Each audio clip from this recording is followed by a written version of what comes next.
The Apothecary Diaries, Volume 15. Chapter 1. The Selection Exam. The pounding sun was growing the slightest bit less intense. In this season, they could at least bear to work without rolling up their sleeves. "Work's been getting a little easier lately, hun," Maomao said. "Yes, so it has," replied Dr. Lee. They were cleaning the break room together. It was normally not the kind of job someone of Dr. Lee's status would have bothered with, but in his newly muscled state, he would do anything for some exercise. He even went out of his way to move the beds and clean under them. He probably didn't even care about cleaning. He was just here to work his muscles. Work was getting easier because there were fewer fights among the soldiers. Maybe they had once again begun to recognize that the freak strategist was their common foe, or maybe their superiors had given them the evil eye. Or maybe something that was causing the problem has been cleared up? Maomao thought. Whatever it was, she was grateful. Was Jin Shi, or someone like him, responsible for taking care of it? Boy, but the break room sure did get dirty fast. In addition to sometimes having injured or sick people rest there, the physicians used it to take naps. That was all well and good, but not so much the sticks left over from late-night snacks of meat skewers, or, she couldn't believe she was finding this, a naughty book that had clearly been passed around. "I remember using these as textbooks in the Imperial Palace," she thought, thumbing through the pages and then leaving it on the table. If the book had an owner, he would presumably take it home with him, and if it didn't, well, someone might still take it home, and if no one claimed it, they would dispose of it. "What you got there? A little personal reading, Nyang?" Maomao involuntarily backed away from the voice. There was only one person who called her Nyang. "Yes, Dr. Chen Yu?" "Can I help you?" she said. "I never took you for the kind to read stuff like that, Nyang." He was thrilled to have found something to tease her about, but unfortunately for him, he didn't realize that Dr. Lee was standing right behind him. "One of the physicians forgot it here," Dr. Lee said. "Yikes. Yikes, indeed. What kind of greeting is that?"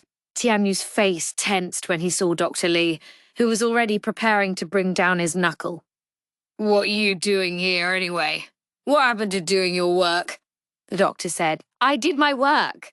"Really? I swear I have a good reason to be here, so maybe we could skip the knuckle for today." Tianyu clasped his head and tried to make himself as small as possible. He took most things in stride. The wind is no enemy of the willow tree, as the proverb went. But Maomao was tickled to find out that even he had a natural predator. "So, what is this good reason?" As she spoke, Maomao flung herself into a chair, folded her legs indolently and, just for good measure, scratched at her ear with a finger. "You sound polite, but I don't think you're being polite," Tianyu groused. "It's your imagination," Maomao said, blowing on whatever had ended up on her finger. "Maomao, it's fine to ignore most of what Tianyu says, but he may have come with orders from above. We should hear him out, just to be sure," Dr. Lee said. "Yes, sir." If Dr. Lee insisted, it wasn't her place to refuse. She resigned herself to listening to Tianyu. There's really a bright line between people you'll listen to and people you won't, isn't there, Maomao? "It's your imagination, sir." They moved from the break room to the physician's administrative office, where they found the elderly doctor checking over the daily reports. "Dr. Liu is asking for Niang. May I borrow her?" Tianyu asked the older man.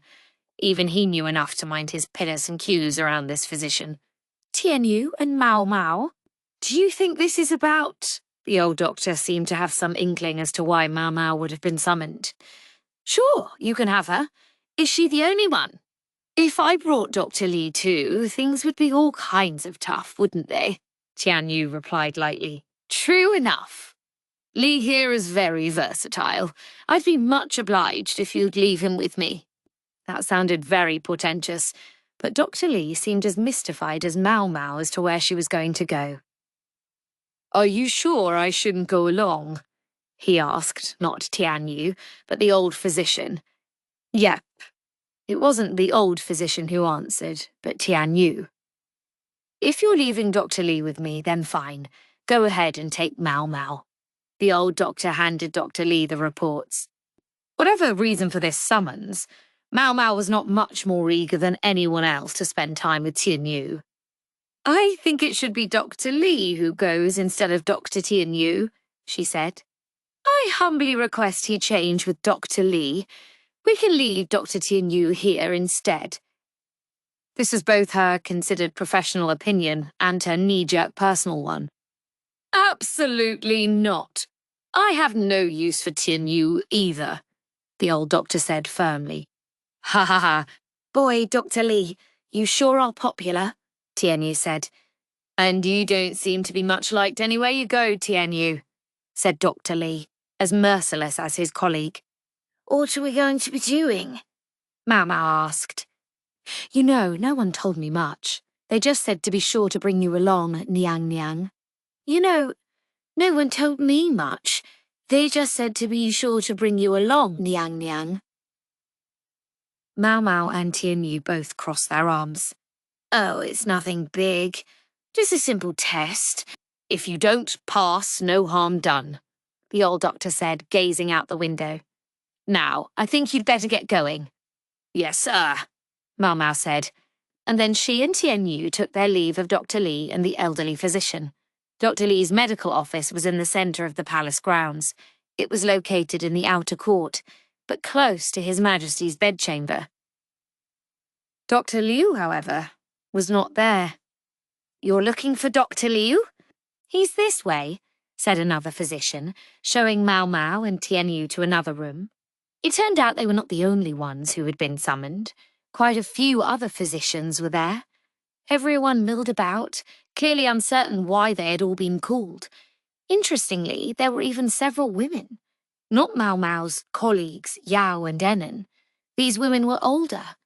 One could call them middle-aged, but they didn't appear to be palace women as such. Outsiders, that seems unlikely.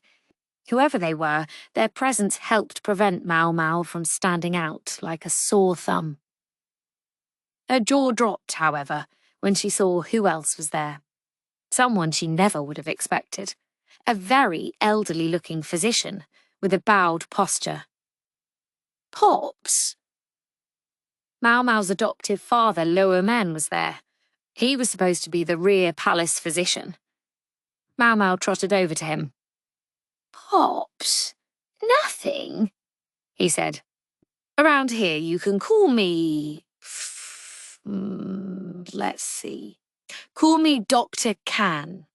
"Yeah, but what are you doing here?" "Again, watch your tone. And be patient. You'll learn the answer soon enough." "I take it Pops knows perfectly well what we're all doing here." Given the elderly physician's knowing comments, Maomao suspected the upper physicians had all talked this over to some degree or another. "So what's going on?" Tianyu asked Liu Men, trotting up behind Maomao. "You'll find out any minute now. You can't expect me to explain it individually to every single one of you." Liu Men worked his way to the far end of the room, his cane clicking against the ground as he went. There was a desk there, and behind it was Dr. Liu. Another of the upper physicians was with him, and they were talking about something. Dr. Liu clapped his hands, cutting through the murmur of voices that filled the room. Everyone immediately fell silent. "It looks like you're all here. You must excuse the abrupt summons," he said. "Without further ado, we're going to divide you into 3 groups." He held up a paper so they could see it. Luo Men and the other physician did the same. "I want each of you to go with the physician whose paper has your name on it." Maomao hopped up and down, trying to get high enough to spot her name. Yes! It looked like she was in Luomen's group, the last name on the list. About 10 other people also clustered around her father. "I believe that's all of you. Come this way, please," he said, setting off with his cane clacking. Maomao skipped a little as she followed behind him. It crossed her mind to walk alongside him, but she thought better of doing that with all the doctors around, and attached herself to the back of the group instead. Another physician was helping Luomen with his bad leg along. Luomen took them to another room, where there were desks with papers on them, enough for everyone. It really is a test.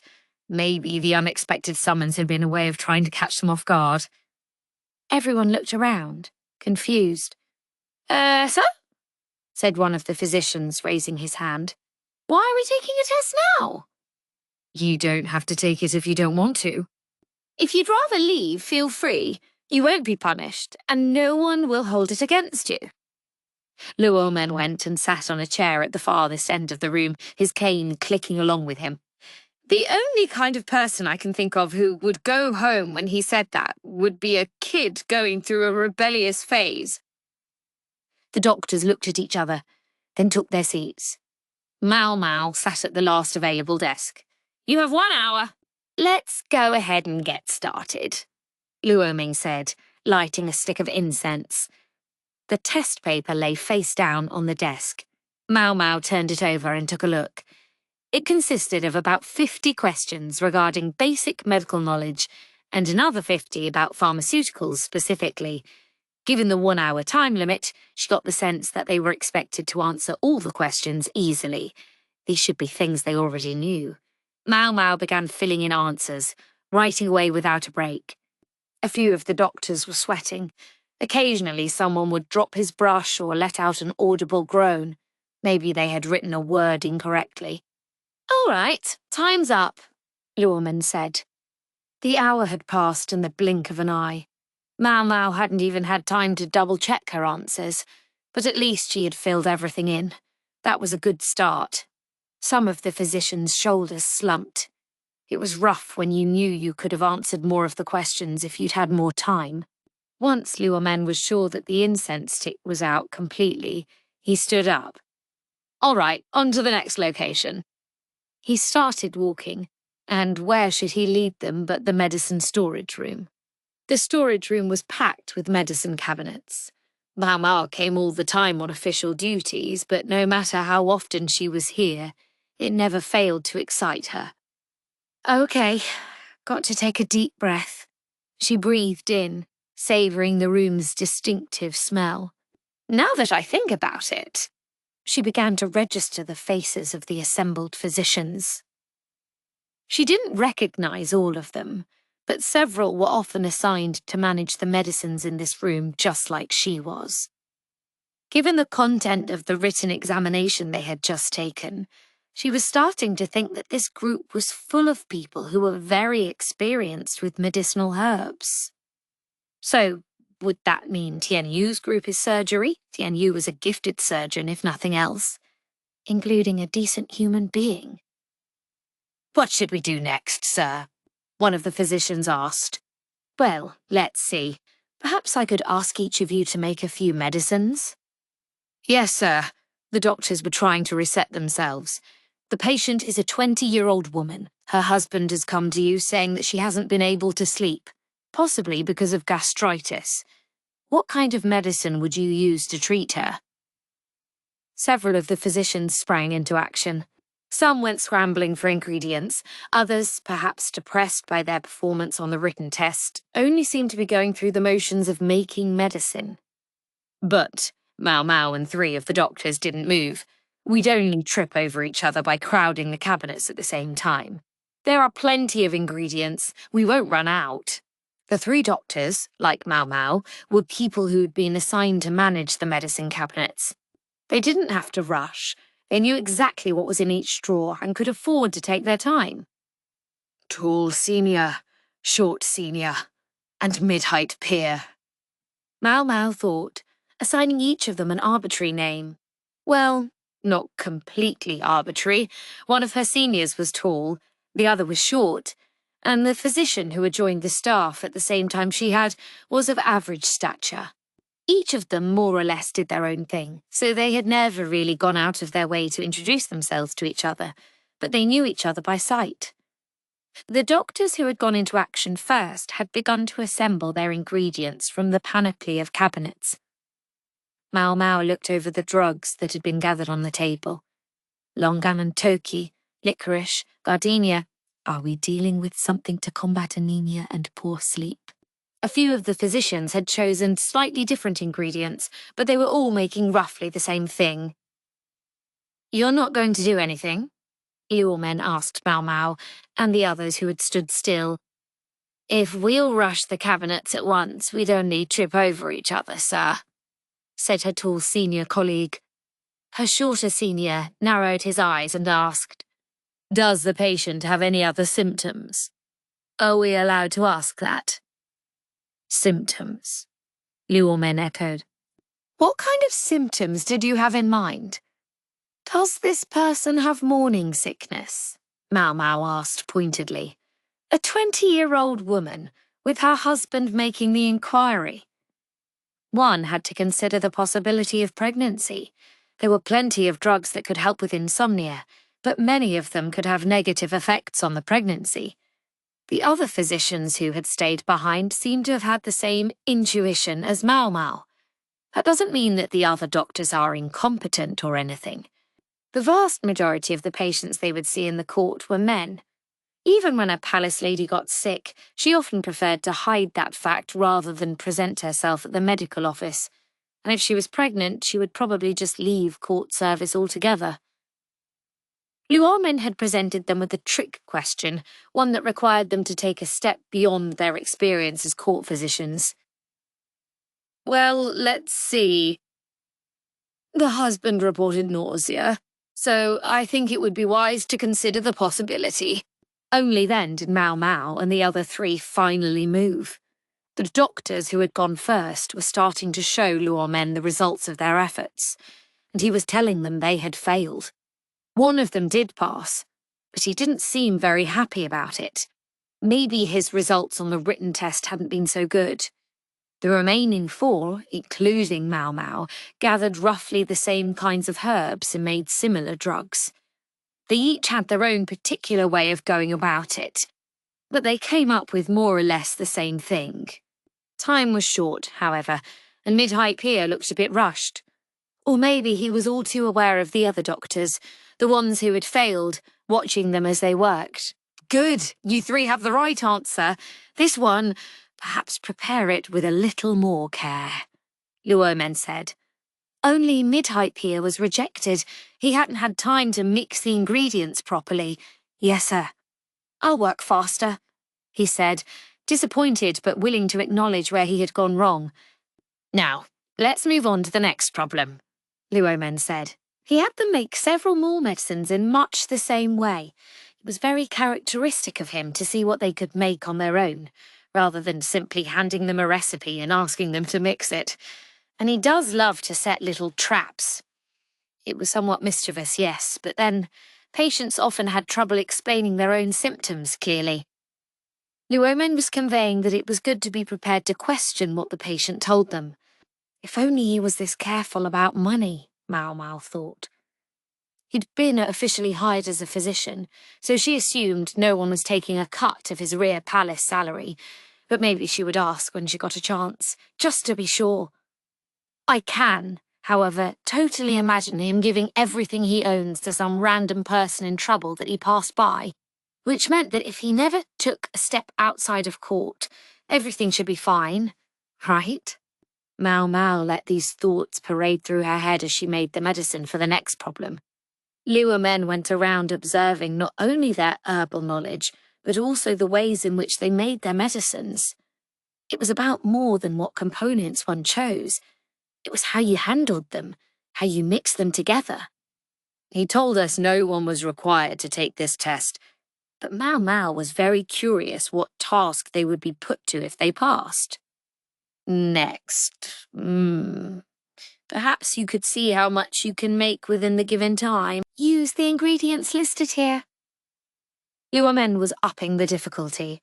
Maomao looked at the formula and raised her hand. Sir? Yes? What would be the point of making so much of this medicine? We would never be able to use all of it. If they were going to ask her to waste precious medicinal herbs, Maomao was going to say something about it. I agree with her, Short Senior said. The medicine they were being asked to make was a concoction for stomach aches, but considering how much of that they went through in a day, this was far too much. The herbs that served as the basis for this medicine could also be used in other drugs, so it was no good to burn through them making a bunch of the same medicine. Couldn't we make something for wounds? Something we could use on the soldiers? Maomao asked. The other physicians agreed with her. The medicine won't go to waste, Luo Mei assured her. It will be distributed to patients in town. What does that mean? Asked mid-height peer. The other doctors likewise began to murmur among themselves. It's in order to investigate the effects of a new medicine we'll be making. We've gathered a group of patients with similar symptoms to make it easy to compare them. It was like a more precise version of the experiments Maomao had been performing on her left arm. Silently, she looked over the formula they'd been given once more. Winter melon seed, rhubarb root, mutdan pie. Something for circulation. Just what kind of patients had they gathered? And what kind of medicine were they trying to develop? Today's tests are about deciding who will be involved in administering the medicine. The tests, incidentally, are now over. You may all go home. You'll be notified soon whether you passed or not. Carrying their answer sheets, Luo Men left the room. The test takers all looked at each other, mystified, and then began to filter out. Guess I'll go too. Maomao was about to do just that when someone caught her shoulder. Hey, you! It was one of the other test takers, the one doctor out of the early birds who had passed the first medicine-making test. Maomao had never been in the same office as him, but she'd seen his face somewhere. Do you know about soiree? He demanded. Soiree? Oh! Years ago, there had been a physician who had been in love with Soiree. She'd used him like a pawn when she'd made her resurrection drug and fled the palace. He was entrusted with looking after the medicine supply before. Now he was assigned somewhere else, presumably demoted after what had happened with Soiree. Was it just luck that he and Maomao had never run into each other so far, or was somebody politely keeping them apart? When you say Soiree, do you mean what she's doing now? That's right. I have no idea. Is that the truth? Hell no, it's not. But she had to lie to him. For outward purposes, Soiree was someone who could not exist. She was a member of the Sher clan and a granddaughter of the former emperor. She'd been involved with accidents and murders of several VIPs and had even abducted Maomao. The moment anyone learned she was alive, she might be headed to the gallows. Thus, no matter how cold it seemed, Maomao had to be firm. If I ever find out where she is, I'll be obligated to tell someone. I'd probably even collect a nice reward for it. Soiree was a suspect in a whole range of cases. Even this doctor had to know that she would never be safe if she were found. After a long moment, he said, All right. Then he left the room, shoulders slumped. Do yourself a favour and forget about her, Maomao thought, putting a hand to her chest in relief.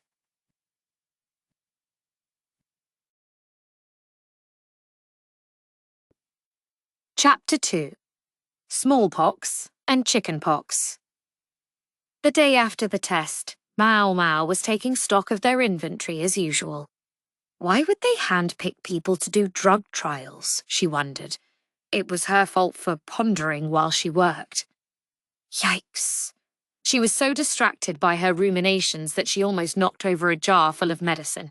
She was saved by Gyouyoh, who had come to help her and luckily was standing nearby. She propped the jar up and prevented catastrophe. Phew. Sorry about that. Thanks for the help, Maomao said. Is something on your mind? Gyouyoh asked. Gyouyoh was the taller of the two palace ladies who had recently joined the service. She was assigned to a different place from Maomao, but frequently came to her to learn how to mix or preserve herbs and medicines. She was a quick study, and Maomao enjoyed having a student who rose to her teaching. Oh, nothing much, she said now, trying to energize herself with a slap on the cheeks. Still, she couldn't quite get the thought out of her head. Just then, she happened to catch sight of Gyouyoh's long sleeves. I realise this isn't very polite, but may I make a request of you? She said. Yes? What? Would you show me your smallpox scars? Gyouyoh's arm was covered with small welts from smallpox. An outbreak of the disease had destroyed her village. Gyouyoh looked dubious for a moment, but then she rolled up her sleeves. Her arms were covered in small scars like tiny red beans. Are they that unusual? She asked. No, but I've never had the chance to examine smallpox scars up close, said Maomao. Some of the customers at the apothecary shop had them, but no one had been eager to show them off. Maomao knew very well that it was not a nice thing to ask for. Are the scars only on your arms? She asked. No, I have some on my shoulders and neck as well, but a lot fewer than some other people. You think that's thanks to Gyouyoh's treatment? Yes, Gyouyoh said simply. Gyouyoh had highly visible smallpox scars on his face, but he was surprisingly cheerful in spite of it. He had been a doctor in Gyouyoh's village, and although he acted awfully frivolous, Gyouyoh trusted him implicitly. This treatment, what exactly did he do to you? Maomao had heard some sort of explanation before, but she wanted to be sure. He made a wound on my skin and rubbed powder made from an old scab into it. I've heard you can also inhale the powder through your nose, but he didn't have enough for that. Ho, ho. Maomao nodded. This was definitely worth asking for details. How bad were your symptoms after the treatment? Gyouyoh crossed her arms and closed her eyes. Let's see. I got a pretty serious fever, but the blisters didn't spread all over my body. Most of the other kids who got the same treatment had similar symptoms, or maybe slightly milder. A few of them hardly had any blisters at all, and their fevers went down after a few days. So there are significant variations among individuals. Maomao looked for a notepad so she could write all this down. Gyouyoh insisted it wasn't worth it, but Maomao wanted to make sure she remembered. Yes, pretty significant, I'd say. It depends somewhat on each person's physical size, but I suspect it mostly has to do with the amount of the toxin they were exposed to. You're working with scabs, right? So it's hard to make sure everyone gets exactly the same amount. Maomao hummed and crossed her arms. Gyouyoh was intelligent. She could speak objectively while including elements of her own observations and suppositions. What happened to the people Gyouyoh didn't treat? Maomao asked. My father had had smallpox before, so he just had a minor fever. Everyone who was strong enough left the village when the outbreak began. The only villagers left were my family and a few children. Oh, and one adult survived. Everyone else was killed. So it wasn't the case, evidently, that once you had smallpox, you could never get it again. That's terrible, Maomao said. What did you do with the bodies? We burned them and then buried the bones, Gyouyoh said after a moment of hesitation. And the houses. Smallpox could spread just through old scabs. Simply burying the bodies would have been too dangerous. Yet some considered burning a corpse to be blasphemous. Doing so must have taken no small amount of courage. That's when all of you came to the capital together? No, not all of us. The one other surviving adult outside my family went somewhere else. But I want you to know that we were careful to disinfect our clothing before we came into the city, and to be sure that we had completely healed. She wanted to emphasize that she had not brought plague into the royal capital.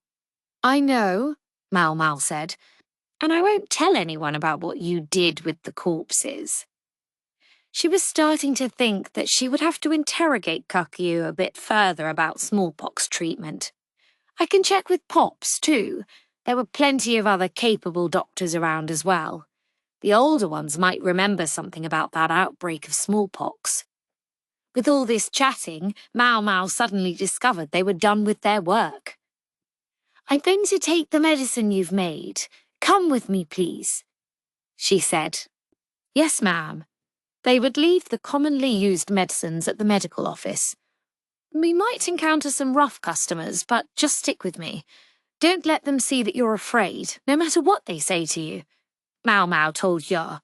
Maomao's office was near the training grounds where the soldiers practiced, which meant there were a lot of, in her words, rough customers.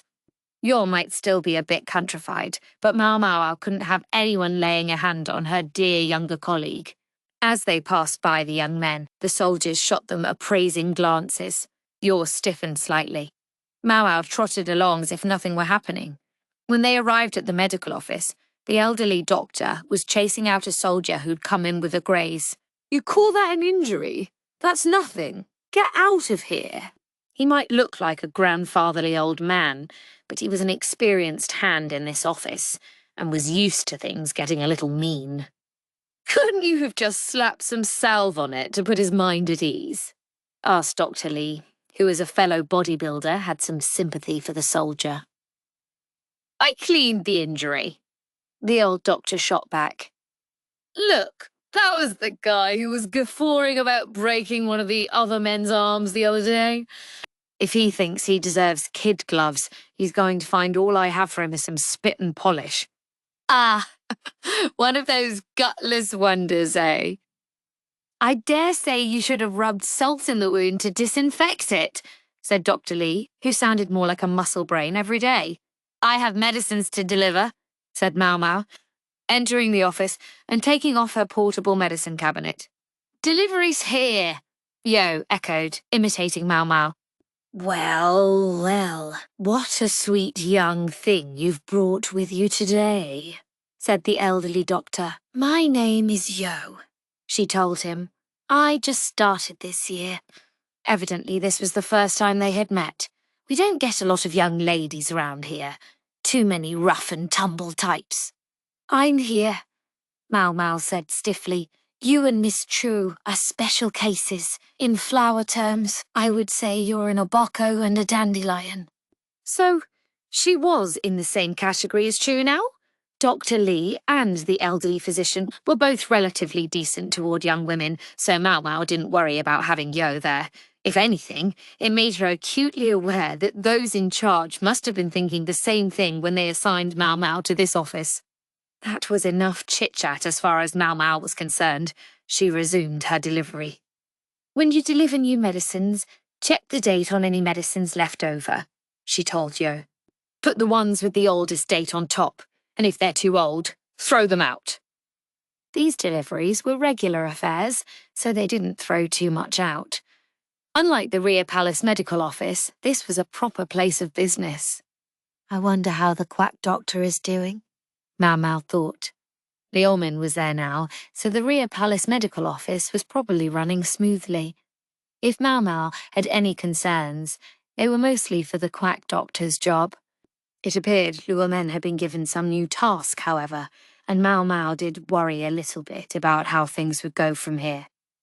She noticed there were no injured patients around at that moment, so without slowing in her work, she decided to broach the subject she'd been wondering about. "Have either of you physicians ever had smallpox?" Gyouyoh looked mildly shocked, but she didn't stop refilling the medicine. "The pox? Doesn't everyone get that?" Dr. Lee asked. "I think you're thinking of something else," Maomao replied. He was probably imagining not smallpox, but chickenpox. Most people did get chickenpox when they were children. Maomao wasn't much clearer on the distinction than Dr. Lee was, but smallpox brought you a lot closer to death. "I have," said the elderly physician, rolling up one of his sleeves to reveal a red pattern on his arm, visible among the spots on his skin. The marks on his arm were much denser than those on Gyouyoh's. Presumably he was only so willing to show his scars because he'd had the disease a long time ago, and everyone in this room understood that he was no longer contagious. Dr. Lee, just like Maomao and Gyouyoh, looked impassively. "You're not afraid?" the elderly doctor asked Gyouyoh. No, sir. I know I can't catch it from you. That saves me having to explain then. Excellent. The physician was relieved by Gyouyoh's attitude. Maomao suspected you had long ago chased out any palace ladies who would have quailed at the sight. Judging by the extent of your scars, it looks like it was a serious case, Maomao said. I suppose so. They cover half my back as well. It's not that rare among people of my generation. It was going round at the time, you see. But my first wife looked askance at it. First wife, huh? What about the second? Maomao asked promptly. She's a good woman. She's at home, watching over our great-grandchild. Wait, are you feeling lovey-dovey? Maomao said. The elderly physician only smiled and rolled down his sleeve. If you'll forgive me saying so, sir, I'm impressed you survived. That's fair. At first, we thought it was just chickenpox, but then the symptoms grew more serious. If I hadn't come from a family of doctors, I'm sure I would have died. I'm afraid I don't really understand the difference between chickenpox and smallpox, said Dr. Lee, and Maomao nodded. Yes, well, they do look very similar, although one is much deadlier than the other. I've heard some suggest that the toxins that cause those two diseases must be somehow similar, but not exactly the same. The elderly physician opened a desk drawer and took out some tea candies, looking for a little break. He offered them to Maomao and the others. Maomao, for one, accepted them gratefully. Gyouyoh looked hesitant, but since this was a venerable old doctor encouraging her to partake, she couldn't really say no.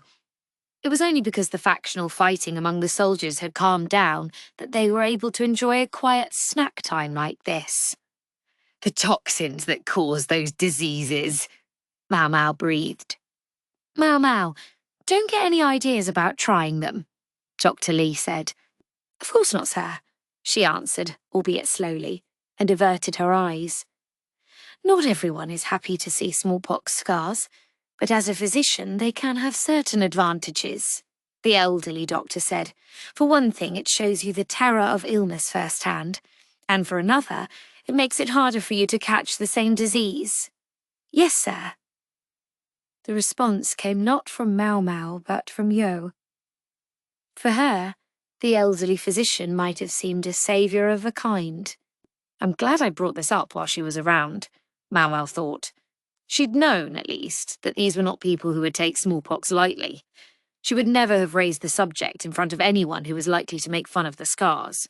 Then again, as you rise through the ranks, it can be a liability, the elderly doctor went on. If you have two physicians with the same qualifications, setting aside any noble background, they'll take the one with fewer scars. Maomao was silent at that. Presently, Dr. Liu was the one in charge of the physicians. He was an excellent doctor, no doubt, but considering their ages, this old man could easily have outranked him. One presumed there were no issues with his abilities or his family background. Maomao and the others began to feel a bit uncomfortable. Well, my dear Liu's a clever man, more gifted than I am, so there's no problem there. I think I would be too frightened to be His Majesty's personal physician. His Majesty's personal physician? I agree. I don't have the stomach for it. I wouldn't no matter how many stomachs I had, Dr. Lee said. Personal attendant to the Emperor, huh? They were right. That was a job Maomao would never want. It brought honour with it, certainly, but even more it brought responsibility. If the Emperor should fall sick, or, heavens forbid, die, his physician might well pay with his life. Indeed, Luomen had suffered physical mutilation on account of a medical case involving the Imperial family. I just hope they wouldn't punish him again now that they've called him back. Maomao sighed as she poured some tea. Oh yes, that's right, the old doctor said, standing up and taking an envelope from atop his desk. This came for you, Maomao. You, don't think you should have given this to me first thing. My mistake. Us old folks can be so forgetful. Maomao took the packet. On the front, in large letters, was written, Notice of Reassignment. Chapter 3. Reassignment. Specifically, it turned out, Maomao was being moved to another office. Her new workplace was the largest medicine storage area in the palace. When she got there, she found others who had been reassigned as well, mostly the ones she expected. "I haven't seen you since yesterday," she said. "No, not since yesterday." The other new faces were the three people who looked after the supplies, just like Maomao did: tall senior, short senior, and middle-height peer. "I was so sure I'd failed," middle-height peer said with some amazement. Liu had criticised his preparation of the medicine during the test the day before. At exactly the time stipulated on their orders, Liu walked into the room. An assistant came in beside him, which was at least a sign that they were taking care of him. "Now then, you're the ones who passed yesterday's test. We're going to have you get right to work." He set down a formula for a medicine. "For now, I'd like you to make some of this." With that, Maomao and the others found themselves furiously mixing herbs together for the next several days. Grind, grind, grind, thought Maomao. She'd spent so many days mixing medicine that she thought she was going to get calluses from the mortar and pestle. "I mean, it's okay. I'm having a good time." The exact composition of what Maomao and the others were being asked to make changed sometimes, but all of the recipes used roughly the same components: antiseptics, drugs to make the blood flow better, and anti-inflammatory agents. I do wish we could work on a wider variety. That was just her personal desire, however, so she kept it to herself. "What in the world do you think we're making?" asked the doctor of average height. He was still young, not much different from Maomao. A few years past 20, she guessed. He seemed to be from Tianyu's intake. She sometimes saw them talking together. "Heiress ratios of rhubarb root and mudan pea," said one of the others. "A medicine that would promote blood flow." Liu acted as teacher and guide to the three physicians and Maomao. Today, he would be coming after stopping by the Imperial Palace's medical office. "What's the other stuff?" asked middle-height peer, who knew the least of any of them but was at least proactive about it. "Licorice and garden peony.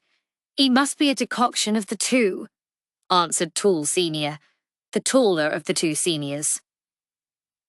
Typically, tall senior would go out of his way to answer questions, while the more vertically challenged short senior would only offer an opinion if something annoyed him. "I agree," Maomao said. "It's a drug to suppress muscle spasms." "And pain. It helps with back and abdominal pain," snapped short senior. "When a patient's abdomen hurts, it can be used to help figure out exactly where the pain is," tall senior explained. "I thought it had circulatory applications, but it's a digestive drug."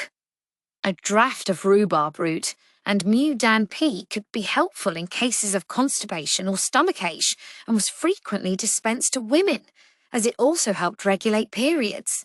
Wonder what disease this is?" Maomao thought, but she figured that when they saw the patients who were going to take the drug, they would find out. Meanwhile, Liu, of course, would not miss this opportunity to help them learn to think for themselves. No sooner had Liu finally shown up than he said, "We'll go to deliver the medicine now. Everyone come with me." There was a carriage waiting outside. Clearly, they were expected to do as they were told. They rode along for 30 minutes, until they arrived at a mansion on the outskirts of the capital. Well, a big house anyway. It wasn't really elaborate enough to be called a mansion. It was situated in a residential area, but surrounded by gardens so that no one could see inside. "Bring the cargo," Liu said, and the three physicians did so. There wasn't that much of it, so Maomao stood with Liu and helped him to walk. Evidently his assistant wasn't with him at all times. "Don't mind us," she thought as she came into the house. The moment she entered, she caught the distinct aroma of medicine. A man wearing a white apron came out to meet them. "I've been waiting for you," he said. "I've brought the medicine, along with some helpers. I have to explain to them what's going on, so please go back to your work." "Yes, sir," the man said and went away. "Helpers?" Maomao asked. What does that mean? Just what you think. Or don't you wish to look after patients? That's not what I meant, she said, unsure how she should have asked the question. Maybe I should have asked why we're doing this, or who for. She wasn't sure if it was safe to ask that, however, so she just followed Luomen. Far inside the house was a room full of cots. The patients were all men, ranging from their teens into their 40s. Folding screens had been set up between the beds to give a modicum of privacy. There must have been nurses or caretakers of some kind, because the bedding and the night clothes the men wore looked clean. Their pallor is poor, and there are buckets by the beds. Vomiting? The patients appeared to come from all walks of life. The ones with gnarled hands and legs and tanned skin might be farmers. The ones with knobs on their fingers, maybe scribes. They didn't seem to have any one thing in common except for their gender. But then, they're all taking part in a medical trial. It meant they weren't exactly affluent. There were other people walking around in white aprons. Medical personnel, perhaps. We brought the medicine, Luomen said to one of the men who looked like staff. Thank you very much. Since we're here, I thought we might check the stores. All right with you? Luomen asked. Yes, please. If you'd be so kind, the man replied. Luomen led Maomao and the others to the place where the medical supplies were kept, next to the galley. 2 medicine cabinets sat there, still new. I'll parcel out the medicine. Would you hand it to me? Luomen asked. Yes, sir. The medicine was already divided into single doses in paper packets. Luomen proceeded to put them smartly into the cabinet drawers. Not much for us to do, Maomao thought. The 3 physicians didn't foist any random chores on her, so it was all too easy for her to find herself with time to kill. She filled some of it by taking a good look around. The place looked like it had been an ordinary residence that had been hurriedly converted into a clinic. It was full of familiar tools, mortars and pestles, sifters and dispensing spoons. Are they making medicine here too? Maomao sniffed. It doesn't smell much like medicine. It smells almost sweet. Still sniffing, she stepped down to the area where the floor was made of exposed dirt. She saw a stove, on top of which sat a pot with dark, viscous liquid inside. Refined honey? This was honey with the water removed, and it would be formed into pills, except that she didn't see any of the herbs with which it would normally be mixed. Instead, she saw wheat flour and buckwheat flour, perfectly ordinary baking supplies. Buckwheat flour? Maomao stepped gingerly away from the bag full of flour and put a handkerchief over her nose. She had difficulty breathing whenever she ate something with buckwheat in it. She certainly didn't want to inhale the stuff. Maomao, don't go fiddling with things. Come back over here, Luomen said. Yes, sir, Maomao answered. Her father sounded a touch panicked, maybe because he knew there was buckwheat flour around. When he saw the handkerchief over her mouth, his face showed that he realised he was too late. There were a lot of other odd things as well. For example, the 2 medicine cabinets had exactly the same shape and arrangement. Each had the names of the medicines written on the drawers, but every drawer in both cabinets appeared to contain exactly the same things. So why would they bother to have 2 cabinets? Just as Maomao was wondering about this, one of the men in an apron came up. Gyouyoh, it's almost time to give them their medicine, he said. Of course, I see. Luomen replied and stepped away from the cabinets. The man took 5 doses of the medicine they had just replenished. Then he took 5 more from the other cabinet, of exactly the same thing. Maomao wasn't the only one who found this strange. Dr. Khan, said Tall Senior, raising his hand. May I inspect the contents of the other cabinet? Go ahead, Luomen said. With his approval, Tall Senior took a packet from the second cabinet and opened it. Maomao and the other physicians crowded around to look. You keep your distance, Maomao, Luomen said, and she backed off. The pills in the packet were of a brown colour. If she squinted, she could see black specks in them. "Is that buckwheat flour?" she asked. "One presumes that's one of the ingredients." The pill was made of wheat and buckwheat flours and dyed to make it look like medicine. But it wasn't. "So this cabinet has fake medicine that doesn't do anything?" Middle-height peer said in some distress. "Keep your voice down," Luo Men warned him. "But, sir, why would you do such a thing?" "Think it through and see if you can't tell me." When Luo Men told you to think, there was nothing for you to do but think.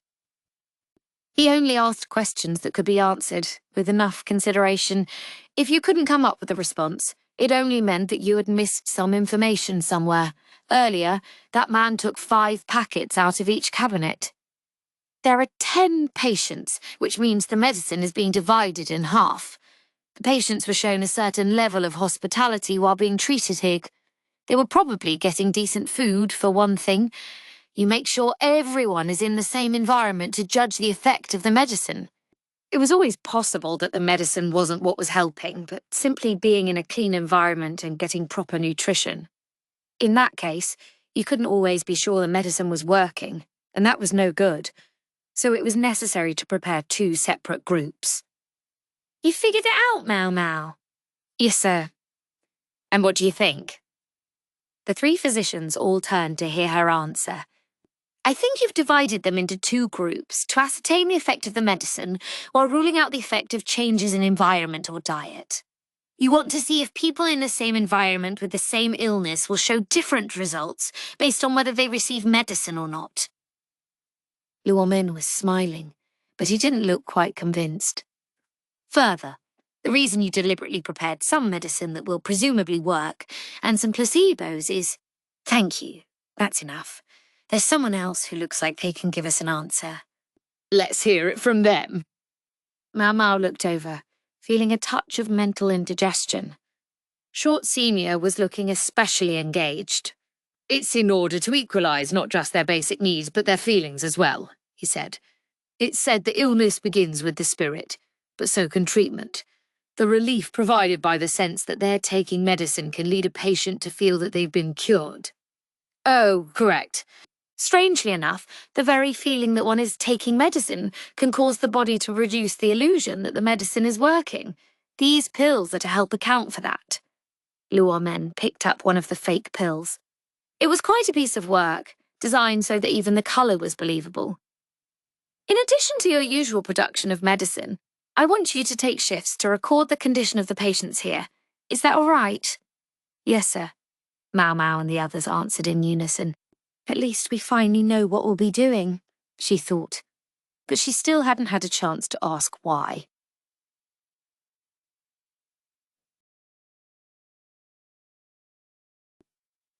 Chapter 4. Drug Trials. At Luo Men's direction, Maomao and the others began commuting to the clinic on the edge of town. Still, the 4 of them weren't enough to keep the place constantly staffed.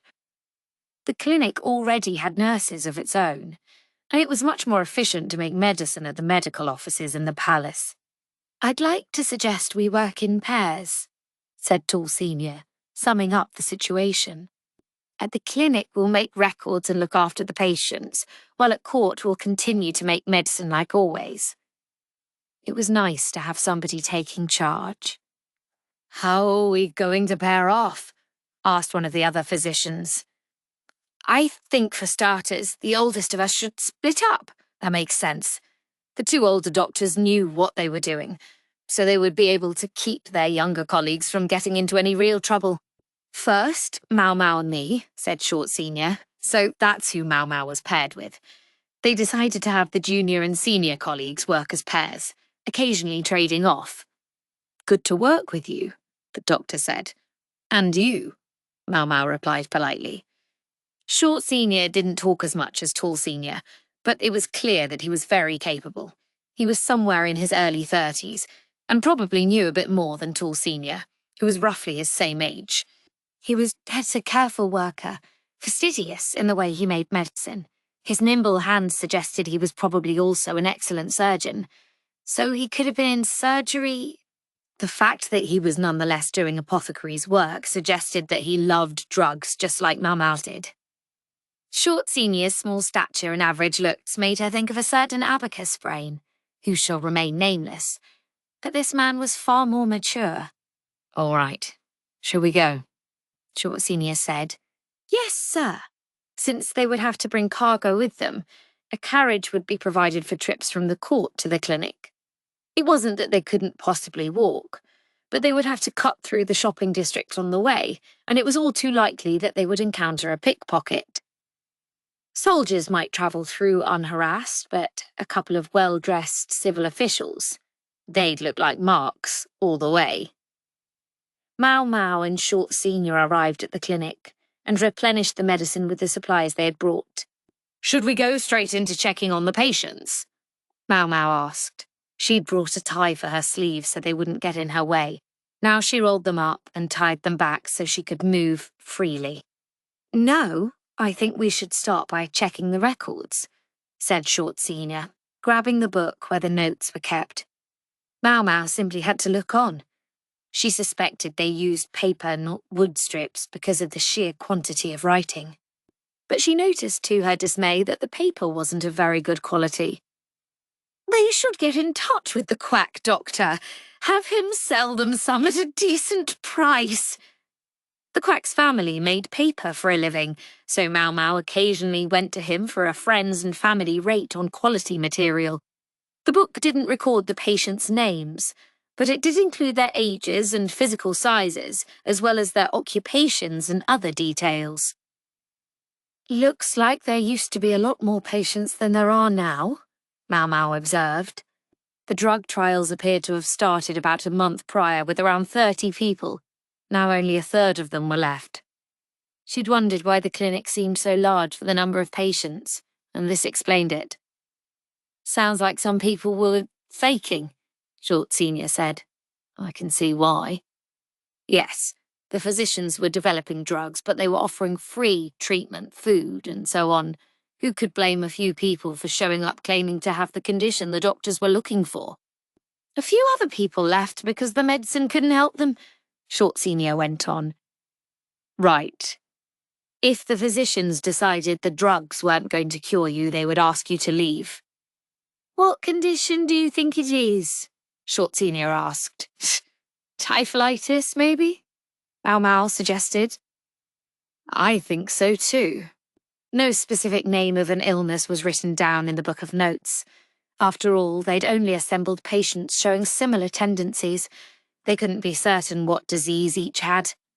Typhlitis. Maomao had dispensed medicine for this condition more than once. On most of those occasions, she'd given out drugs much like the ones being administered to the patients here. "Typhlitis, huh?" Maomao made a thoughtful noise. "The condition involved the inflammation of an organ called the cecum."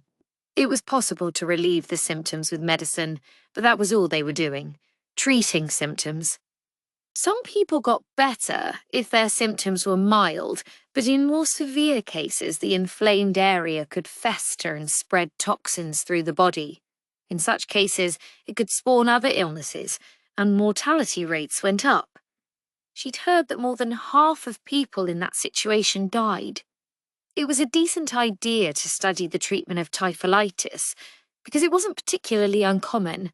She wondered, however, why they were using court physicians to conduct such large-scale drug trials. And there were two other groups too. Were they also researching the treatment of typhlitis? Those thoughts led to a natural question. Who are these experiments being done for? Maomao knew that it was not a question she could ask, however much she might want to. "Whatever disease it is, I suppose we should get to work," said Short Senior. "Right. For the moment, getting down to business would be better than pursuing questions she wouldn't get an answer to." First, she got an overall view of the situation. She went around checking on the patients.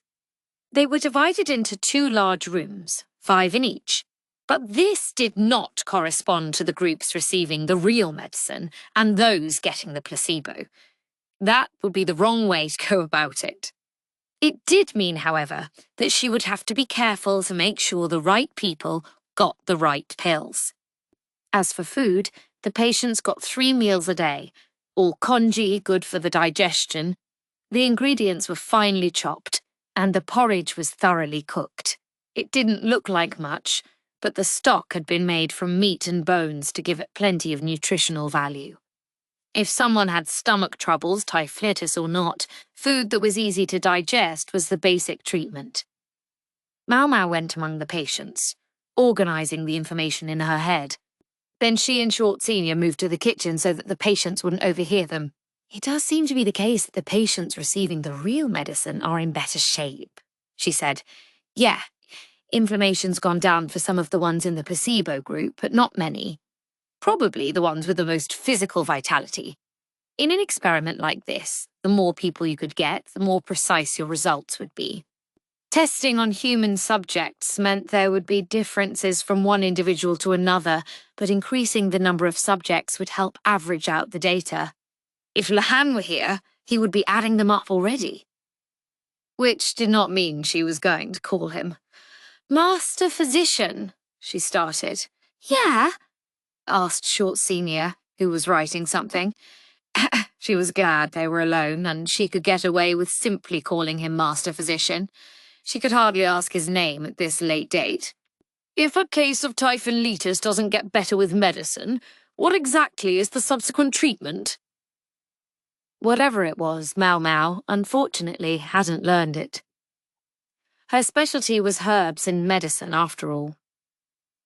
You could open their stomach and take out the filth, Short Senior said. Would that solve the fundamental problem? I'm not sure. Maybe not. Short Senior didn't sound like it much concerned him. Have you ever done that operation? Maomao asked. Never. I doubt I could. Short Senior scratched the back of his neck with the barrel of the brush uneasily. Why not? You look like you would be good at surgery. Maomao could see how well Short Senior used his hands. Even his handwriting was neat, although she didn't know if that made someone a better surgeon. No, I couldn't. Can't. It's blood.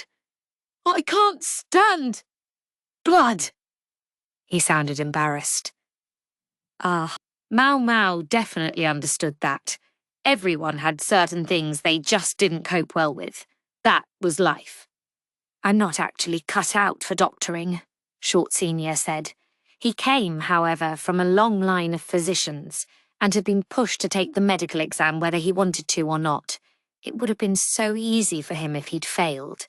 But other than his aversion to blood, he was really quite talented. Honestly, I'm in hell, he confessed. It was hard when you had the skill but not the aptitude for a vocation. You have my sympathies, was all Maomao could say. So it was that they decided to divide the labour between them while they were there at the clinic. Short Senior couldn't stand blood, and Maomao couldn't stand buckwheat, so they would cover for each other's weaknesses. They were just giving the patients pills, so there wasn't likely to be blood involved.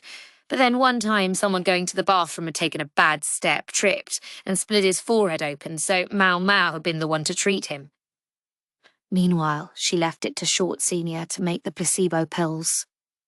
Short Senior always looked like he really had it together. Somehow, learning about his vulnerability like this made her feel closer to him than she had before. Chapter 5. A Book Restored. Maomao headed back to the dormitory, her first day of work at the clinic over. Hello, Miss Maomao. Hello, Miss Shu. Maomao understood why Chill was there, and when the other woman beckoned, Maomao followed her.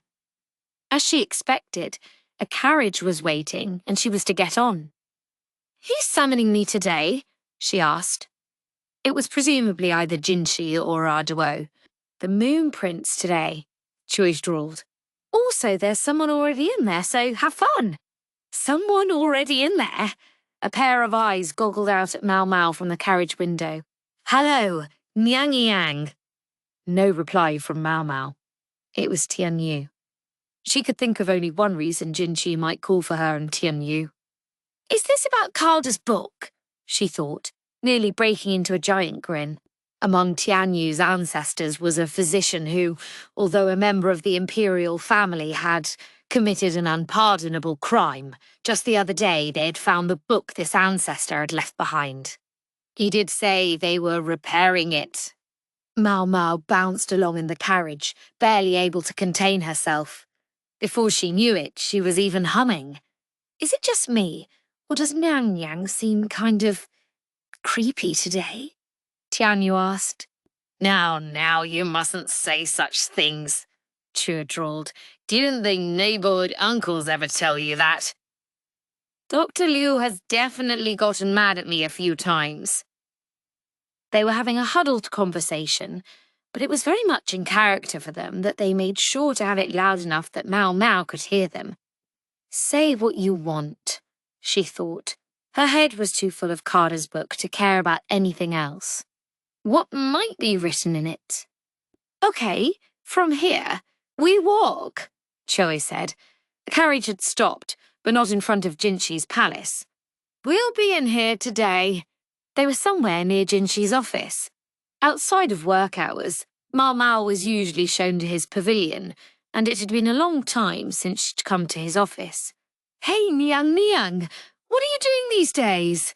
Tianyu asked, obnoxious as ever. In fact, though, Maomao had exactly the same question. What's he doing these days? If he'd passed the selection examination, he had presumably received reassignment just like she had.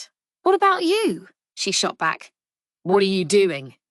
Take a guess. Tianyu showed her the palms of his hands. Maomao studied them intently. Shu imitated her. I see calluses. Just as those who wielded the sword could develop calluses on their hands, so too could those who wielded the brush get them on their fingers. Tianyu's calluses, however, probably came not from a brush but from a scalpel. The pad of his pointer finger is red. A red line ran down the side of the finger, showing that he had been holding a scalpel for a very long time. Doctors use scalpels when cutting skin. Had he been performing autopsies? No, I don't think so. Tianyu's eyes had gone beyond shining to outright sparkling, like those of a cat who had finally spotted a flesh-and-blood rat instead of a toy fluff ball. Are you operating on living people? She asked. Woo! His reaction suggested she was correct. Maomao wasn't sure they should be discussing surgery right in front of Chie, but it was probably useless to try to hide anything from her. And besides, she had to suspect that doctors did that kind of thing. Maomao decided to just go ahead and entertain the subject. She thought she could see how this worked. Patients whose condition was not helped by the drug trials were moved on to surgery.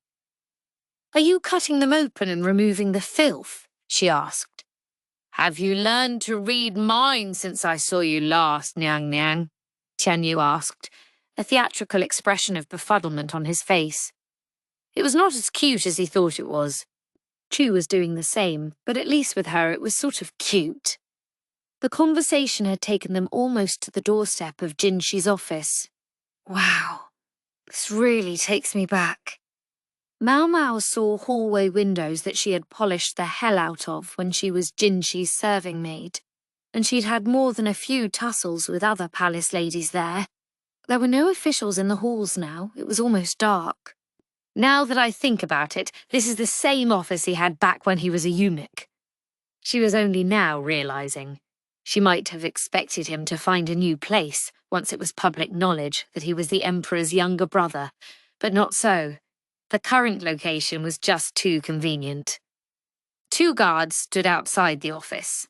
Chu greeted them, and they stepped away from the door in an unspoken command to enter. Hello? Pardon me, Tianyu called as he entered the office. The gravity of the moment didn't seem to have any impact on his attitude. Maomao, meanwhile, tried to steady her breathing as she entered the room. I have to calm down. I don't know for sure that this is about Caddy's book. As soon as she saw who was inside, however, Any thought of remaining calm fled her mind. This was more than enough reason to get agitated, although it had nothing to do with Kadja's book. "It's been much too long," said the other person in the room. He was a young man, not yet 20 years old, who bowed his head in a show of humility. His deferential attitude might be enough to fool some people, but his name was violent and beastly, Huling, which meant tiger and wolf. Maomao had half a mind to send a flying kick straight into him, and her body was already nearly moving, but Cho took her firmly by the hand. "Dignity, Miss Maomao, dignity," she advised. "I know how you feel, I really do, but we must comport ourselves properly." Gyouyoh was very strong. Even with one hand she could keep Maomao firmly in place. "Just an arm. Just one arm," Maomao begged. "If she could just break one of his limbs." "That's not dignified," Gyouyoh repeated. "Let's at least wait for a moonless night." Readalong was the reason Maomao had been chased all over Aisei province, and ultimately nearly killed by bandits. And She had as much reason to hold a grudge against him as Maomao did. It was because of him that she had lost the use of her arm. "I must say you're both looking very frightening tonight," Readalong said. A complete lack of venom in his smile made him all the more grating. Maomao's hackles went up, and she gave him a threatening look. "You're even less popular than I am," Tianyu chortled.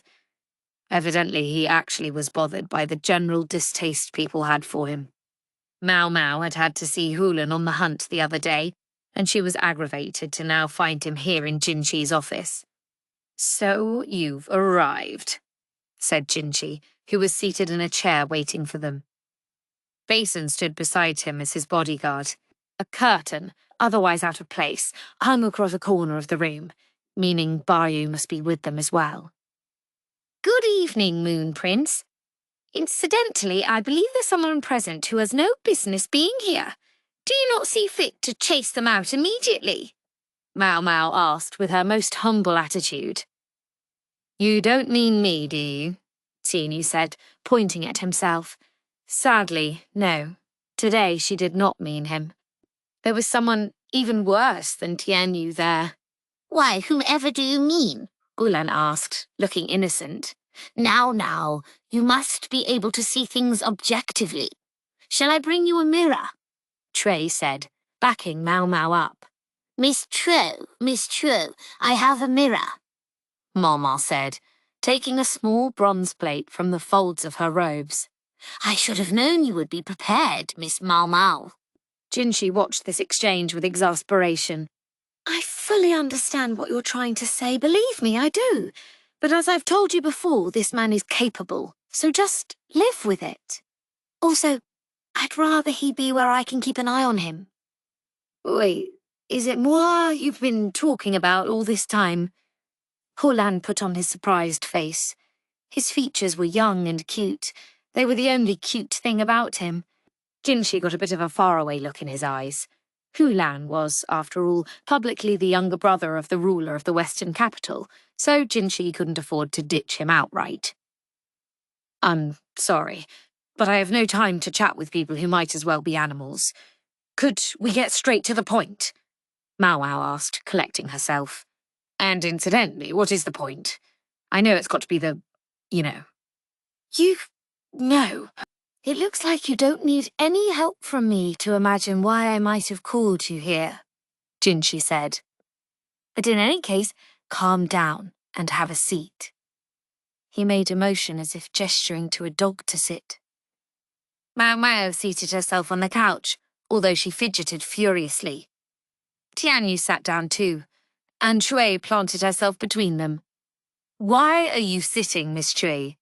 Maomao asked. "Miss Chua's putting herself on the line.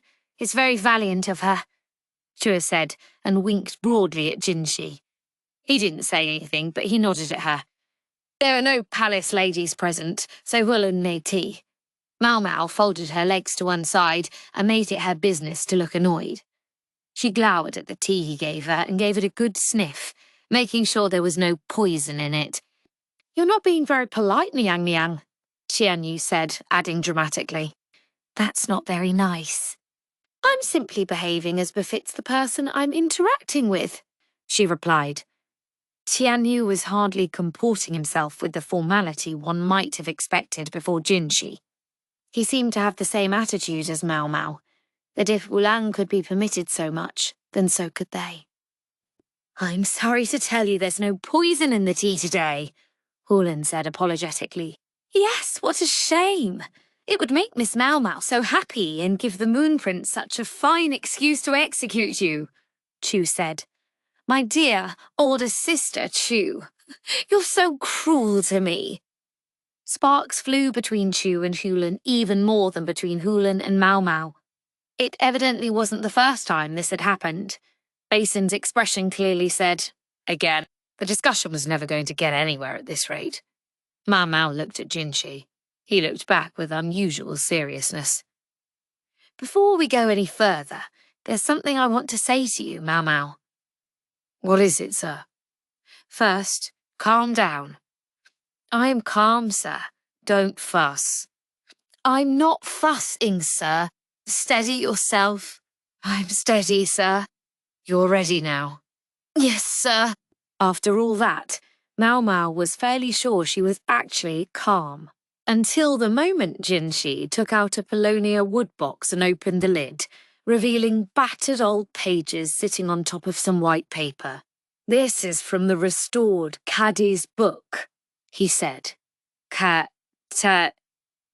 Maomao went still for an instant, and then she exploded. "Whoa!" Yes, she'd known. She'd understood what they were there for. And yet, on hearing the name, she couldn't restrain her excitement. "She's not very calm," Tianyu said. "Dignity, Miss Maomao," Che added. They both turned to stare at her. Maomao immediately reached for the battered book, but Jinshi slapped her hand away. "Why? Look at it! This is after we restored it. If you just grab it in a fit of rapture, you'll destroy it, and then no one will be able to read it." "Of course, sir, I know that. I'll be gentle with it. So, please, please, please, pretty please, let me see it." Maomao straightened up and looked at Jinshi with her most serious expression. With no small amount of trepidation, he handed her the book. "It looks like it was originally bound like a sutra," she observed. "Indeed. We cut it apart so it would be easier to repair." Sutra construction was also called a folded book. As the name implied, it was made by folding the paper over. Maomao studied the restored book intently. Tianyu trotted over, but she shoved him aside. He was just getting in the way. "Does it have anything about smallpox?" The book was 100 years old, so the characters were considerably different from the way they were written today. They were also faded in places, making the text supremely difficult to read. Notwithstanding those hurdles, however, she definitely wanted to read this book. "There. It talks about the smallpox outbreak 100 years ago," she said. It was what she happened to be interested in at the moment, so she seized on it immediately. Tianyu, meanwhile, wasn't particularly moved. Smallpox wasn't dissection, after all. What mattered in medicine was quantity of case studies and records of attempted treatments. Anything showing repeated attempts, and often repeated failures, to treat a disease would help bring future medicine closer to the right path. That's what made these old pages so important. And details there were, how the disease had spread, how it had been treated. Let's see. They dealt with it by... But the page happened to be cut off right where Maomao might have found the answer to her question. They must not have restored that part of it yet. "Are these all the pages you have?" she asked. "The rest are still being repaired. Would you like to see for yourself?" Jinshi stood up and crooked a finger at them to follow him. They left the office, but they didn't go far, only about 2 rooms down the hall. "What's this?" Maomao asked. The room was filled with a distinctive, pleasant humidity and suffused with the scent of paper. There was hardly anyone there, one person at the door and another within, working. Considering that it was after hours, these people must have received special permission to be here. They were dipping the paper into what appeared to be water and endeavouring to peel apart stuck pages. The fire that provided illumination wavered. It was surrounded by metal to make sure the flames couldn't catch any of the paper. A wise choice under the circumstances. That does not look like easy work, Maomao thought. But the men had been told to work first, so work fast they would. We're having it specially restored, but given what's in this book, we can't exactly have a crowd of people working on it. As you can see, it's rather small scale in here, Jinshi said. Neither the contents of the book nor its author could be made public. The in-progress work is here. Maomao's eyes shimmered, but no matter how she squinted, she couldn't read the pages. The paper was yellowed, and the characters had begun to run. By the flickering firelight, they almost looked hazy. As poor a shape as the pages Jinshi had shown them earlier had been in, it was painfully clear how much work had been done to make them more readable. The pictures are pretty easy to see, Tianyu said, and Maomao looked at the other pages currently under repair. The pages had been lined up one beside the other. They were weathered, with stains and smudged characters, but there were also pictures depicting what appeared to be a human body. "Ooh!" Maomao said, her eyes making perfect circles. There were detailed illustrations of medicinal herbs. The most prominent one, however, was of a dissection. It showed the insides of a person in great detail. It was smudged in places, but easier to make out than the writing. Tianyu said this was one of his ancestors, right? It was a living demonstration of just how thick blood could be.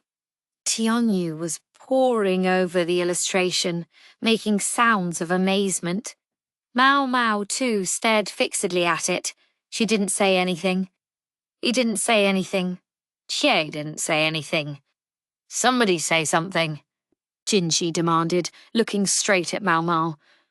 Sorry, sir, she replied, her eyes still glued to the pages. What was more, as far as she could tell from the picture, unlike the earlier pages, this one dealt with diseases of the internal organs, and it mentioned typholitis. Maybe that explained why Tianyu was as silent as Maomao. At length she told Jinshi, "This is a very interesting book." "I can't say I find it very engaging," Jinshi said, squinting at the picture of the autopsy. They may have ignored common morals to do it, but they didn't do it by half measures. That's what makes the outcome so intriguing. And you can sleep at night, thinking like that, Jinshi shot back. As Maomao looked at the image of a human being lying there in pieces, she contemplated how different the value of a human life had been 100 years before.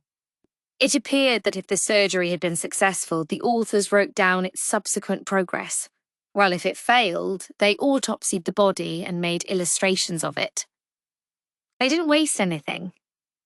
"Do you think their patients were slaves?" she asked. "It's a likely possibility." Cutting open someone's belly was almost unthinkable. Even a dead person had to be treated with respect. That, at least, was the common consensus. In practice, the only people doctors cut up to learn more about how humans were built were criminals. In the same way, if they were going to do experimental surgery, outside of extraordinary circumstances, it was unlikely that they would use ordinary people. Maomao didn't know what had passed for common sense at the time, but it seemed plausible that the physicians would have been using criminals or possibly slaves in their research. The only reason it had been permitted to cut open the Empress Dowager's belly to give birth to the current emperor was because, in the worst-case scenario, she was going to die anyway. When Maomao had helped perform a similar procedure for Shao Hong in the Western capital, it was because the girl had been on death's doorstep. Maomao understood very well why Xiao Hong's mother had objected so strenuously. But what about now? Are you cutting them open and removing the filth? Have you learned to read minds since I saw you last, Niang Niang? The exchange implied that Tianyu was already operating on living people. In the late stages of typhlitis, the mortality rate was high. By taking out the filth that had collected in the body, they might be able to improve symptoms at least slightly. Hence, there would be no real sense that surgery was the wrong move. But she was taken aback that they would use a newly minted physician like Tianyu to do the job. From the colour of his fingertips, she got the impression that it wasn't just once or twice that he had done this procedure. I admit there's no question about his ability, but still, she felt like this was more surgeries than would normally be allotted simply to polish a young doctor's skills. He probably wasn't limited to patients who had come from Maomao's clinic. It's like they're trying to get him as much experience as possible, as fast as they can. The suspicion had been growing in her mind since seeing the drug trials, and now it came close to certainty. There, in the book repair room, she was with Jinshi, Che, and Tianyu. Basin stood guard not far away. Maomao thought Che was being awfully quiet. She looked over and discovered she had a long piece of candy. Can we eat in here? Maomao asked. My hukpan gave it to me, Chu replied. So Bao had been in the office. He knew to give her some candy to keep her quiet. He really was her husband. Can I bring up this subject here? Maomao wondered. She looked around at those present and pondered how far she should speak. She would have preferred not to talk about it in front of Teng Yu. She said nothing, and time passed. Chapter 6. The Patient. They stayed in the book repair room for a while. Tianyu was humming loudly, which got on Maomao's nerves, but since she was probably doing the same thing, maybe she should take a long, hard look at herself first. Jinshi had disappeared at some point. Maybe he still had work to do. That was frustrating to Maomao. She was left with the nuisance that was Tianyu, but without the crucial key that was Jinshi. All righty, everyone, what say we wrap it up? Chue drawled. Miss Chue hasn't had her dinner yet. Evidently, she was done eating her candy, although she was still licking her lips. The Moon Prince said he'll call you again when there are more pages to see, she assured them. Man, I'm hungry too, Tianyu said as he and Maomao left the room. I'll get a carriage ready, said Chue. It's all good. I've been sleeping in the medical office lately anyway. At least get a fresh set of clothes, Maomao urged him. If a physician didn't maintain hygiene, what was the point? I know, Tianyu said. They watched him go. Then Maomao headed back toward Jinshi's office. What's up? Chia chirped. There's something I'd like to check. Yeppers. Sounds good. Gyouyoh went dutifully ahead of Maomao and said a few words to the guard outside the office door. Then she turned back. Okay, Dark Eye, right this way. Maomao walked into Jinshi's office for the second time that evening. What's the matter? Asked Jinshi. He was, as she had suspected, still working. Basen and Hulan were already gone, although she didn't know whether Barry was still behind his curtain. There was a soldier to serve as guard, but it wasn't Basin. Maomao didn't know his name, but he was clearly someone Jinshi trusted. Che stood behind her. Nothing, Maomao said, taking a close look at Jinshi's expression. There was something that had been bugging her ever since she found out about the drug trials. Master Jinshi, may I ask a question? What is it? Jinshi noticed that Maomao was concerned about the people around them. He swept the room with a quick glance himself to see if there was anyone he needed to get out of there. Would you happen to be sick these days, Master Jinshi? Do I look it? Maomao looked at him intently. Your shortage of sleep is less acute than it used to be, but you continue to overwork yourself. You're borrowing against your future health. Also, you still like to hurt yourself. Was that last part really necessary? It's true, sir. She was sure the red flower brand must still be on his flank. It was her way of indicating that she was about to talk about something very secret, and Jinshi was clever enough to understand. He raised a hand, and his guard withdrew, although he didn't look very sure about it. Maomao suspected this meant that Baoro had already gone home as well. What about me? Chu piped up. You too. Goodness gracious. Well, enjoy yourselves. She shuffled out of the room, looking dejected. The thought of the report she seemed likely to bring Swearin was frightening. All right, go ahead. And don't beat around the bush. Is someone in the Imperial family sick with some disease of the internal organs? What makes you ask that? The physicians, chiefly the palace's own doctors, are actually conducting drug trials. They're also getting the new physicians lots of surgical experience. Considering the scale of the endeavour, I have to think there's some serious illness afoot. Jinshi set down the brush she had been holding. Who else has noticed? Didn't you deliberately gather people who would keep their mouths shut, even if they did? Maomao thought back on the people who had been assembled for the selection exam. They were all folks who were exceptional even among the ranks of the physicians. Well, maybe not all of them. Dr. Gyouyoh was probably keeping a very close eye on Yu. Jinshi was quiet, considering his words. At that moment, there was a knock at the door. I thought I told everyone to clear out, Jinshi said, somewhat mystified. I'll go see who it is, said Maomao. When she opened the door, she found the familiar, overworked face of Gaoshan, Choi, peeking out from behind him. Miss Cho's animal instincts told her that you just might want her father-in-law around, she said, standing up ramrod straight in a most unusual pose. Even if she'd hurried to get Gaoshan, she'd brought him awfully quickly. I'm very sorry, Gaoshan said. She said Xiu Mao was here with you, Moon Prince. It's all right. You've come at just the right moment. I have a question. Che, you may withdraw. What? Evidently, she'd had every intention of sticking around, but Jinshi wasn't going to let her. Gaoshan handed his daughter-in-law several snacks and sent her out the door. Gaoshan and Baoyu both handled Chu the same way, an odd place to find similarity between father and son. Now, Gaoshan, why did you come here? I suspected that a clever person might deduce from the physician's recent activities that something was going on, and I thought this might be about the time Maomao would ask you about it. Maomao shivered to realise how thoroughly he had seen through her.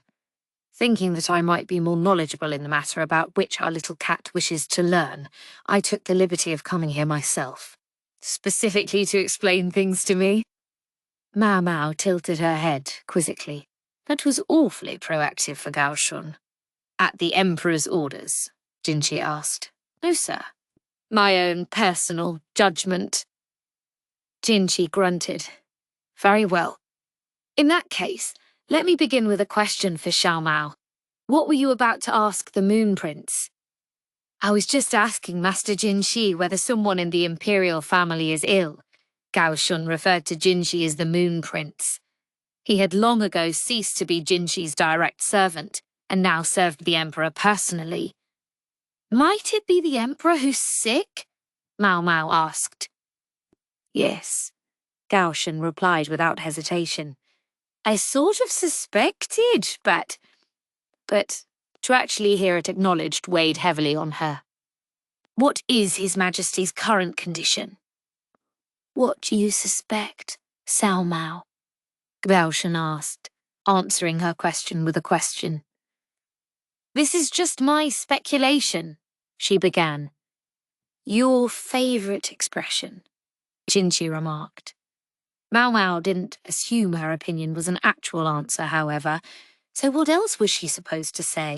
This was just her guess, based on what she knew of the illness among the patients in the drug trial. My guess is that His Majesty has typhlitis. My reasoning is that at present, the court physicians are validating the effects of various drugs for the condition, And if it is typhlitis, I suspect it's chronic. What makes you say that? Asked not Gaoshen this time, but Jinshi. It takes time to verify the effects of a drug. If the condition were acute, it would be too late to be doing drug trials now. Or the typhlitis appeared earlier in life and was cured, but there's a risk of relapse. Then it would be worth investigating. Gaoshen nodded. It's the latter. His Majesty had typhlitis once, but it was cured with drugs at the time. So you're saying that the same symptoms have been observed again? Yes. I should know. I was his aide at the time. There was a weight to Gaoshen's words. If he was serving the Emperor, this must have been before Jinshi was appointed to oversee the Rear Palace, which was to say, before the throne had changed hands. When specifically did this happen? Maomao asked. More than 10 years ago. Even before that, His Majesty had chronic stomach aches. And at the time he also had nausea and occasional fevers. His attending physician diagnosed typhlitis due to stress and was able to calm the condition using boiled herbs and a change of diet. Typhlitis could be caused by a wide variety of factors, so it was hard to be certain that stress had been the reason. But if that was what the physician at the time had diagnosed, His Majesty must have been under enough stress that it had been impossible to miss. Do we know the source of the stress? Maomao asked. It's hard to be completely certain, but in his capacity as Crown Prince, His Majesty often argued with the mother of the former emperor, much more than with his father. I suspect that might have been the cause. Maomao was quiet. In other words, he was arguing with the Empress Regnant. That would give anyone enough stress to cause an ulcer or two. Maomao had never actually met the former Empress Dowager, popularly known as the Empress Regnant, so she couldn't say for certain. But from what she'd heard, the woman had been a force of nature. Word on the street likewise held that in her twilight years, she had often clashed with the man who was the Crown Prince at the time and was now the Emperor. Also, and I don't know how you'll feel to hear this, Xiao Mao. Yes, sir. The one who was always at His Majesty's side at that time was Sir Lakan. Maomao's mouth hung open. Not good news. Your true feelings are showing, Jinshi remarked before he could stop himself. Nonetheless, now that Gaoshen had mentioned it, it made a lot of sense. 18 years ago, the monocled freak had returned from the Western capital. He would have needed a powerful backer to rise in the world as he had after that. Given that the Crown Prince was both younger than him and had been at odds with the Empress Regnant, an alliance could have strengthened both their positions. It might at least explain why a man who took matters into his own hands to the extent of smashing through the walls of the Rear Palace got away without so much as a slap on the wrist. He's got a finger on the Emperor's weakness. Yes, it made sense. Almost too much sense. You don't think the old fart with the monocle might have been the source of the stress? Said Maomao. I prefer to refrain from commenting on the matter, Gaoshen said. So he was running away. All right. So the Emperor is now showing the same symptoms he did back then. That's right. As far as Dr. Liu and Dr. Kan can discern, the situation isn't yet critical. Dr. Kan, in other words, Maomao's old man, Liu Men. But it also doesn't look like it's going to fix itself, huh? Said Maomao. If anything, it must be gradually getting worse. Gaoshen nodded. If the condition didn't seem to be responding to drugs, they would have to do surgery. Wounding the jade body. Yikes. Even Maomao understood that those who would take such an action must be prepared to die for it, even if they did it in the name of surgery. Even if the procedure was successful, who knew what people might say? Someone might find some excuse to put them to death anyway. They were dealing with someone who lived above the clouds, which automatically made this a vastly weightier matter than even the cutting open of the Empress Dowager's stomach. Maomao unconsciously scratched her head. It would be ridiculous for her father Luo men, not to mention Dr. Liu, both excellent doctors, to suffer unjust punishment over something completely beyond their control. Why has the condition relapsed? What could cause...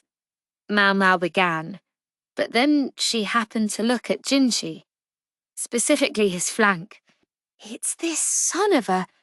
Jinshi bit his lip and pressed a hand to his side. At least he seemed to know. Maomao tried to put herself in the Emperor's shoes.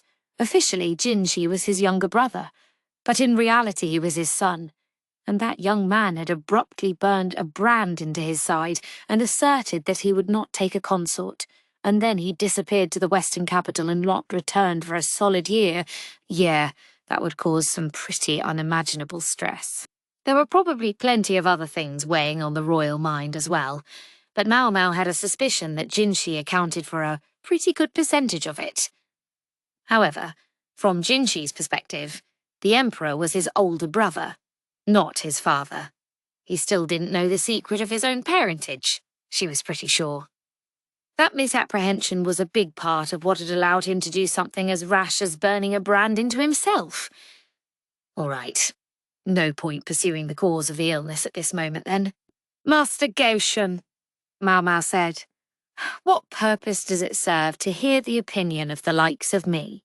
One wishes to get a variety of perspectives, Maomao. A variety, sir? Gyouyoh of all people should be able to hear about His Majesty's condition from the highest-ranking physicians in the land. By the same token, however, hearing from any of the lower physicians would be difficult. She supposed he wanted the viewpoint of a minion like her, to avoid becoming too biased in his thinking. Then again, perhaps he was considering the possibility that the upper physicians were lying to them. Whether from good motives or bad, it was hardly unusual for a doctor to conceal the extent of a patient's illness. If you're involved, Gyouyoh, then I take it we can assume it's not good, Jinshi said. No, sir, it's not. I think it will soon be hard to cover for His Majesty's condition. We've been careful to conceal his poor pallor with whitening powder, but I think people will soon begin to notice anyway. And once they do, it's going to be a big deal, Maomao said. Ordinarily, one wished to worry only about the sick person themselves. With the royal family, however, matters were different. The state of their health could provoke a great deal of talk. If anything should happen to His Majesty, the country would be thrown into chaos, Jinshi muttered. And he was right. The Crown Prince wasn't even 5 years old. If he were to have a regent to rule in his stead, it would be Empress Gyouyoh's father, Gyouyoh. Many of the Emperor's subjects disliked the Crown Prince, in whose veins flowed distant Western blood. Many others no doubt would wish to put Consort Li Hua's son, who was the same age as the Crown Prince, on the throne. And there was one other candidate, the 22-year-old younger son of the Emperor's own mother, Jinshi. Chaos! Chaos wouldn't even begin to cover it. Jinshi himself might not have any interest in the Jade Throne, but that wouldn't dissuade anyone else. Crying that he simply couldn't because he had a brand in his flank wouldn't pass muster. Just when it seemed the discord between the Empress's faction and the Empress Dowager's was calming down, an even bigger bomb was poised to go off. This isn't going to make him less stressed out, Maomao thought, trying to conceal his illness so as not to worry those around him would only make it worse. The Emperor has to be the Emperor before he can be a sick man. Whatever the illness, so long as one was in the position of majesty, one had to simply get through it. One could not just beg off and relax for a while to recover. The Emperor was said to live above the clouds. He was not like those who lived on the earth. Gyouyoh might be worried about the state of his milk brother, the Emperor, but he was also a vassal of the same man. What was it that he, a vassal, wanted Maomao to do? Master Gyouyoh, are you sure you should be quite so forthcoming with me? Are you the kind to blab to others, Xiao Mao? He replied promptly. The back and forth felt familiar. Surely you don't need to go so far as to tell me the Emperor's actual condition. It would be rude to ask for information without offering any. It sounded as if Goshen were talking about simple give and take, but that wasn't really true. I have faith that the physicians will tell you only what is true, Maomao said. It was all she could say. Understood, Goshen replied, and left.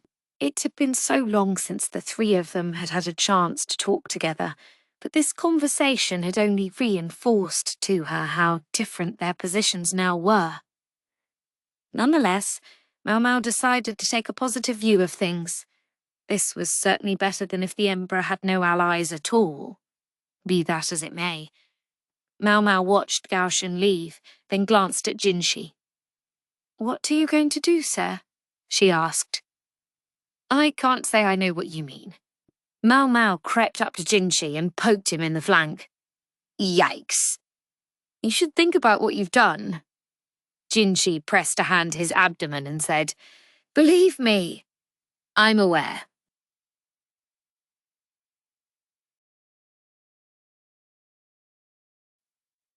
Chapter 7. A Man's Romance. Maomao now knew the terrible secret of the Emperor's illness, but the next day work went on as usual. Today she was with not Short Senior, but Tall Senior. Good to be working with you, she said politely. Yeah, good to have you, he said. He spoke less formally than Short Senior, but he was tall enough that he was still somewhat intimidating. He and Maomao looked sort of unbalanced when they stood next to each other, but Tall Senior was thinner and less built than Li Haku. Today, they would spend the day at court making medicine. Keep on your toes, Tall Senior advised her. They changed the recipe yesterday. All right, sure. They chatted as they ground rice powder in their mortars. Maomao and the others were assigned to this duty to make sure that nothing adulterated the powder while it was being made. She suspected that some of the medicine they were producing would be given to the Emperor himself. The powder that emerged from the mortars was very fine. So fine that they had to put cloths over their mouths to make sure they didn't inhale it. You could almost use this stuff as whitening powder, Maomao observed. Ground rice? As whitening powder? Tall Senior responded. Sure, it's a lot safer than powder with lead in it. Lead? Actually, didn't they ban that in the Rear Palace a few years ago? Yes, I believe they did, Maomao said. She would never forget the case. Speaking of which, is it true you served in the Rear Palace yourself, Maomao? He knows my name. Maomao started to feel bad that she hadn't bothered to learn his but had simply assigned him a nickname at her own discretion. It's true. I wasn't even there for 2 years, though. Tall Senior's interest was clearly piqued, although he didn't stop working as he said, Hey, can I ask you a question? Go ahead. Is it true that the Rear Palace is just bursting with beautiful women? It was such a forthright question that she actually rarely heard it, giving it a sort of novelty. I suppose, she said. The consorts are certainly all lovely, and generally the serving women as well. The Rear Palace had certain standards for those admitted to it. Of course, there were always those like Maomao who fell short of the mark, but by and large the women there were above average in looks. Huh, wow!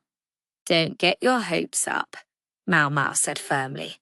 It isn't just a place where women chortle and play. Sometimes women found themselves poisoned, and gossip flew everywhere, and sometimes there were hair-pulling catfights.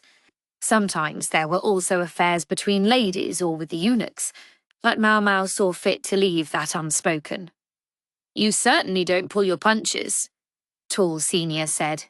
In the Rear Palace, everyone is vying for His Majesty's imperial affection, so they can hardly just all hold hands and be friends. It was, admittedly, a decent enough environment that good sense could still be found among the most important ladies, such as Empress Gyouyoh or Consort Lihua. Nonetheless, it wasn't as if there were no battles there. Sounds like it was a lot worse under the former emperor, though. Just the thought was enough to give Maomao goosebumps. In fact, grudges and resentments caused by his former majesty had created more than one problem in the rear palace in her own time. "All right, but still," Tall Senior said, unwilling to relinquish his dreams. Maomao found that even her most studious-looking colleagues would reveal a more frivolous side if she talked to them long enough. One might have expected that chatting on the job like this would get them scolded by their superiors, but that wasn't the case. Doctors had to know how to get information from a person while talking to them, so it was good practice. As long as their hands kept moving and they didn't make any mistakes, it was fine if they talked together. Speaking of, the other day I got my first glimpse of the Empress. She's really lovely, Tall Senior said. "Isn't she, though?" Maomao replied with just a hint of pride. She still thought of the inhabitants of the Jade Pavilion as her people. I wonder if Empress Gyouyoh knows about the Emperor's illness. If she did, would she worry about him and hope for him to recover? More likely she would consider what the world would look like if and when His Majesty passed on. It was hard to call the Empress His Majesty's wife in the strict sense, but she was certainly the mother of the Crown Prince. That other girl with her family member, she was beautiful too. I never knew that foreign blood could give a person hair like that. A girl in her family. For a second, Maomao thought maybe he meant Princess Lingley, but she realised it was probably the adopted daughter Gyouyoh had sent to the capital. It's not just about being foreign, though.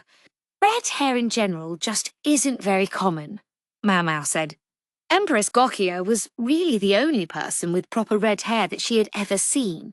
She'd seen a few people around Icy Province with roughly similar hair colour, but it's still been unusual. There was less red hair out there than gold or silver hair, so it must have been rare indeed. "Oh, yeah? Did you know that you can become a redhead after birth?" Tall Senior asked.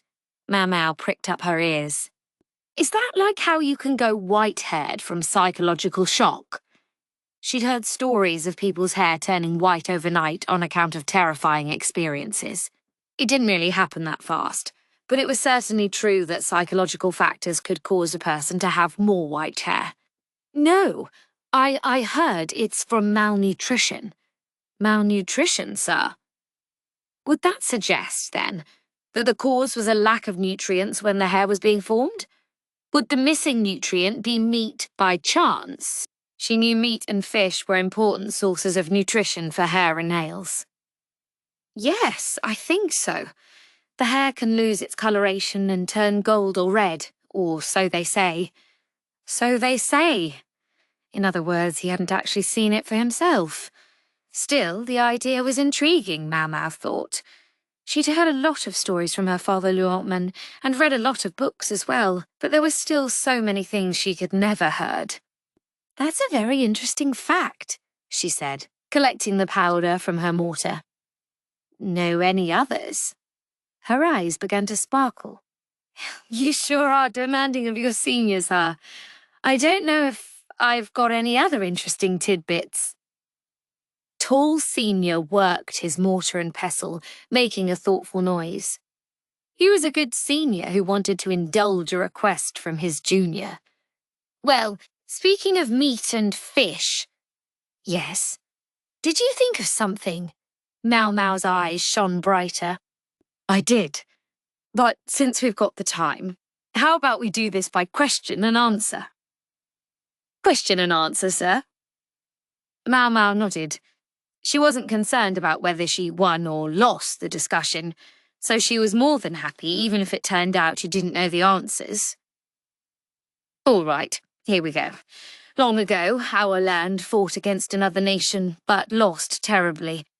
The soldier in charge of the army was a man of very sharp wits who always grasped the strategic situation and made wise judgments. He sent scouts to reconnoitre the enemy encampment and determined there was a good chance of victory, on which basis he gave battle. If he was so sure he would win, why did he lose?" "Military matters aren't really my area of expertise," Maomao said, frowning at what turned out to be quite a different topic from what she had expected. "Help me out." "Oh, at least try to think it through."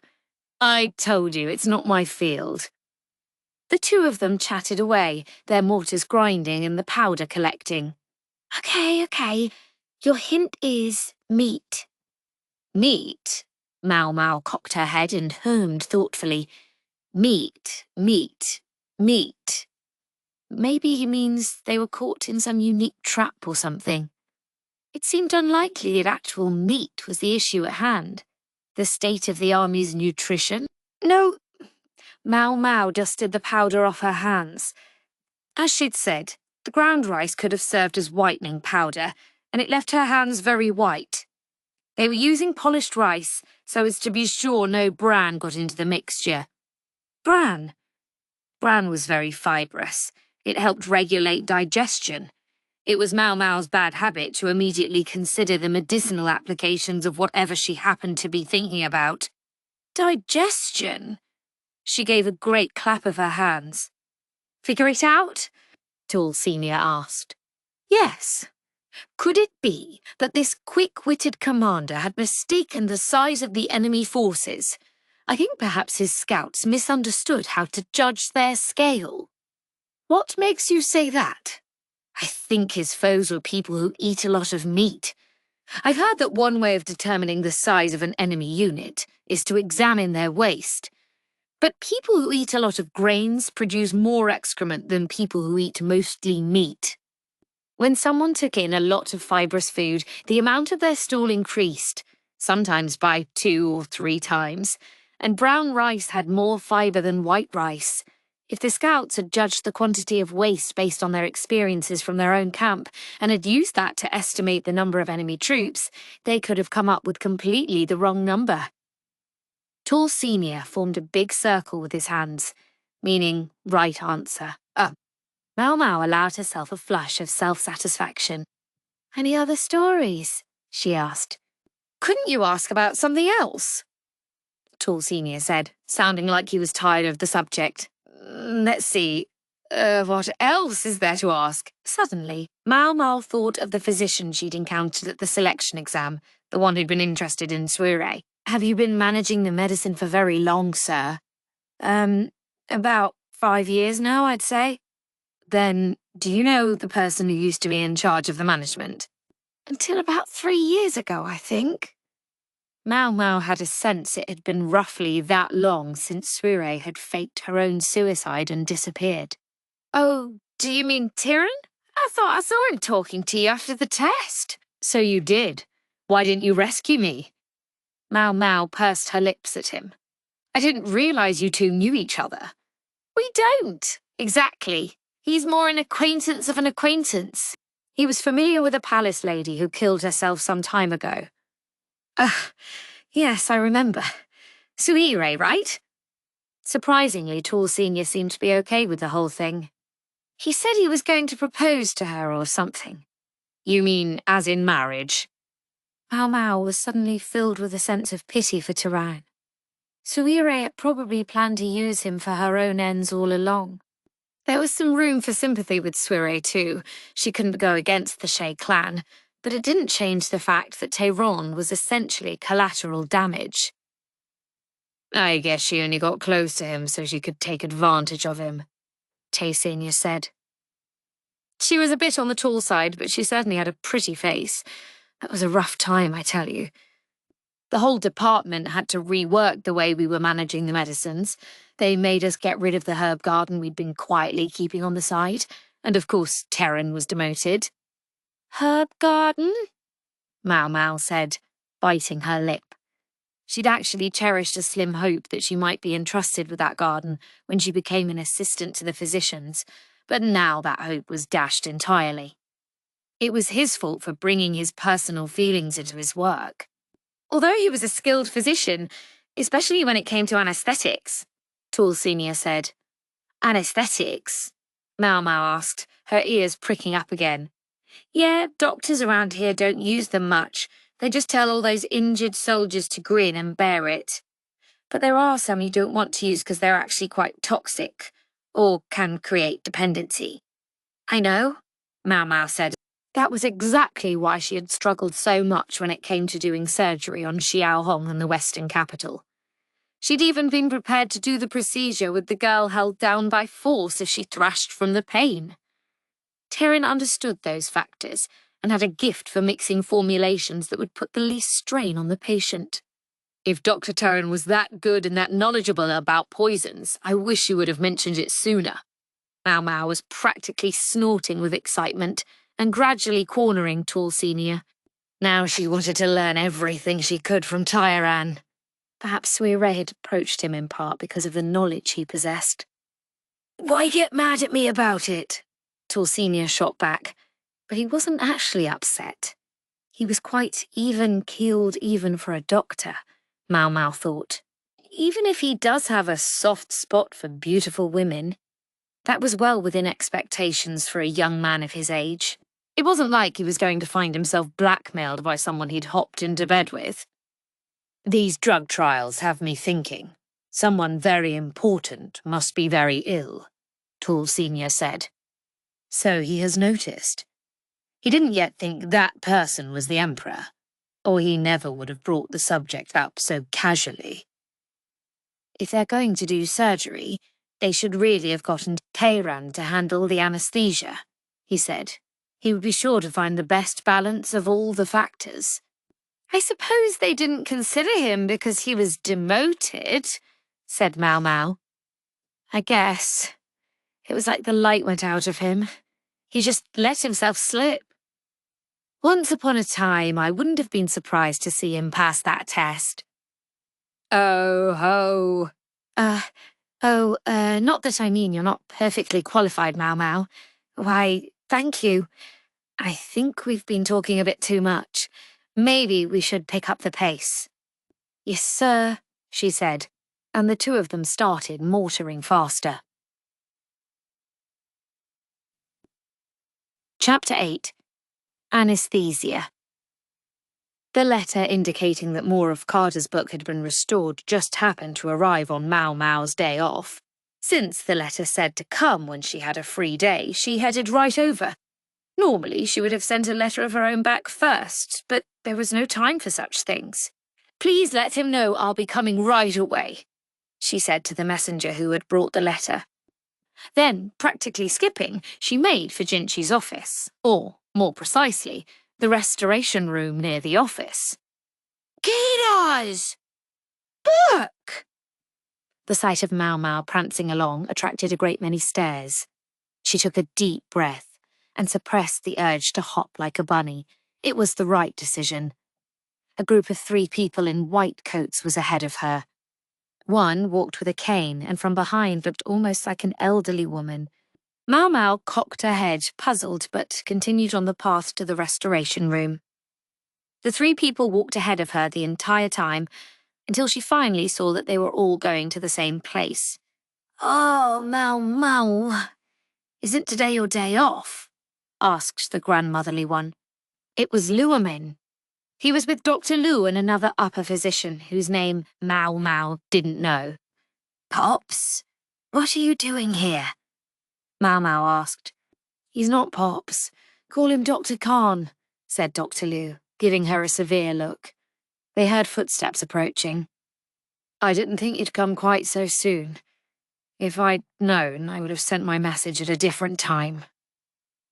It was Jinshi. Behind him came Hulan, who was grinning as if there was something delightful about all this. "I heard the book had been repaired," Maomao said. It must have been Jinshi who had summoned Luomin and the others. "It is a very important book, after all." It only made sense that he would show it to Dr. Liu before he showed it to Maomao. Sure, she might have been the one to find it, but it didn't have her name on it. It would have been wrong to insist that she should see it first. "May we go in, sir?" Dr. Liu asked. "Please," said Jinshi, and so the physicians entered the room. "Aren't you coming, Lady Maomao?" Hulan asked, his face popping up in front of her. She bared her teeth at him. "Keep away from me!" Jinshi put himself between the two of them.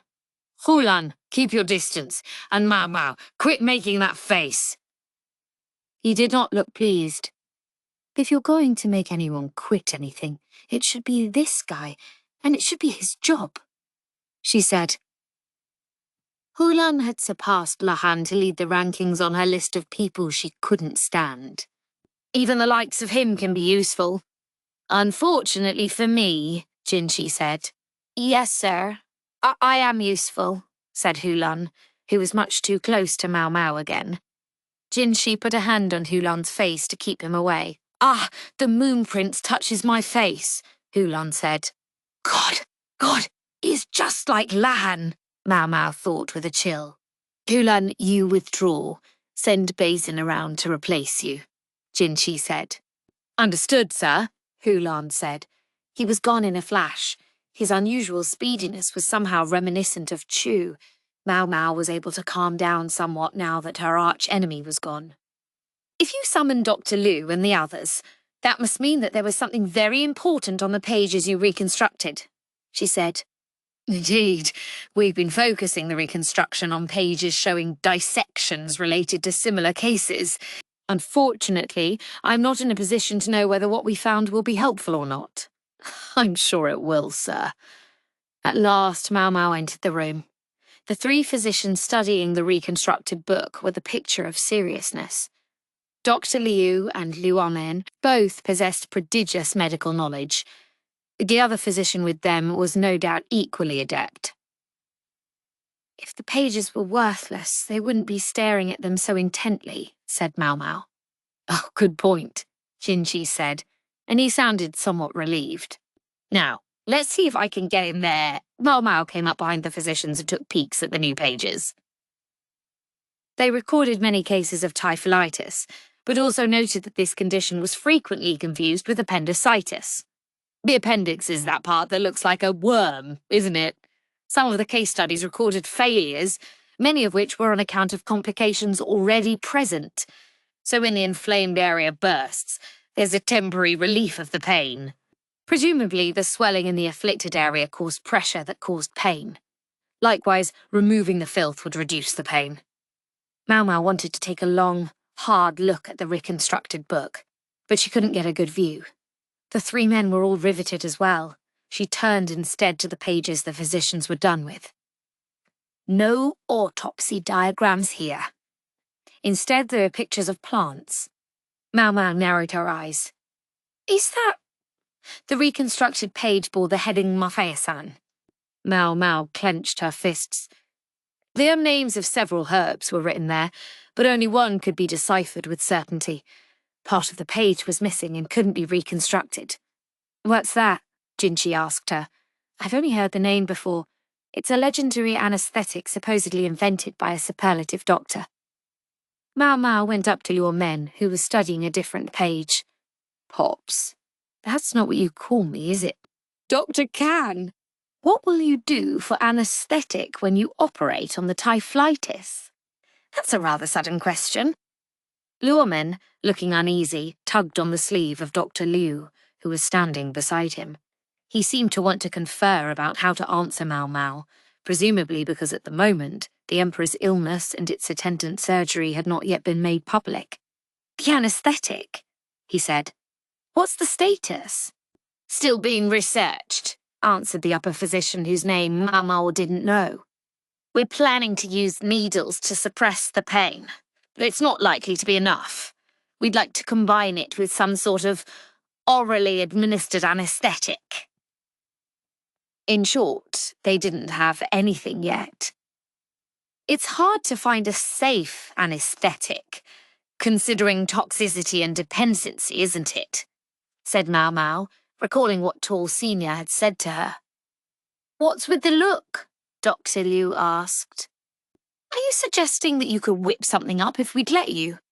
No, sir, but I happen to have an acquaintance who's experienced in such matters. Perhaps you'd let me confer with them. This person can make anesthetic medicines? Jinshi asked. I can't say for certain. Most of the ingredients on this list are illegible, and we don't know how potent the effects might be. But this person does know a lot about these things. Who is it? Maomao smiled. The one ingredient on the list that she'd been able to make out was thornapple.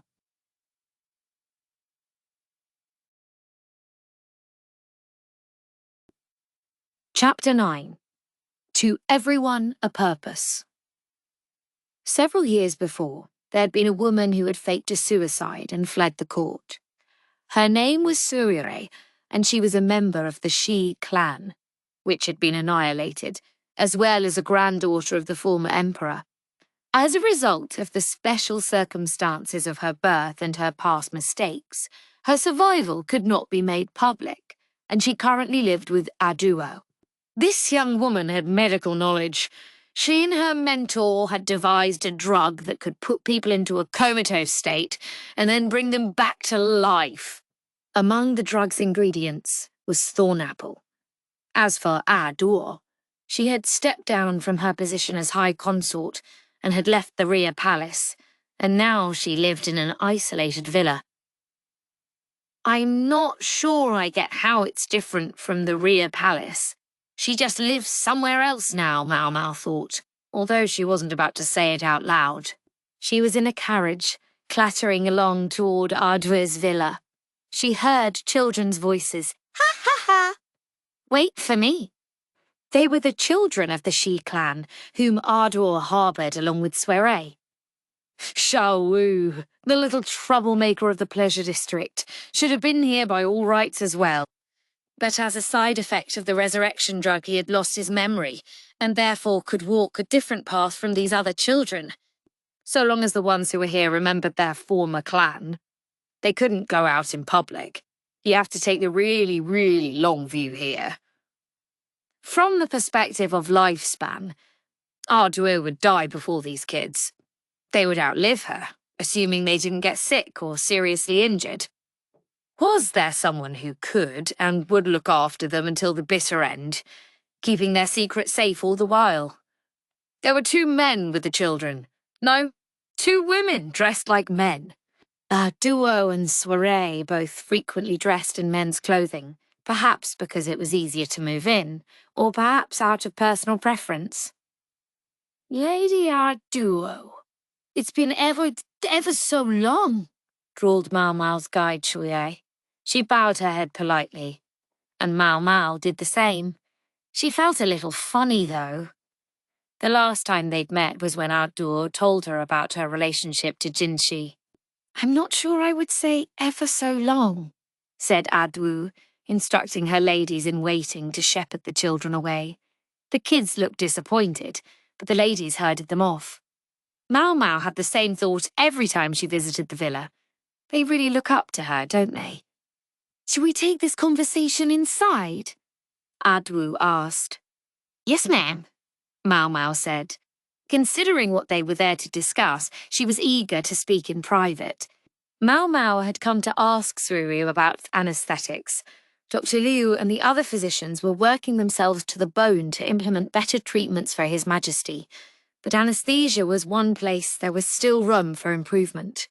The very fact that they were willing to entertain Maomao's suggestion was evidence that they would take all the help they could get.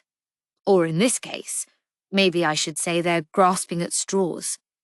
The small company went to one of the rooms in the villa. It had a modest table and 4 chairs. An attendant prepared tea and then promptly left. It was only Gyouyoh, Sowing, Maomao, and Gyouyoh in the room together. Gyouyoh gestured for them to sit, and they did so. Gyouyoh folded her legs and turned to Maomao. Now, I hear you have business with Sowing. What is it you want? I like to ask Sowing for her medical knowledge, Maomao said. She wasn't sure it was appropriate to use the name Sowing, so she settled on using the shortened form as well. What do you think, Sowing? Gyouyoh asked. I have no opinion, the young woman replied. I'll follow your orders, Lady Gyouyoh. You're no fun. Gyouyoh took a smoking pipe in her hand and twirled it deftly. It didn't look like she actually smoked. She just enjoyed spinning it. It reminded Maomao of the way Jinshi would twirl his brush between his fingers. What, precisely, do you want Sowing to do? Gyouyoh asked. Maomao took that as her cue to bring out the item she had brought with her. It was a chest of thin wood. She opened the lid to reveal a sheet of paper, along with some charcoal to protect it from humidity and something to keep bugs away. What's this? Suire inquired. Are you familiar with a medicine called mafisen? Suire paused, choosing her words carefully. I've heard of it, just once. It sounds to me like something out of a fairy tale. A drug that puts you to sleep and keeps pain at bay. She seemed to be quietly scanning the reconstructed page. What would you do if I told you that drug exists? I wouldn't do anything. Even if I said it contains thorn apple? I see that's what's written here, but that's not a medicine. That's poison, isn't it? What are you going to use it for? Our duo observed this conversation closely but quietly. Gyouyoh was squirming like she could barely restrain herself from offering some piquant interjection. We would use it for surgery, said Maomao. Suire nodded. This, it appeared, made sense to her. You're suggesting temporarily stopping the heart to prevent pain during surgery. She was speaking of the resurrection drug she herself had made. We wouldn't go quite that far. Do you think it could be made mild enough to simply induce unconsciousness? I think this is a road you'd be better off not taking. Suire wasn't biting. Not even a little. Thorn apple is an extremely potent poison. I understand wanting to make things easier on the patient by preventing them from feeling pain. Believe me, I do. But the very fact that you're here seeking knowledge from a criminal like me tells me how cornered you must feel. Who do you propose to use as anaesthetic on? Suire was a sharp one. I can only say that it's someone very important, Maomao replied. It wasn't her place to identify the person exactly. Gyouyoh, however, was kind enough to guess. Oh ho. Has that poor boy's illness started up again? That's not very respectful, Maomao thought. That poor boy was probably Gyouyoh's way of referring to the Emperor. The question is, how do I answer? Maomao shot Cho a sidelong glance. She just grinned and didn't do anything to halt the conversation, so Maomao decided to go on. I don't know who you're referring to, but what was the nature of his illness before? Maomao asked, careful not to use any names. Well, let's see. I remember he was unwell for quite a while. The physicians probably have records more precise than my memories. All I could really tell you about is the fights with his grandmother. Our duo seemed to remember it all quite clearly. Yes, his grandmother. She was a very strong person, so let's call her, I don't know. Let's say the Empress Regnant. That's not a code name. Chu groaned quietly, but she made a circle with her hands, a sign of approval, so the conversation went on. So this man fought with this Empress Regnant? Maomao asked. Yes, I like that name. Much easier to work with. You want to hear the story? One of them was a lady more than 80 years old, who in spite of her age showed absolutely no inclination to step off the political stage, and the other was, let's say, a crown prince in his rebellious phase. They were at each other's throats so loudly that I could hear it all the way in my place, and the crown prince would always want me to listen to him complain about it afterward. Somewhere in the middle of it all, though, he looked like he was in genuine distress. She's straight out saying Crown Prince. She's not even trying to hide it. Chu made a disapproving X. Now, Lady Gyouyoh, we can do that. I need you to be evasive about his identity, she drawled. Otherwise, what is Miss Chu supposed to report back to everyone? It's just us here. It's fine. I'm sure you can think of some way to talk around it, Chu. Miss Chu is going to be working overtime. Do forgive me. Our duo set down her pipe and sipped from her teacup.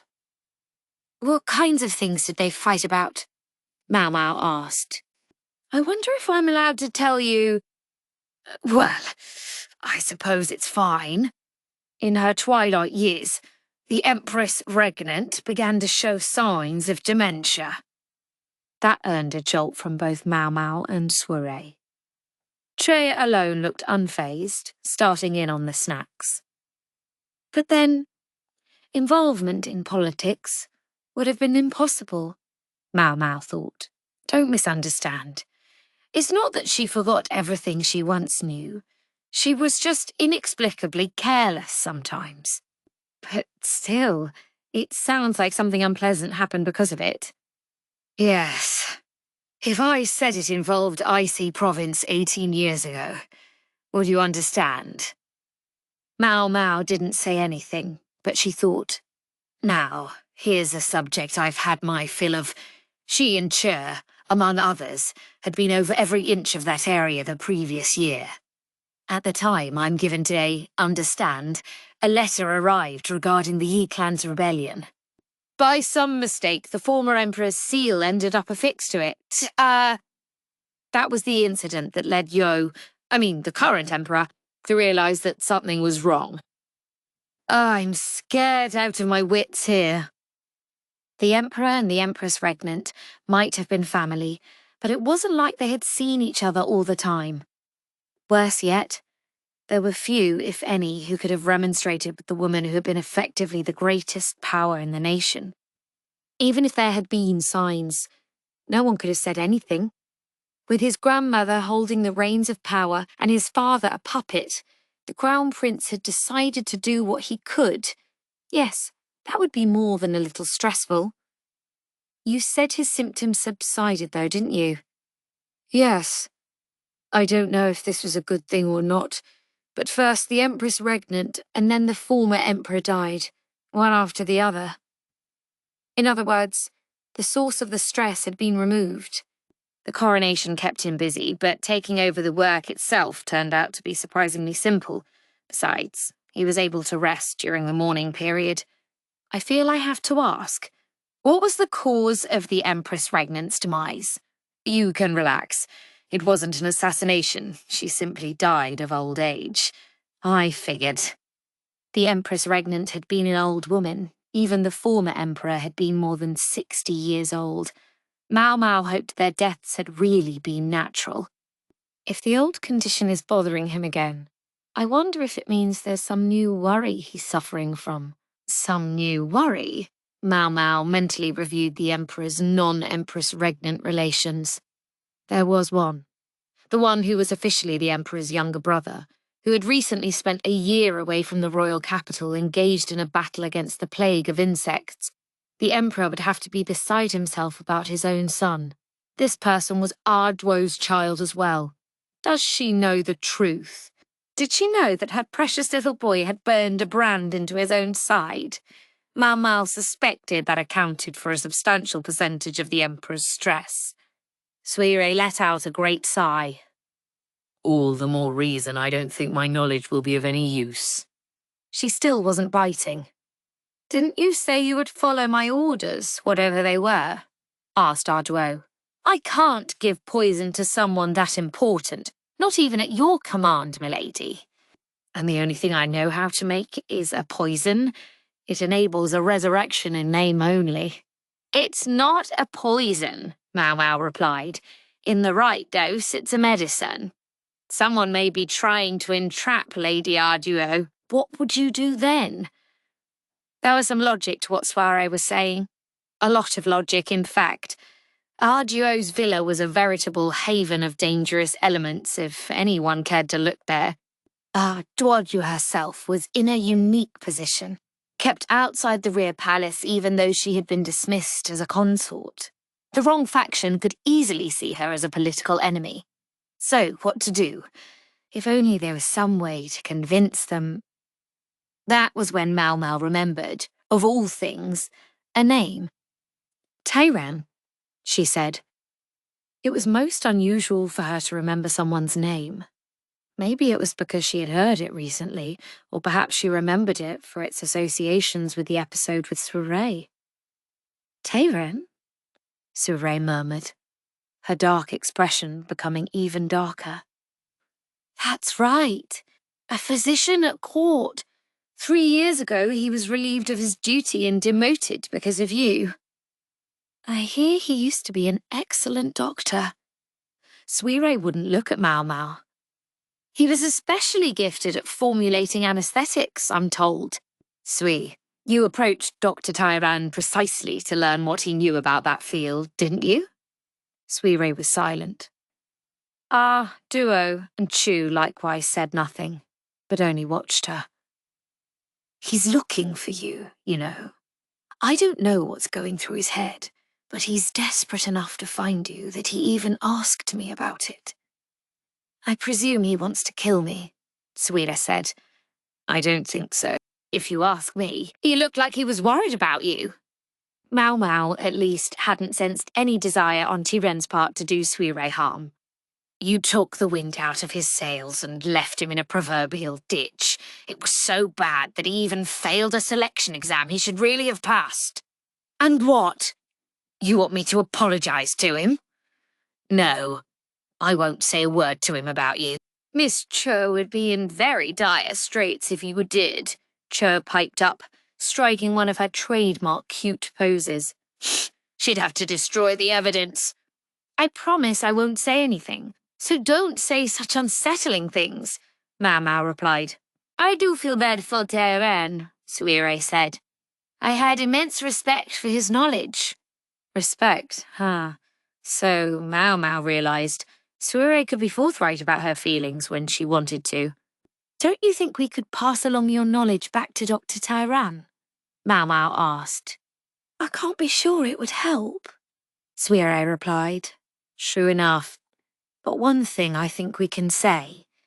You've tried using Thornapple more times than anyone else here.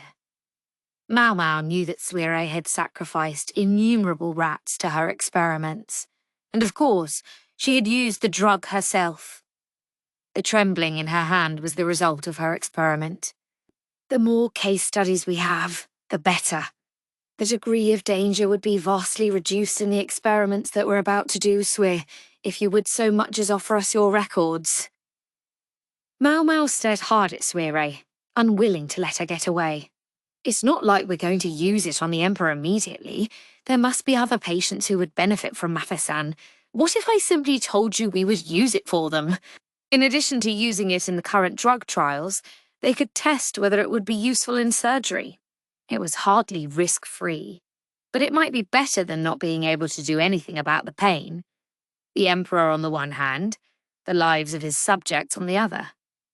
Maomao wasn't sure how she felt about that, but she had no choice except to close her eyes to it.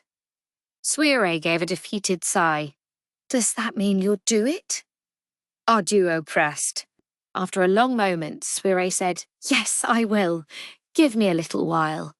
Maomao clenched a fist in triumph. She finally had Suire's agreement.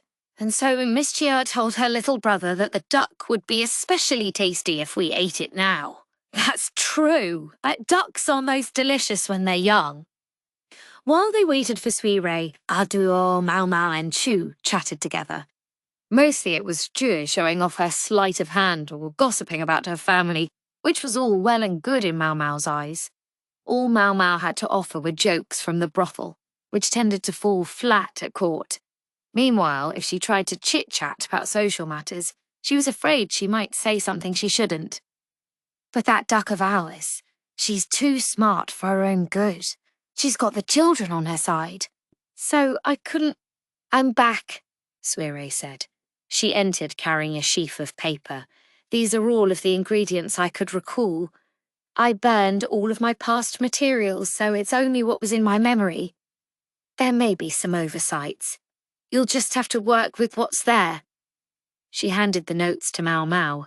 It was a lengthy list of poisonous herbs, headed by Thornapple. Deadly poisons all, eh? Maomao said. Yes. The drug does cause death, after all, even if only temporarily. At least you wouldn't feel pain. Unless you were to wake up. Suire didn't sound the least bit enthused, but she'd written careful notes. I've also added Shaoanese knowledge, although I haven't tested it yet. Shao was the country bordering Li, and its former shrine maiden was among those hiding at Duo's villa. If the goal is to prevent the patient from feeling pain, I should think you could use some of these drugs as well, Suire said, writing down another list of names. Probably not this one, said Maomao. Suire had written cannabis. Why not? She asked. It works well at first, but it creates dependency, and the body can become used to it, weakening the effect. I gather the standard way to administer it is with warm wine. It should work very well the first time, at least. I'm not sure we want to involve wine, Maomao replied. I see. Because it would blunt the pain but increase circulation. It was true. You could dull pain by making a person slightly drunk. There was no perfect anesthetic. The task was to find something suited to the situation and which had the fewest side effects. What about needles? Sowing said. I gather they're already exploring that possibility.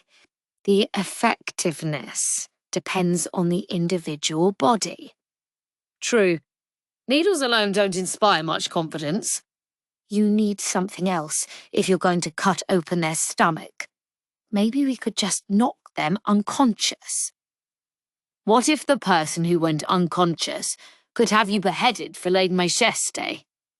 We'd just have to explain the situation and tell them to suck it up. I tremble to think if they started thrashing from the pain. We'd just have to cope somehow. Even if you could, no one else at court would approve. Ugh, the Imperial family is such a pain. Agreed. During the second half of the conversation, Maomao and Sowing both became quite garrulous. I didn't know you could talk this much, Sui, Ardua said with amusement, sipping her tea. You know how it is, Lady Arduo, said Chui, still working her way through the snacks. When two aficionados get to geek out together, they can really get going. I doubt we've mentioned anything the physicians aren't already trying, Sowing said, clutching the notes. I assume any doctor worth his salt would have already done these things more than once. True enough, said Maomao. In medicine, there were no shortcuts. Only case studies and trials in sufficient quantity got results. Medicine is tricky, Sowing said. You might think that if you cut the amount in half, the person would be asleep for half as long, but it's not that simple. Yeah. The wrong amount sometimes doesn't have any effect at all. Maomao agreed. She would know. She tried it on her arm. May I offer my personal opinion? Sowing must have been talking too much, for she drank some tea now as she spoke. I don't know what kind of person the Emperor is. But is he really the sort to refuse surgery just because he's afraid of the pain? If you can work out an effective treatment, I have a sense that the anesthetic itself isn't that important. I think what's really going to matter is the before and after. The before? Maomao asked. The after, she understood. Many were the surgical patients who had died from infection after a procedure. I mean, whether the Emperor has any inclination to undergo surgery to begin with, and whether the people around him will let him. Maomao paused. Then at length she said, That's not our job. Jinshi or the other high officials would have to take care of it. Fair enough. In any case, I'll send you any new information I learn about the anesthetic. I think it would be more efficient for you to look into what drugs you'll use after the surgery. Understood. Maomao put the notes into the folds of her robes. Tehran might ask about me when he sees those notes, Sowing said, not just because of the content, but because of the handwriting. If he does, I'll tell him they're personal effects. You left them in your room. Please do? It was most likely true that Sowing respected Tehran, which was exactly why she didn't want to be involved with him. All right, Maomao said and smacked herself on the cheeks. I'll do whatever I can do. And whatever I can't, I'll leave to someone else. She wasn't under any illusions that she could do it all by herself. She wondered, sometimes, just how skilled you would have to be to grow proud enough to think that you could. Chapter 10. Gyouyoh. From the time he was born, everything had been decided for Gyouyoh. What he would do, what he would be. As the Emperor's only son, that was the position he had been given. There was always someone watching him. Very rarely could he do what he pleased. The closest he came to freedom was when he was playing with his milk siblings. "It's time to eat," Gyouyoh informed him, marking an end to administrative business and the constant sitting it involved. Gyouyoh, a milk sibling 2 years older than Gyouyoh, had been temporarily assigned to Zuigetsu. Really, Gyouyoh had been told it should have been not Gyouyoh, but some other member of the Ma clan assigned to Zuigetsu. As Gyouyoh bodyguard and second in command, Gyouyoh, although he had been known by a different name at the time, could hardly be replaced. But in Gyouyoh's mind, that was all the more reason he should look after Zuigetsu. For lunch, Gyouyoh was served soup with no actual solid ingredients and congee that didn't appear to contain a single grain of rice. His meals had been this way for more than 2 weeks now, and he'd lost a fair amount of weight. His cheeks were starting to become sunken, a fact he concealed with special whitening powder that Gyouyoh made for him. There was also another meal, too, separate from the congee. If they only brought him a sick man's food, there were those who might guess, well, that he was sick. For that reason, Gyouyoh also brought him an ordinary meal. "Take this before you eat, sir." "Must I?" "I'm afraid you must." Gyouyoh handed Gyouyoh some medicine with a uniquely acrid smell. Initially, they had mixed it with fruit juice or honey to soften the taste, but although this diluted the flavour, it increased the amount that Gyouyoh had to drink, so he had asked them to stop. He drank down the medicine, then stuck his spoon into the glue-like congee. It was suffused with flavours of salt and meat. In some other form, it might have tasted a little better. After about 3 bites, Gyouyoh put down his spoon. "Does it hurt, sir?" "Do you even have to ask?" His chronic stomach pain had been getting gradually worse. Sometimes he felt nauseous, or got low-grade fevers. He'd experienced this pain before and had assumed the same treatment would do the trick, but there was no sign of the condition improving. "What are the physicians doing?" he demanded.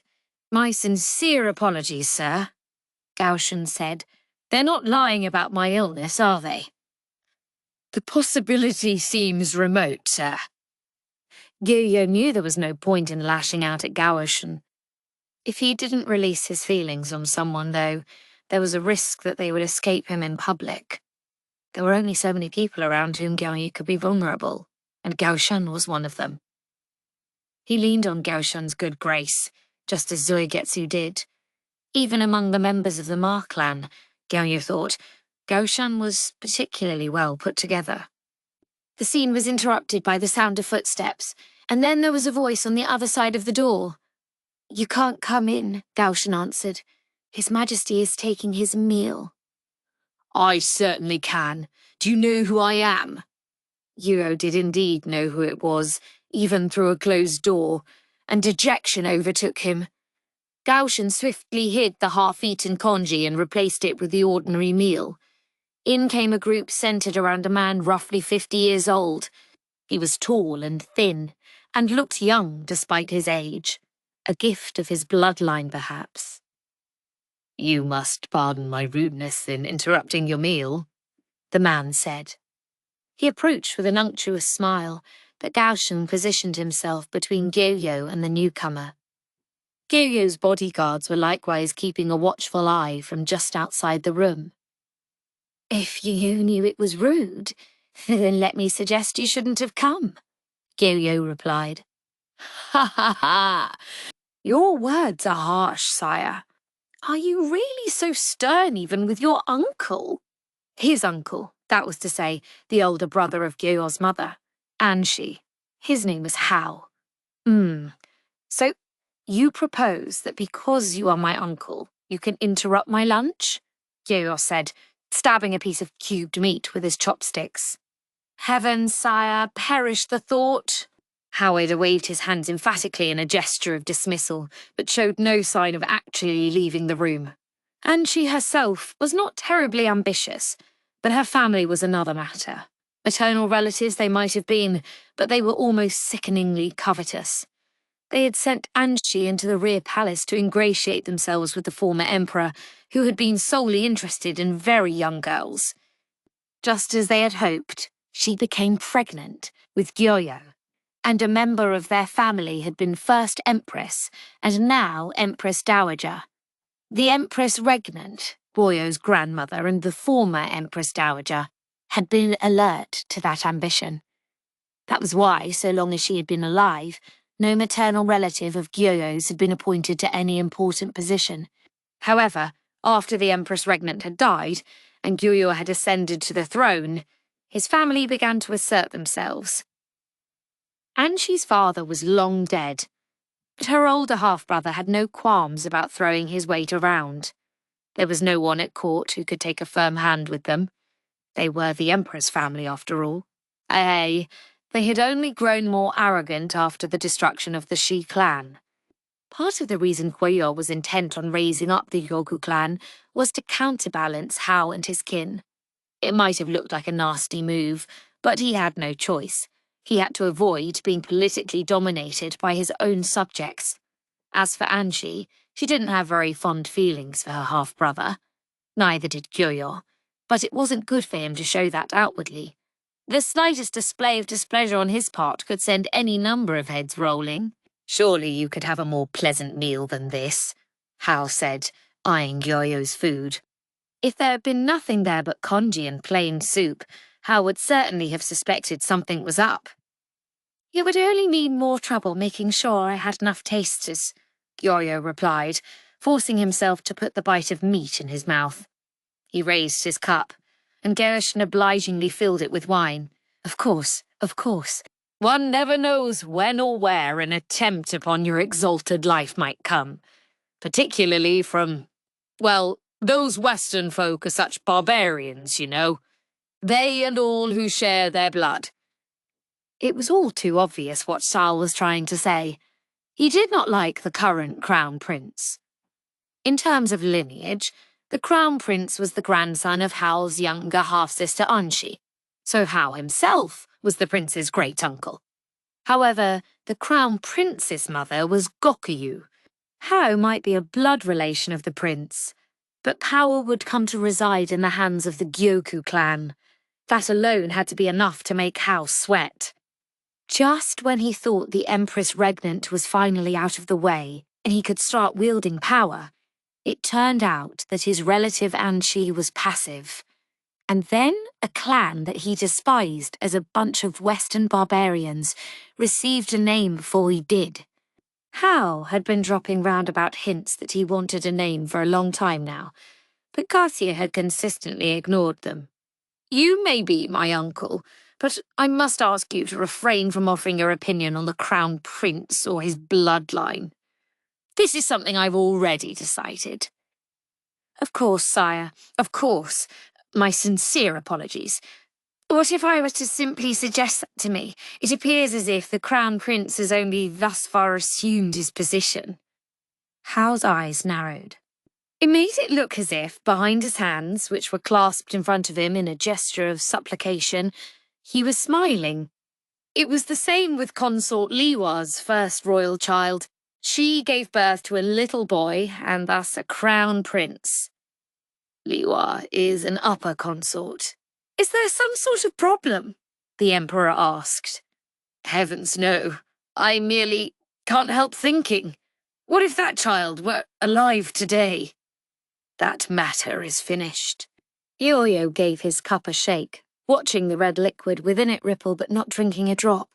Yes, that was over long ago. It was widely believed that his child with Arduo was dead. For Hao, it would have been most convenient had that child been alive. If he could become a guardian for Arduo, who had no political backer of her own, he could continue to exercise his influence into the next generation. And, most unfortunately, that was what Gyouyoh wanted as well. "Oh, sire, I'm sure he would have grown into a fine young man, much like Master Zuigir." Gyouyoh only glowered silently at Hao, but then his vision was blocked. Hao made a choked sound, his eyes almost bulging out of his head. He found a sword inches from the tip of his nose. Who had put it there? Gaoshen. He was ordinarily so put upon, taciturn, with a perpetual furrow in his brow, and meanwhile people mocked him as a henpecked husband. Not to mention that, thanks to Zuizetsu's selfish whim, he'd had to spend nearly 7 years pretending to be a eunuch. You could call this man a wimp to his face and he would hardly look fazed, but now he had a sword on Hal. "What's the meaning of this?" Hal demanded. His bodyguards had reacted immediately. This being the Emperor's chamber, they were not permitted to wear swords, but they were still 3 imposing men. "I would ask you the same question," Gaoshen replied. "What made you think that you could speak the Moon Prince's name and emerge unscathed?" His gaze was even sharper than his sword, and likewise levelled directly at Hal. "At this time, there is only one person with the right to use that name," Gaoshen continued, "His Majesty himself. I don't think you know your place. I might even say you've arrogated to yourself what belongs to heaven, a serious crime." Gaoshen was a particularly mellow man, even among the members of the Ma clan. To see him moved to do what he was doing spoke to just how far Hal had overstepped. To speak Zuizetsu's name aloud was as good as to assert that he held a position equal to the Emperor's. Hal's guards didn't move. They couldn't. Gaoshen would lop off Hal's head before they could stop him. For that matter, the guards would probably end up dead as well. Gaoshen was just that good a swordsman. Even back when Gyouyoh and Epilogue had wrestled with him 2 against 1, they had never stood a chance. It crossed Gyouyoh's mind that it might be nice to simply let Hal lose his head here and now. It would certainly be a load off his mind, but the clean-up would be such a headache. Not just the actual clean-up of the mess in the room. Gyouyoh wanted to avoid weakening Anshi's family by eliminating Hal. Without the Shi clan, the balance of power at court was skewed. It wouldn't be a good idea to reduce the number of factions ever further. Gyouyoh raised his hand, and Gaoshen lowered his sword. Hal glared at Gaoshen, his face absolutely pale. "What right do you have to assault me in this manner?" he exclaimed, spittle flying from his mouth. "None. I have no status," Gaoshen replied, and it was true. Members of the Ma clan were never given official positions, and Gaoshen's was no exception. "However, I am the sword of the Emperor, and I simply did what the Emperor's sword ought." He's right. No one said you could call Zuigetsu by his name. "Only I may speak that name," Gyouyoh said. Hal bit his lip. He was Gyouyoh's maternal relative, but not a member of the Imperial family, and it was forbidden to speak the names of the highest members of royalty. For better or worse, Hal was a man who knew his limits.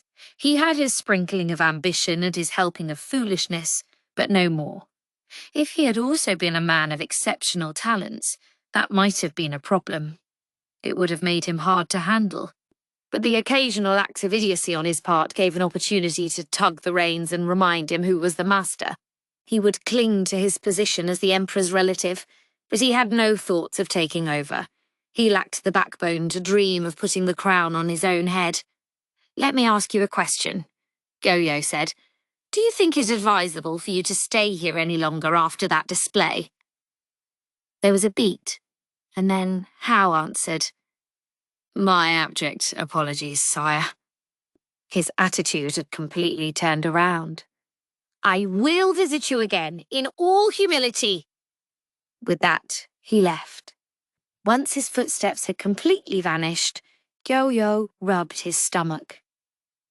"Does it hurt, sir?" Gaoshen asked. "Yes." "And it got worse just now." The piece of pork he had eaten was coming back up, along with stomach acid. "What do you suppose Master Hao is thinking?" asked Gaoshen. "Oh, I should think it's obvious. He wants me to restore Zui as crown prince." "I see, sir." All the sharpness had left Gaoshen's gaze, and his voice was once more like it always was. "But you have no interest in doing so, do you?" Gyouyoh paused, then said, He set down his cup of wine, not clearly saying either yes or no.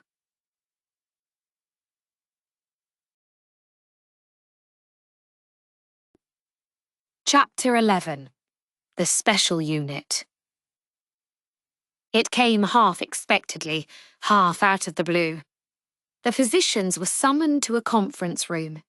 Maomao was asked to attend in the nominal position of secretary, but when she saw who was gathered, she had a pretty good idea what they were there to talk about. Dr. Liu, Liu Men, and tall and short seniors were there. Mid-height peer was missing. Instead, she saw Tianyu, goggling at the room around him, and a collection of other accomplished and capable doctors. Perhaps most interesting of all, Dr. Tyron was there as well.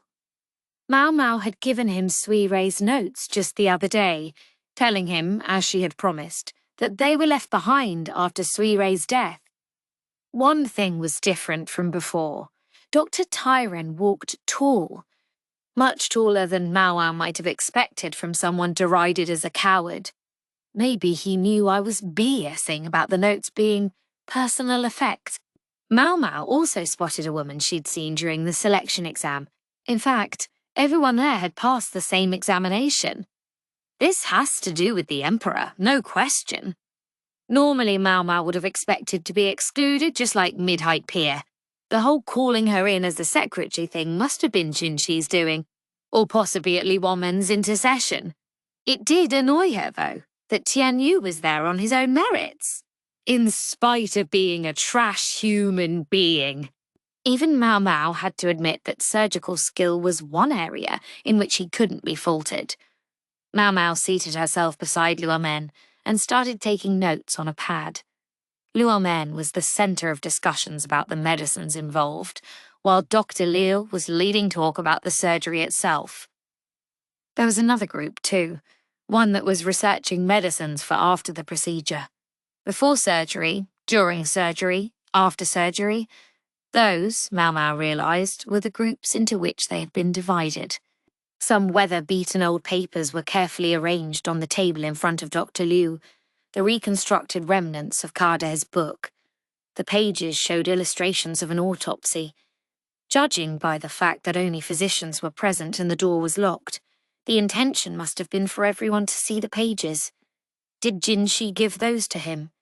Any ordinary person would look askance at the book, but to the likes of Maomao and Tianyu the content was absolutely fascinating.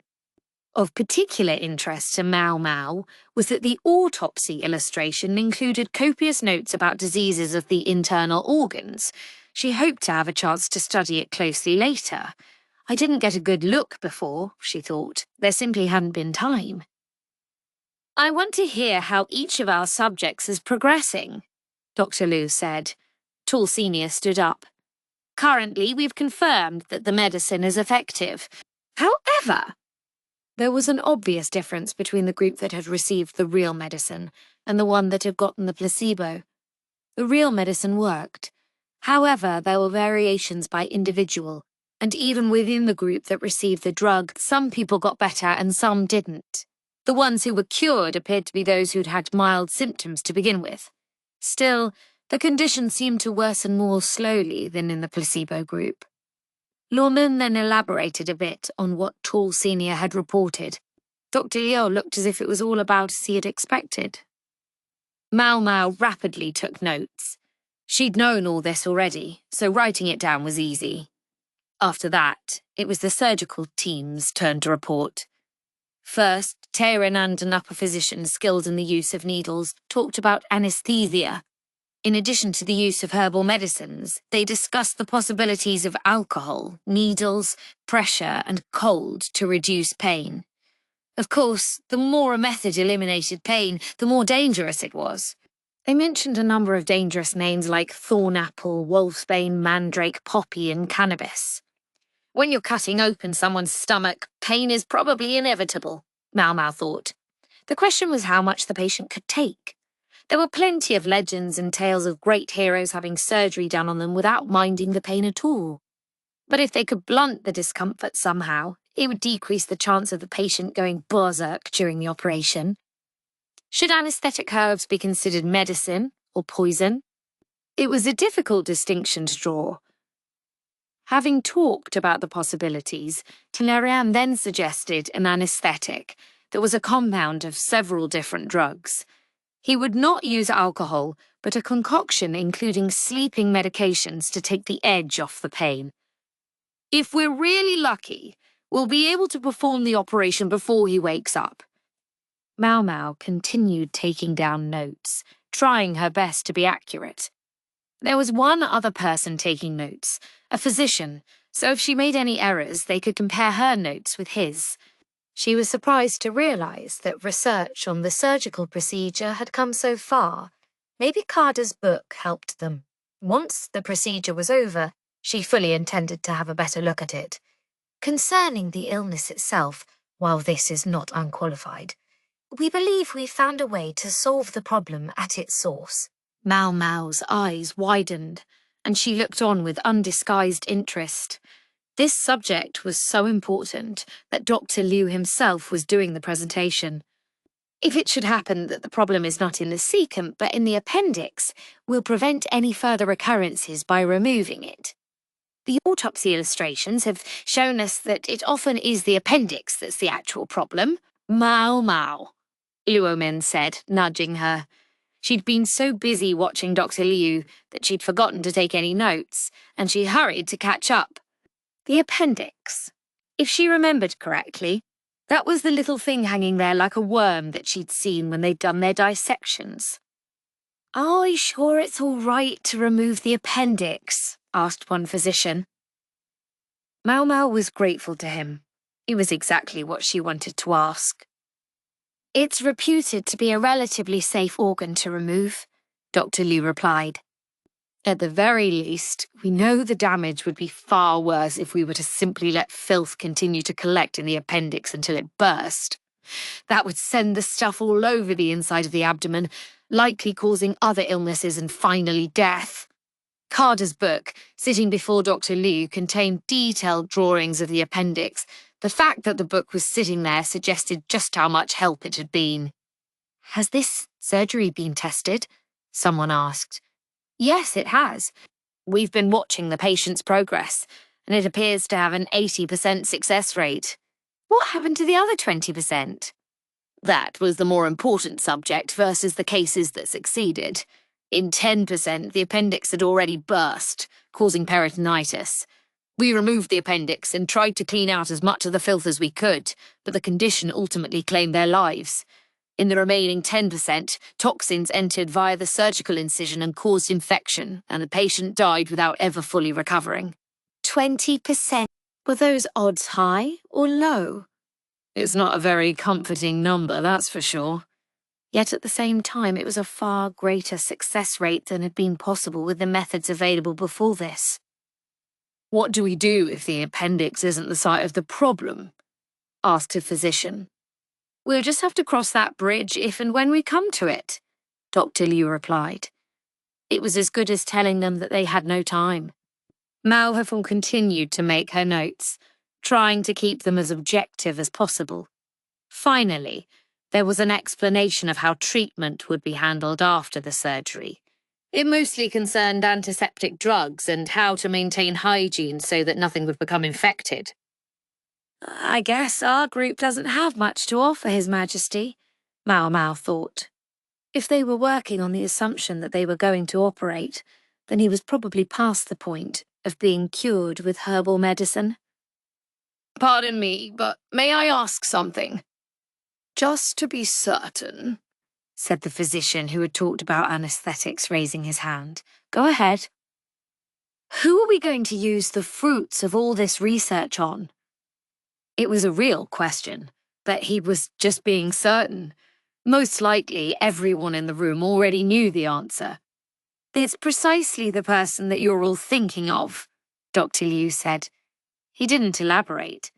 Maomao didn't know if that was the right choice, but the very fact that he chose not to showed just how uncertain the endeavour on which Dr. Liu was embarking was.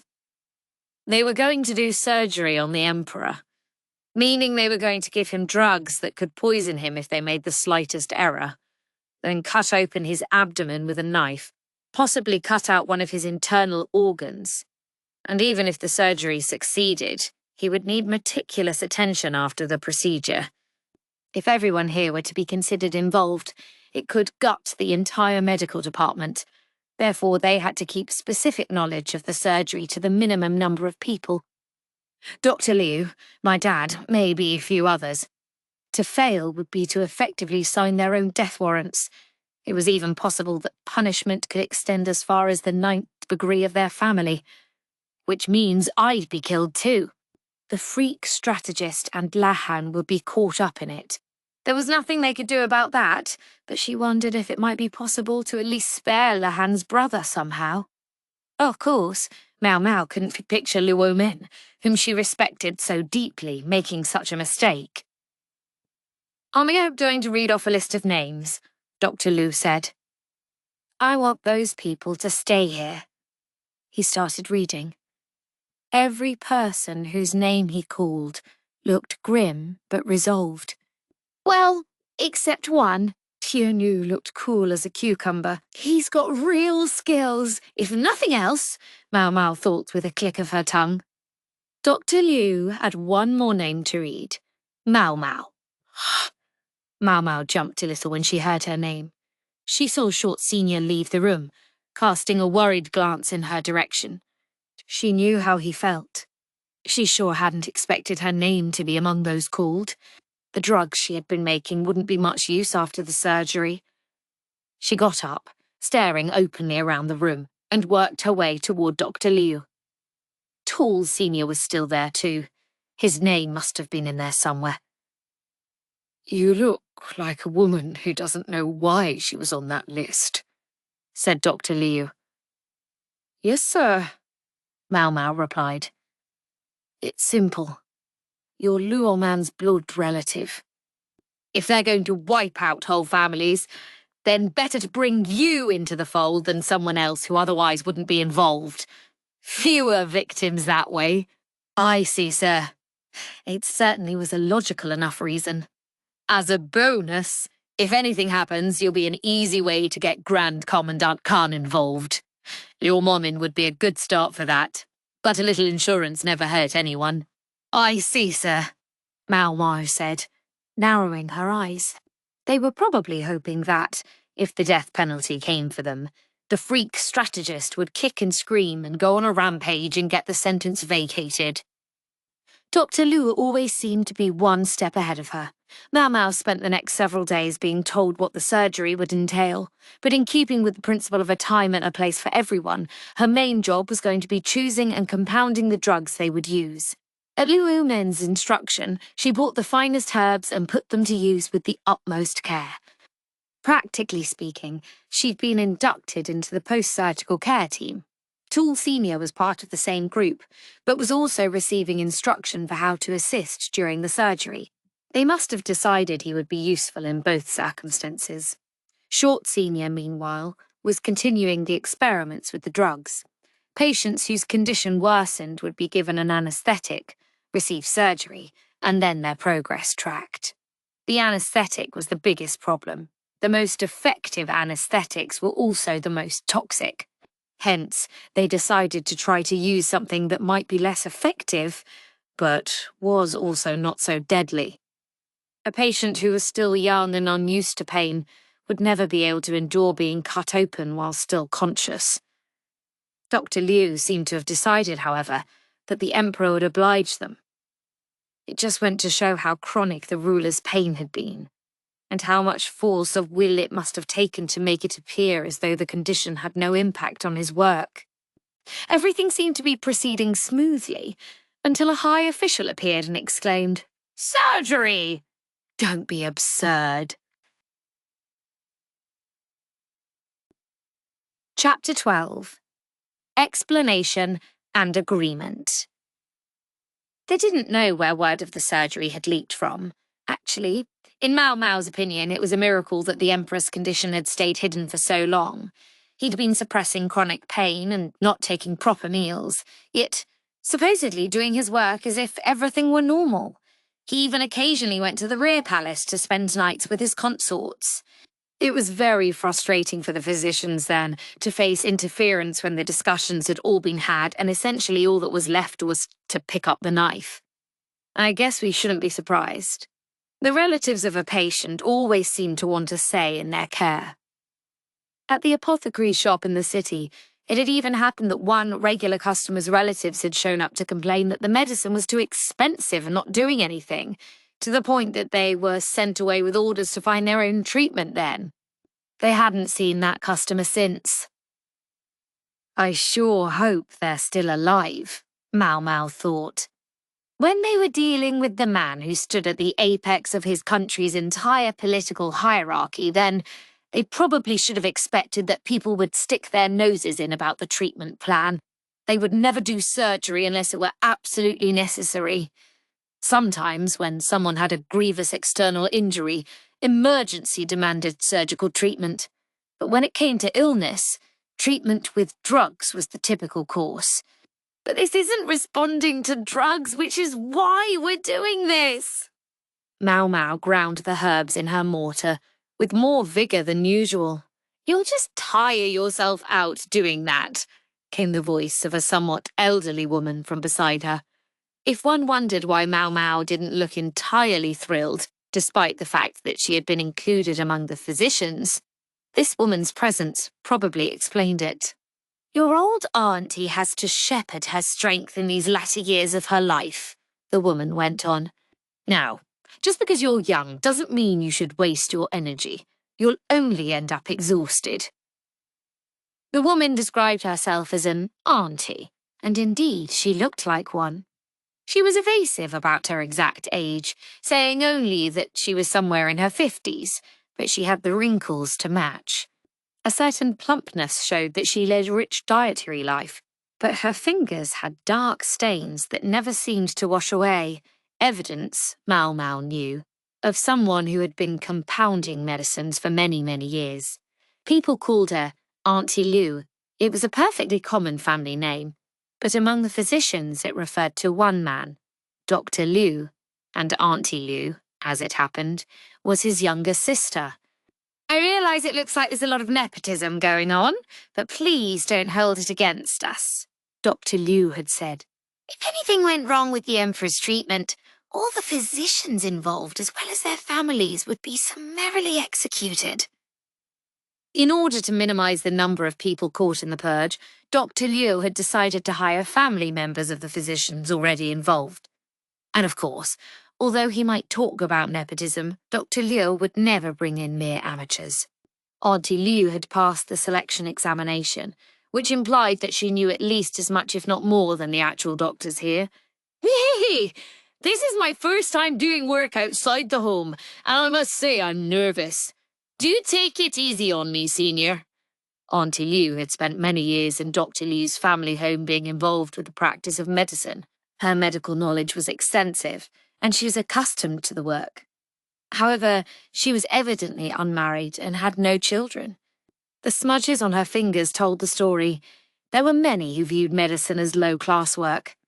Maomao could only guess how many people had seen those darkened fingers, and immediately decided this woman was unfit to be their bride. In a way, Auntie Liu represented one possible life that might await Maomao. If Maomao was annoyed, so were the other physicians. And here we've got everything ready, one complained. His condition will only get worse if we hold off, said another. If Dr. Liu was right that this was appendicitis, then they were in a battle with time. If the appendix burst and sent filth throughout the Emperor's abdomen, the chances of his demise skyrocketed. All right. Getting upset won't solve anything. We just have to do whatever we can, Auntie Liu said, diffusing the charged atmosphere. In terms of age, she reminded Maomao of Jinshi's elderly assistant, Sueren, but she was less calculating. She doesn't seem like Dr. Liu at all. Then again, maybe it was exactly because they were so different that they worked well together. And they must have worked well together, or Dr. Liu would never have called her here. She was certainly a boon to the general atmosphere, if that was why Dr. Liu had involved her. It was a brilliant stroke. The upper physician who had been leading the surgical team had been reassigned to anaesthetic needling, and Auntie Liu had effectively taken charge. The fact that no one complained was probably down to her personality. As such, she promptly became the subject of discussion at break time. An auntie like her? I don't know. I hear you. I mean, we're risking our lives too, sure, but... At mealtimes, even the physicians, who normally spoke to each other with careful formality, could be heard to relax a bit. Maomao was preparing tea, and, along with the auntie, was among the listeners. From what she gathered, there was more than one person raising objections to the surgery. Moreover, they were coming from both the Empress Dowager's family and from within Gyouyoh's faction. In other words, both of the major powers at court were opposed. Not like I can't understand what they're saying, one of the physicians said. If the surgery were to fail, the Crown Prince would become emperor at not even 5 years old. In that case, the Empress's father, Gyouyo, would likely become regent.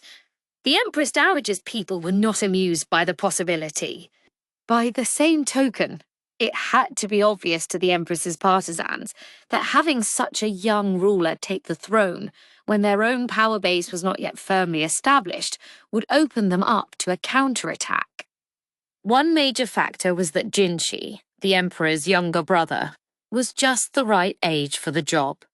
Should the Emperor not survive, there would no doubt be loud voices calling for Jinshi's appointment. There's a lot of downsides to that scenario for both of them. They wanted the current emperor, rather than a young sovereign, precisely because this was an era with no significant upheaval. If this had been a world at war, the bloodlines of the earlier era would no doubt come bubbling up, and the throne would be soaked in blood. I guess what we have is better than that. The question was how to explain to people that doing nothing was the surest way to make the illness worse. Maomao sipped her tea and listened to the doctors do what amounted to griping. That day, there were men Maomao didn't recognise at her dormitory. They rode in a magnificent carriage, and the dormitory chief was giving them a baleful look. What do you suppose this is about? Maomao's junior, Changsha, asked with a mystified look. They no longer saw each other at work, but at the dorm they took turns making dinner. Today it had been Maomao's turn to buy ingredients on the way home. It's definitely not Miss Chui. When Cho came to summon Maomao on Jinshi-related business, she was more discreet. She would bring a less flashy carriage, or park somewhere a bit farther away. "We'd like to ask you to come with us," one of the men said, showing her a peony crest. It was the very same one that was burned into Jinshi's flank, Empress Gyouyoh's symbol. Maomao studied the men's faces. It would have been reassuring to recognise at least one of them, but unfortunately there was no one she knew. Considering Maomao's singular inability to remember even those people she had actually met, maybe she couldn't complain. If these were messengers from Empress Gyouyoh, then she had no choice but to go with them. If they were simply posing as Gyouyoh's men, however, she would prefer to refuse. As she dithered, someone she did recognise finally emerged from the carriage.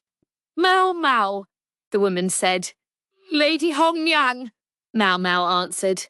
It was Empress Gyouyoh's chief lady-in-waiting. "You will come with us, won't you?" Hongyang asked. "Yes, ma'am." If the chief lady-in-waiting had come in person, then Maomao definitely couldn't say no. "Changsha," Maomao said, turning to her junior, "would you be so kind as to eat dinner by yourself tonight?" "Of course." Maomao gave Changsha the ingredients she'd purchased and then got into the carriage. The carriage rolled into the Empress's pavilion. As it went, Hongyang peppered Maomao with questions. "Do you know why we've summoned you?" she asked. "Does it have something to do with the Emperor?" The high officials wouldn't quit jabbering about the surgery. There was no way Empress Gyouyoh didn't know about it. "That's right. I suppose, then, you have a sense of what you're going to be asked." Maomao thought about what a patient's family would most want to know. I'm guessing you want to find out from me whether what the doctors have said is true. Exactly, Hongyang replied. Of course, you couldn't have asked my superiors for permission before you brought me here. From Maomao's perspective, talking too openly about her work could lead to disciplinary measures. Of course, we couldn't have you coordinating your stories. I have my own position to think of, you know. Maomao might not like it, but here and now there was no way she could refuse. There was simply too vast a gulf between an ordinary palace lady and the Empress. Hongyang led Maomao out of the carriage. The leaves are red, she noted, realizing how deep into autumn they now were. She'd been so busy recently that she had hardly noticed the changes in the season. Hongyang took her to a room with a guard standing outside. She motioned to him, and he opened the door. Empress Gyouyoh was within, reclining on a couch. In addition to her ladies-in-waiting, whom Maomao recognized, there was another young woman with red hair much like the Empress's. The young lady sent by Gyouyoh, perhaps.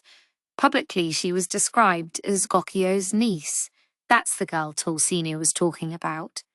Maomao was no Tall Senior, but she could tell that all the ladies in this room, the Empress not least of all, were beautiful.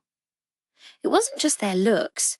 The way they did their makeup and the way they comported themselves was ineffably refined. It struck Maomao all the more because she'd spent all her time of late in workplaces full of unwashed guys. There was one other young lady there, with braids and narrow eyes. She was plain-faced and tall, and looked to be in her mid-30s, like Hongyang. Is she from the West? With her suntan skin and slightly unusual clothing, she looked to Maomao like someone from Icy Province. Who's that? Even as she pondered the question, Maomao bowed deeply. It's been such a long time. How are you doing? Gyouyoh asked, and only when the Empress had spoken did Maomao raise her head. Yes, far too long, milady. I'm doing much the same as always. So I see.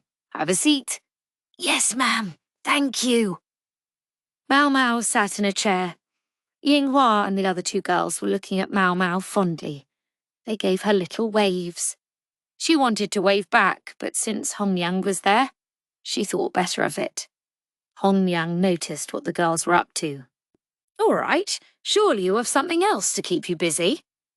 These two have something very important to talk about, so if you would kindly leave. Oh, Yinghua said. Don't awe me, snapped Hongyang. Yes, ma'am, all three replied in unison. The rapport between Hongyang and the three of them seemed alive and well. Empress Gyouyoh watched the exchange with evident amusement. Then the three young ladies and Gyouyoh's niece left the room. The unfamiliar girl with the braids stayed. Hongyang locked the door, while the guard remained outside to make sure no one listened in. Empress Gyouyoh was the first to speak. I assume Hongyang has filled you in. My apologies for dispensing with the pleasantries, but could you tell me what his condition is? It's the doctor's opinion that he is already beyond treatment with medicine. His symptoms suggest a high probability of appendicitis, which is when the organ called the appendix becomes inflamed. If it gets worse, the appendix could rupture, scattering the filth inside it all throughout his body. That would invite further illnesses and drastically increase the likelihood of his death. As such, they believe it's necessary to do surgery and remove the appendix before the situation gets any worse. Maomao thought fast as she spoke, but she answered honestly. She decided that there was no way that Dr. Liu or Luomen had given the Empress a false diagnosis. They had no reason to do so. Everyone had grown skeptical toward the doctors, even Gaoshan. From the looks on the faces of Gyouyoh and the others in the room, Maomao suspected she was right. They had heard this before.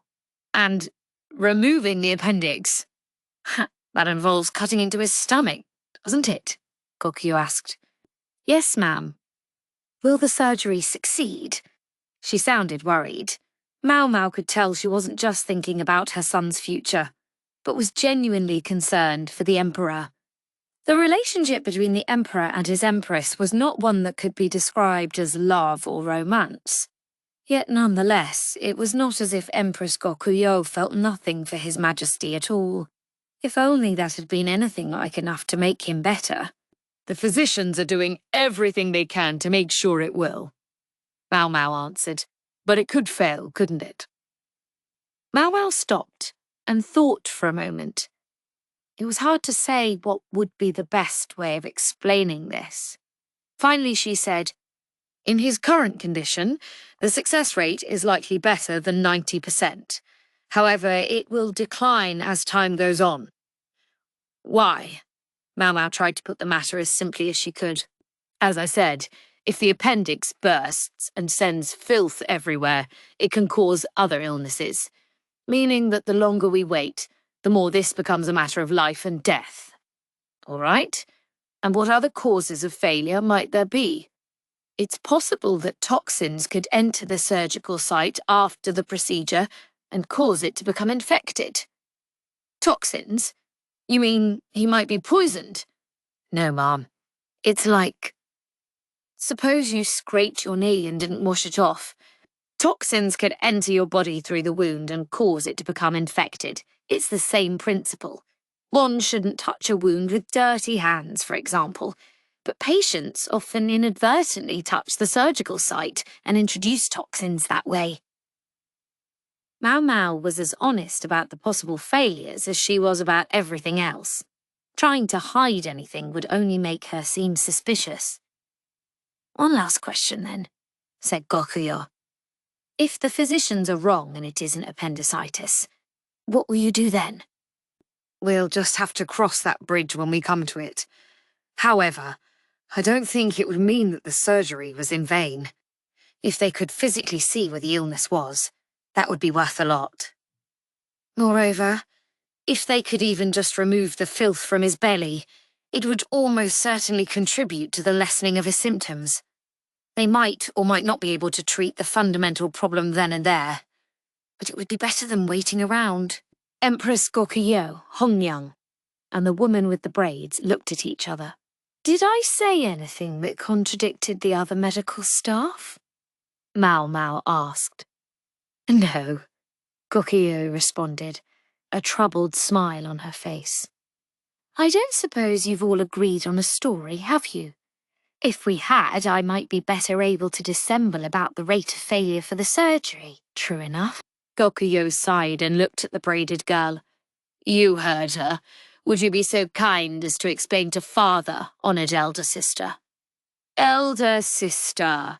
So she finally knew who the woman with braids was, one of Gyouyoh's many half-siblings. I will," the woman replied. "However, I take no responsibility for how those around him may receive this." "Meaning you think Father will understand?" The other woman nodded silently. It was obvious from the conversation how intelligent she was. "Sigh. I'm sorry to have called you so suddenly, Maomao," said Gyouyoh.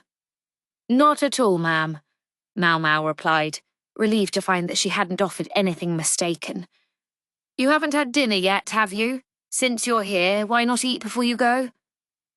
Maomao reflexively put a hand to her tummy. "I want to.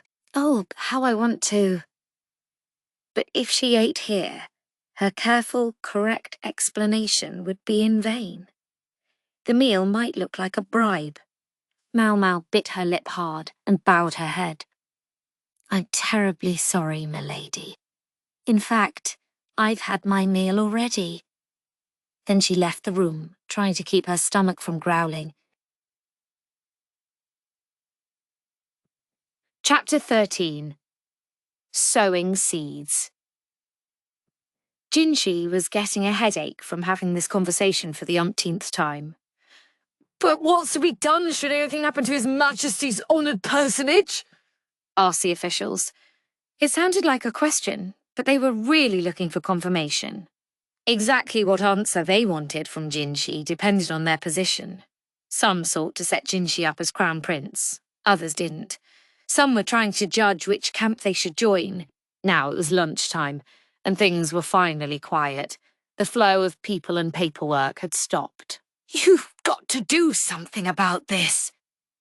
I'm afraid I can't, sir. The voice came from behind a dividing screen. As ever, Barry was avoiding everyone else as he did his work. The officials who came calling would never have suspected he was behind that curtain, thanks to which he at least could continue working away no matter who showed up. This is making me want to hide, said Basen, looking just as bothered as Jinshi. He attended Jinshi as his aide and bodyguard, but diplomacy was not his strong suit. Jinshi was just happy he hadn't punched anybody yet. Jinshi noticed that the number of officials who asked him prying questions decreased drastically if Basen was glaring at them. It suggested they took Jinshi himself rather lightly. Was it because of all those years he'd spent pretending to be a eunuch, or did he need to put on a more forceful front? Perhaps I need a few more of these, Jinshi said, scratching the scar on his cheek with a finger. Some more scars might help turn his Gyouyoh-like visage into something more intimidating. You're not thinking about doing anything you shouldn't, are you? Someone asked. Jinshi put an end to his ruminations by looking at the source of the voice. It was Maomao, who was preparing lunch. He had all 3 Ma siblings in one place today. On the table in front of him, Maomao placed his lunch, something that was quick to eat. Jinshi had sometimes gone without lunch, but there was no winning against this older sister like lady-in-waiting. No matter how busy he was, she would make sure he got a meal. He took a bite of some cubed meat tucked into some bread.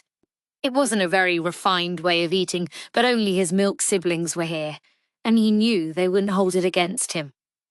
Most importantly, Maomao had encouraged him to relax a little, at least at meal times, and her younger brothers were not about to go against what their older sister said. If you might hear me out, then... I don't mind if you keep eating. Jinshi nodded wordlessly.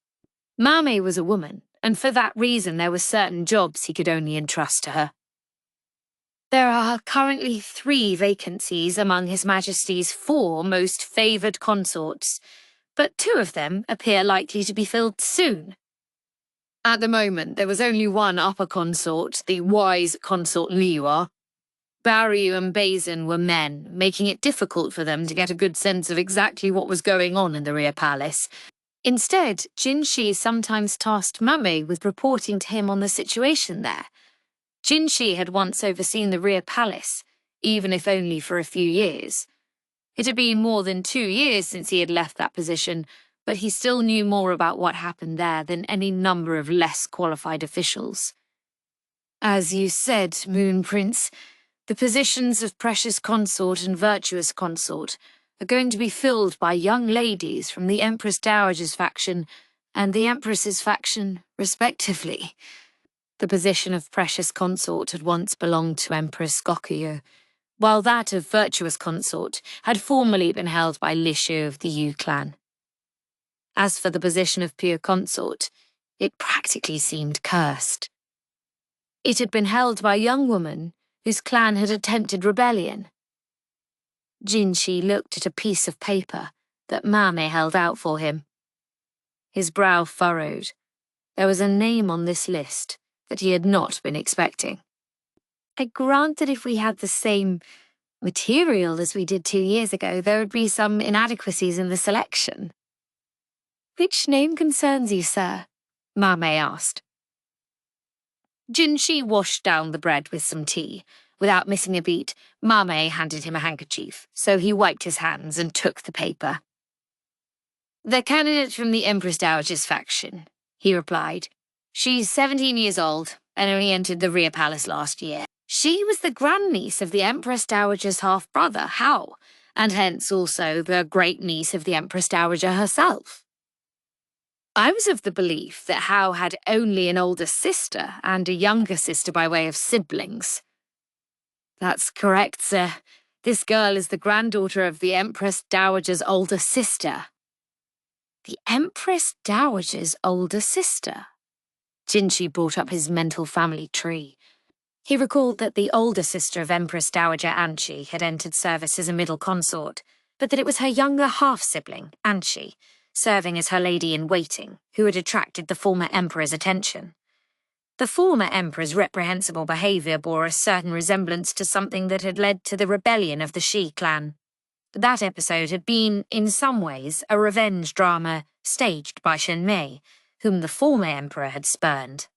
The main difference was that after they learned of Anshi's pregnancy, her family had swiftly sent her older sister out of the Rear Palace. No, said Jinshi. Yes, replied Maomao. There's no one better. This person is just asking for trouble. Yes, which is why we don't make her the pure consort, but the precious one. Mayame had that look on her face like a predator's. The former pure consort, Lilin, had been a daughter of the Shi clan and one of the masterminds of the rebellion. Couldn't you come up with anyone else? I'm afraid Master Hao had only no direct relations who could be admitted. Several of his more distant relations are in the Rear Palace, but his honoured elder sister seems bent on restoring her honour. Oh, jeez, chorused not Jinshi, but Barry and Basin. From the Emperor's perspective, Hao's great niece would be his cousin's daughter. In order to prevent illnesses arising from marriage to close family members, all other things being equal, consorts would be chosen from the most distant bloodline possible. That was why Li Ha, who was a relative of the imperial family, had been made wise consort. Although the 4 great ladies were all upper consorts, the wise consort ranked last among them. Jinshi doubted Hao realized such factors played a part in the selection of these women. She was persistent enough that even His Majesty was obliged to spend one night with her, Mane said. Jinshi narrowed his eyes and took a big bite of bread. This subject always made him feel awkward, despite the fact that during his time as a eunuch he'd been in charge of preparing for these encounters. The son looked down, a little embarrassed. He didn't know much about the Rear Palace, but he seemed to sense Jinshi's discomfort. This was a world where the map of power could shift depending on how many times the Emperor had gone into the chambers of a woman from one faction or another. A young lady from the Empress's faction was admitted to the Rear Palace at the same time and made a middle consort, Mame said. That Jinshi already knew. He'd been contemplating what to do about exactly that. Since Gyouyoh's adopted daughter had ultimately wound up as one of Empress Gokuyo's serving women, someone from their bloodline had to be admitted to the Rear Palace, or it would have left a bad taste in their mouth. So instead, they had chosen to admit the child of one of Gyouyoh's other siblings. They decided the daughter of Dehai, Gyouyoh's 3rd son, was a particularly good choice. The girl had not been consulted about whether she wanted this. It would be impossible to conduct politics if they had to worry about how she felt. But at the same time, Jinshi was aware that they were doing something terribly cruel. At times, it tormented him, the thought of how awful a person he could be. His Majesty has visited her chamber as well, Mame reported. The Emperor, Jinshi thought, was a very cunning man. He was thinking about what his ill health might later cause. He was thinking, Jinshi suspected, about how to make a soft landing for himself and his country if all should not go well. Was that not the same basis on which you yourself recommended High Consort's Moon Prince? Jinshi swallowed his food. Hard. Yes, of course. I simply thought, well, he's leaving nothing to chance, sowing his seeds like this. Sowing his seeds had 2 meanings. A middle consort visited by the Emperor would be promoted to upper consort. Those outside the Rear Palace would most likely suspect her of being pregnant. Jinshi wasn't so sure about the Empress's faction, but at least Hao, the head of the Empress Dowager's faction, was a relatively easy man to manipulate. They just needed him to jump to the conclusion that the girl was with child. With more game pieces among his relatives, his thinking would naturally change. I've already sent maids to each of the ladies, Meme said. Jinshi could only marvel at her thoroughness. Will they be able to fan the flames as necessary? It's not a matter of whether they'll be able to. They'll do it. Mama seemed uncommonly invested in the matter. We don't know whether the child will be a boy or girl. For that matter, we don't even know if she'll really get pregnant, Jinshi said. There are those who believe that the sex of the child is determined by the condition of the mother's womb, and I have it on good authority that at a drinking party, Hal claimed that the reason he has only sons and grandsons is because the pregnant women in his family eat only sour foods. Could that possibly be true? Jinshi asked. He would have to check with Maomao next time he saw her. But whatever, if that was enough to get Hal to change his thinking, then wonderful. I have a handful of other strategies in mind, Marmee said. Good. It was better than sitting and doing nothing. Nothing was what Jinshi could do about His Majesty's illness. The only thing within his power was to make sure the environment was as conducive as possible to treatment and healing. Chapter 14. The Patient's Consent. Thanks to the physician's explanations and a few understanding folks, a date for the surgery was finally set. There were still some who weren't happy about the situation, but they could be cajoled into going along somehow. All right, preparations are ready. Let's do everything we can. The physicians, who had spent so long living with the uncertainty of whether the surgery would take place or not, clenched their fists. Then again, it also looked a bit as if they were trying to psych themselves up and banish the thought that if they failed, they would be executed. Maomao, too, checked to make sure all her preparations were well and truly complete. One person, though, looked totally relaxed as he examined his tools. Who? Tianyu. He even had the mental space to be humming. The surgical and post-surgical teams were prepping in the same room, so there was no way Maomao could avoid seeing him. What's a guy like him doing here? Maomao muttered. Now, don't talk about him that way. Auntie Liu chided her. Isn't he quite good at what he does? Yes, but his ethics leave something to be desired. True, she said with unexpected sobriety. Being Dr. Liu's younger sister, Auntie Liu had probably known Tianyu for quite a long time. It can be trouble if someone is skilled but too whimsical. Yes, Mom. One thing's for sure, though. He doesn't let anything get him down. That is certainly true. If anything, the more difficult the situation, the brighter Tianyu's eyes seemed to sparkle, as if he enjoyed it. He could keep his cool in any situation, albeit in a different sense from Lahan's brother. Let's just focus on the post-surgical care, Auntie Liu said. Yes, ma'am. Maomao was preparing clean bandages. She also had antiseptic medicines and salves, as well as concoctions to stop itching, as the surgical site was likely to itch as it healed. They couldn't have the Emperor inadvertently touching the site and getting it infected. Their group had also been entrusted with directing the Emperor's diet based on his post-surgical progress, so Maomao and Auntie Liu were coordinating with someone who was in charge of food. Now there's no way we can fail, Maomao thought, clenching her fist. It was then that she heard an unmistakable set of footsteps. Miss Maomao. What is it, Miss Gyouyoh? And, should you be in here? It was Gyouyoh, appearing for the first time in quite a while at Maomao's workplace. No worries. Miss Gyouyoh got special permission. Besides, what would I ever do without my chief physician Maomao looking after me? She offered Maomao her limp, motionless right arm. She's right. I haven't checked on her progress in a while. Maomao gamely took Gyouyoh's hand and started checking the movement of the fingers. She accompanied this with some gentle massage. Your massage is so effective, Miss Maomao. But my arm is doing all right just now, so maybe you could come with me. Was she acting as Jinshi's messenger again? Maomao cocked her head and decided it would be best to talk to Auntie Lou. It wasn't that the old lady was officially in charge of anything. It just sort of seemed like the right thing to do. I'm not sure this looks like a time I can just slip away for a few minutes. What do you think? Maomao asked her. We'd have to ask my brother.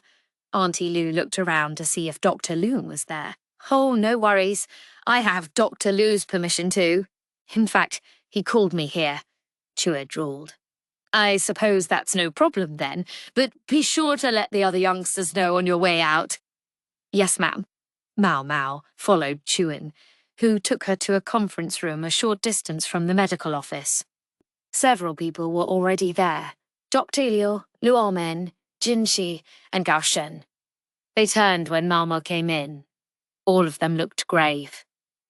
Maomao bowed her head politely and waited until Jinshi said, All right, raise your head. Since Dr. Liu was there, she was particularly careful. Maomao was seized by the desire to get right back out of there, but Che was behind her. She had known from the moment she'd been summoned, of course, that there would be no escape. May I ask you to confirm why I was called here? She said.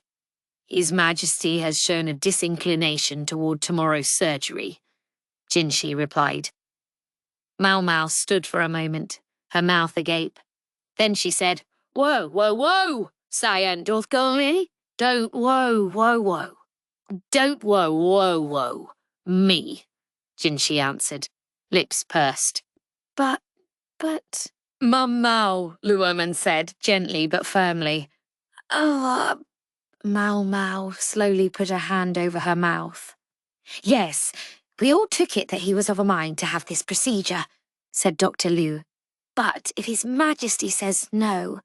Then there will be no surgery, Jinshi said, finishing the thought. Gao Shun nodded, the furrow in his brow even deeper than usual. Luoman just sat there, looking very distressed. And this when we had finally gained the understanding and agreement of the Geku clan, Empress Gyouyoh and Sir Gekuen. Dr. Liu looked at Maomao. Word had obviously reached him of her summons by and subsequent explanation to the Empress. Even Sir Hao, although still not fully convinced, was less opposed than he had been. This was to be our chance. Who or what is Hao? Maomao wondered. She assumed he was some important person she didn't know, which meant there was scant reason to remember his name. Hence, she ignored it. It was always ultimately the patient who was least happy to have surgery. When that patient was someone so significant, however, that fact became a serious problem. In Maomao's mind, this left a question of why they hadn't gotten the Emperor's explicit agreement before this. Had everyone simply been working on the assumption that if it would make him better, he would happily undergo the procedure? No matter how good the chances of success, it doesn't change the fact that we'll be cutting open his stomach. She understood now why Gao Shun was there. But what was she doing in this company? I don't think this is a subject I can do anything about, she said. Wait until I'm done talking, Dr. Liu said. Yes, sir, Maomao answered, covering her mouth again. His Majesty wishes to host a function before the surgery, Dr. Liu said grimly. Alcohol right before surgery. Give me a break. He was in no shape to drink, so he was probably thinking of tea, but Maomao couldn't help imagining a lavish banquet. Mistress Arduo and I have been summoned to attend, Jinshi said, and Maomao swallowed hard. The Emperor, Arduo and Jinshi, just the three of them, parents and child, even if that fact had never been officially acknowledged. And even if Jinshi himself didn't know it. Yeah, I've got a very bad feeling about this. Maomao didn't know what to do. Mistress Arduo has indicated that she will attend if you are present, Maomao, Jinshi said. Maomao didn't respond immediately, but she squeezed her eyes shut, gritted her teeth, tilted her head back, and groaned. I want to say no. Ugh, I don't want to go, but saying no was one thing she couldn't do. What did the Emperor have it in mind to talk about? Was he thinking of trying to put his personal affairs in order in hopes of shoring up his feelings of vulnerability prior to surgery? If that process included revealing the secret of Jinxi's birth, Jinxi might end up with an ulcer of his own. The last thing they needed was for father and son to both end up with any flamed innards. Maomao made a mental note to bring stomach medicine to the meeting. Just what kind of connections did you forge with Lady Ardu during your time serving in the Rear Palace? Dr. Liu asked, looking at Maomao with a mixture of amazement and dismay. Lady Arduo described Miss Maomao as sort of a drinking buddy. Hugh piped up. I guess it would be untrue to say we never drank together. Was she referring to their meeting atop the Rear Palace wall? If Arduo had wine and not tea in mind, that was the only occasion Maomao could think of. It would have been awful trouble to actually explain, however, so she kept quiet. That's the situation. You'll join us? Jinxi asked. Yes, sir, Maomao said with another bow of her head. It was the only answer she could give.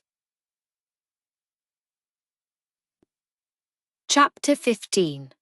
Confession, the Surface. Maomao got déjà vu when she saw where Chair was taking her, and it was very unpleasant. This is a place Maomao would find hard to forget, a place of nightmares. It was a private area for the use of the Imperial family, where Maomao had found herself with the Emperor, Jinxi, and Empress Gyouyoh, the very place where Jinxi had burnt a brand into his own side. The unpleasant premonitions got stronger. Empress Gyouyoh wasn't there this time. Instead, Gyouyoh was present. Maomao sure hoped this encounter wouldn't end with another secret that she would have to take to her grave.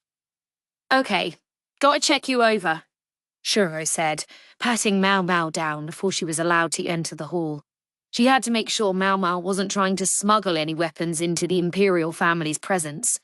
Goodness, Miss Maomao, you do keep the most eclectic stuff tucked away wherever you can fit it. You're like a squirrel, Chewie said as she observed the growing pile of herbs, sewing implements, bandages and more. I could say the very same thing about you, Miss Chewie, Maomao replied. She never knew what Chewie was going to come up with next. Even Maomao didn't produce doves from her robes. There's a lot of stuff here that I think you could have assumed you could leave behind. What do you do with it all? It's just, I don't feel right if I don't have a certain heft.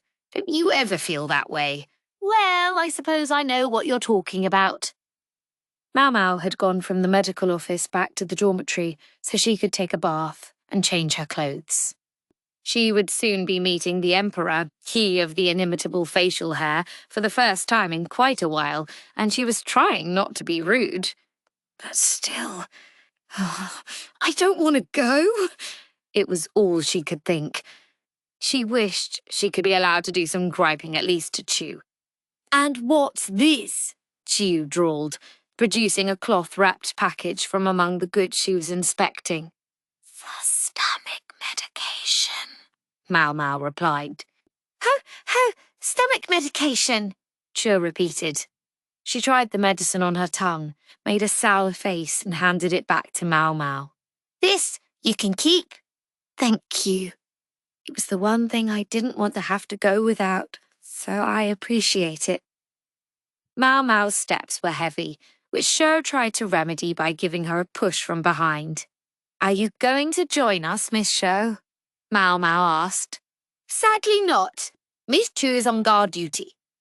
Chu's very presence was enough to make any situation slightly less oppressive, but that thin ray of hope was now lost. What about Master Goroshon? My father-in-law? Not sure. Probably on guard too. But don't you worry.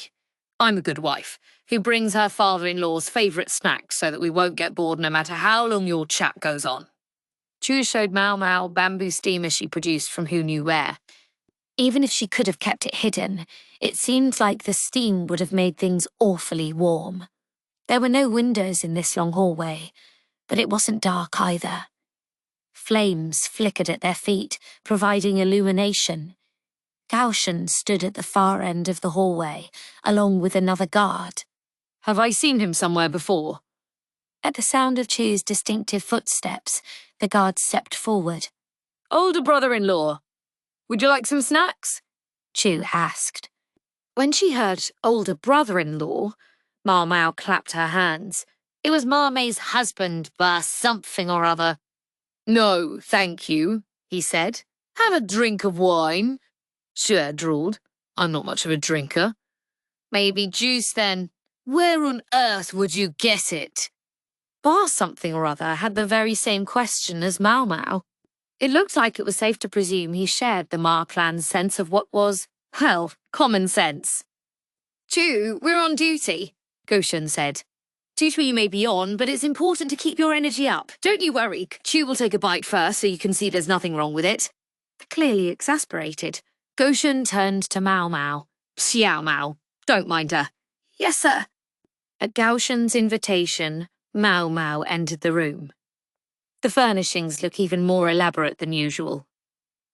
Last time there had been a bunch of herbs there, but not this time. Maomao was conflicted. Was that disappointing or reassuring? As she entered the room, she found herself walking on a carpet that looked like it had probably taken a year to weave 3 centimeters of. The Emperor and Gyouyoh sat on a couch on the far side of the room. Here we go. She had, unfortunately, arrived after His Majesty. It was what it was, but it made her uncomfortable. It was not the Emperor, but Gyouyoh who spoke to her. I'm sorry for summoning you here. Not at all, ma'am. I must apologize for my tardiness. No Gyouyoh yet. Isn't he with you? No, ma'am. Jinxi's absence was perhaps her one saving grace here. Gyouyoh motioned Maomao to sit, so she picked a small stool and sat down. There was another chair, one with a backrest, which she assumed was for Jinxi. It was quite helpful, actually. The difference in the chairs made it obvious where Maomao should sit. There was one couch and 2 individual chairs. The Emperor and Gyouyoh occupied opposite ends of the couch. It was not flirtatious, nor was it a sign of alienation from each other. It showed they kept the perfect distance. Right in the middle of the chairs was a round table with 2 bottles on it. From what Maomao could see of what was in the glass cups that accompanied them, one bottle contained grape juice, the other plain water. There were 4 cups in total, and 2 of them were empty. That fact, and the similar number of places to sit, made it clear that only 4 people were going to take part in what was to follow. Maomao let her gaze drift to the Emperor. His facial hair was as imposing as ever, and his pallor seemed decent enough. No, wait. It was only being made to look decent. She could see traces of brushstrokes on his skin. They'd used whitening powder that matched his skin tone. You probably wouldn't spot it from a distance.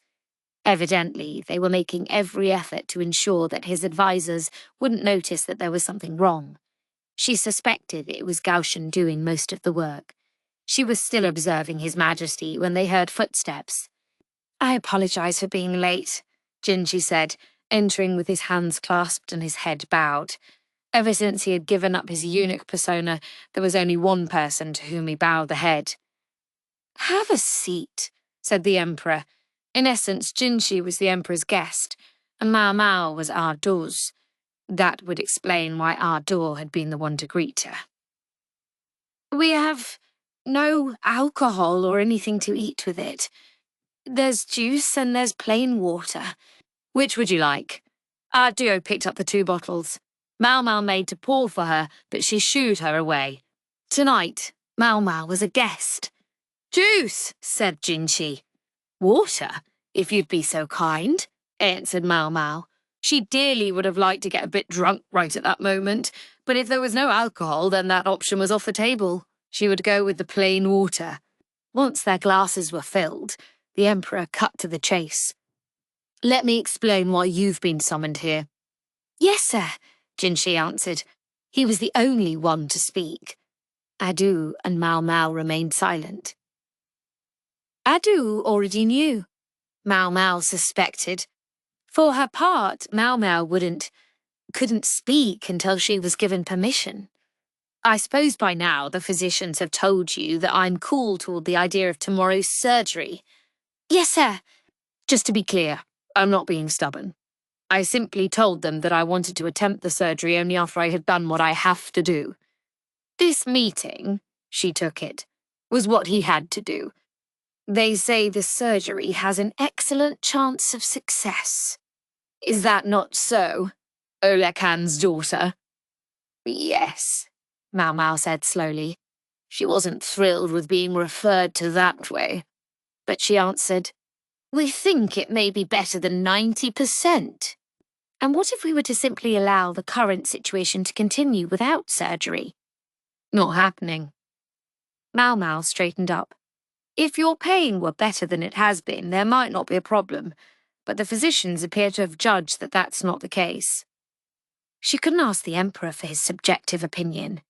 If His Majesty said it didn't hurt, she would be obliged to believe him. "What will happen if the condition gets worse?" the Emperor asked. Maomao tried to answer as precisely as she could. "If it's appendicitis, meaning an organ near the cecum is inflamed, then a body part called the appendix can get infected and burst. The filth can be scattered all through your abdomen, causing other diseases, which generally leads to death. At least that's what our cases so far have shown." "Very well." The Emperor proceeded to pepper her with questions. What if it wasn't appendicitis? How would they treat it? Was surgery absolutely necessary? Maomao answered all the questions just as she had for Empress Gyouyoh. She was helping the Emperor and Jinshi to reaffirm what they knew, and Aduo perhaps to hear for the first time. Aduo is clearly being treated as not part of the inner circle on this. She seemed to know the general situation, but not to have been told the details. The fact that she was sitting here anyway left Maomao unable to shake her anxiety. It would appear they've taught you your job very well, the Emperor said. Maomao had presumably told him exactly the same thing as the doctors. She was relieved. If she hadn't been able to explain the situation, he might have decided that the palace ladies were nothing more than pretty accessories in the medical office. No, wait. I can't go feeling relieved here. The really important question now was, what was the Emperor thinking? As you can see, the very serious, very honest, very stubborn doctors refused to tell me unequivocally that this will help. I don't doubt that they'll do their best, of course, but I think we should be considering every possibility. Please don't speak of such ill-starred things, sir, Jinshi said. Ill-starred? Perhaps. But Sui, how many times in these past years do you think my advisors have come to me complaining that you were simply using your little prophecy of an insect plague to raise taxes? That plague did in fact occur, did it not, sir? Jinshi asked, looking put out. Zui must be his given name, the true name of an imperial family member, which those below were not ordinarily privileged to hear. So it did, which is why it shouldn't surprise you that I, too, wish to think of what could happen. He's got him there. The Emperor looked thoroughly pleased with himself, but he was clutching his abdomen. Maomao realized he was trying to get through the pain. I want to leave a written record of what should be done if the worst should happen to me, he said. What? Doesn't he have a will? Maomao came dangerously close to letting the words out of her mouth. She clamped her jaw shut in the nick of time. For that reason, Zui, I wish to get your opinion. My opinion on what, sir? Do you wish to succeed me, Zui? If Maomao had had something to eat or drink at that moment, she would have spit it out. Sadly, there was no food there, and she hadn't touched her water. Jinshi's expression didn't shift. You have the Crown Prince, sir. A child not even 5 years old. It will be years before he can be involved in politics. You have Gyouyoh. Gyouyoh is an old man. And your other family members. Jinshi deftly parried each objection. Maomao had been starting to think she could forget about the stomach medicine she'd brought, but from the twitch in Jinchi's cheek, she realized she would need it after all. "Do you not think the crown prince would become a puppet for my maternal relatives?" the emperor asked. "I couldn't say. I suspect, however, that it might bring some favor to the West." It was plausible. Gyouyoh had roots in Aisei province. If the Gyouyoh clan were to gain power, trade with the West might come to be seen as a higher priority. "The crown prince is still young. He might yet succumb to illness," the emperor said. He certainly didn't hesitate to say things others might take to be unlucky. "Please don't talk about this," Maomao thought. Now her stomach was starting to hurt. "There's Consort Lihua's child," Jinchi suggested. "In terms of pure accomplishments, there's no one more suited to be the mother of the nation than Consort Lihua." Maomao shared Jinchi's estimation of Lihua. She might be more likely to pay heed to the whole country rather than just the West, as Empress Gyouyoh might. "Yo, please! Don't exercise Yue, sir." It was Gyouyoh who called the emperor Yo. Granted, it was just the four of them there, but still. Yo. Was that something to call the sovereign of the entire nation? Maomao felt goosebumps rise on her skin. If there had been anybody else listening, the name would certainly have been interpreted as a mark of profound disrespect. Even Yo alone should have been a source of hesitation. "You should come out and say it. You wish that little prince were alive. Say what you really think. That it's my fault he's dead," Gyouyoh said. Forget goosebumps. Maomao thought she was about to grow feathers. All she could do was let 1,000-yard stare take over her eyes. "I just want to go home and eat dinner. Too much trouble to make it myself, though. I want to eat one of Inin's meals." "No one is saying that," the emperor replied, but his beard was quivering. "And yet, if I'd done everything right, there wouldn't have been a problem, would there?" Her duo sounded uncharacteristically self-critical. It didn't sound right coming from her. She was usually brimming with confidence and bravado. To Maomao, it sounded as if she was saying, "If only I hadn't switched those children. I guess His Majesty must know about that." Maomao knew too. The only one who didn't was the man himself, Jinchi.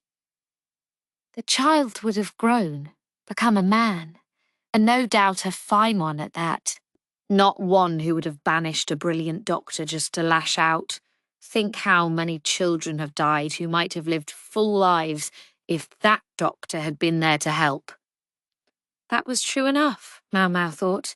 If they hadn't exchanged Jinchi and the true younger brother of the emperor, a brilliant doctor, that is to say, Luomen, might never have been banished from the palace. But by the same token, Jinchi, who sat before her now, might well have been long dead. "If there's a problem, it's my personal status," Gyouyoh went on. "I did it!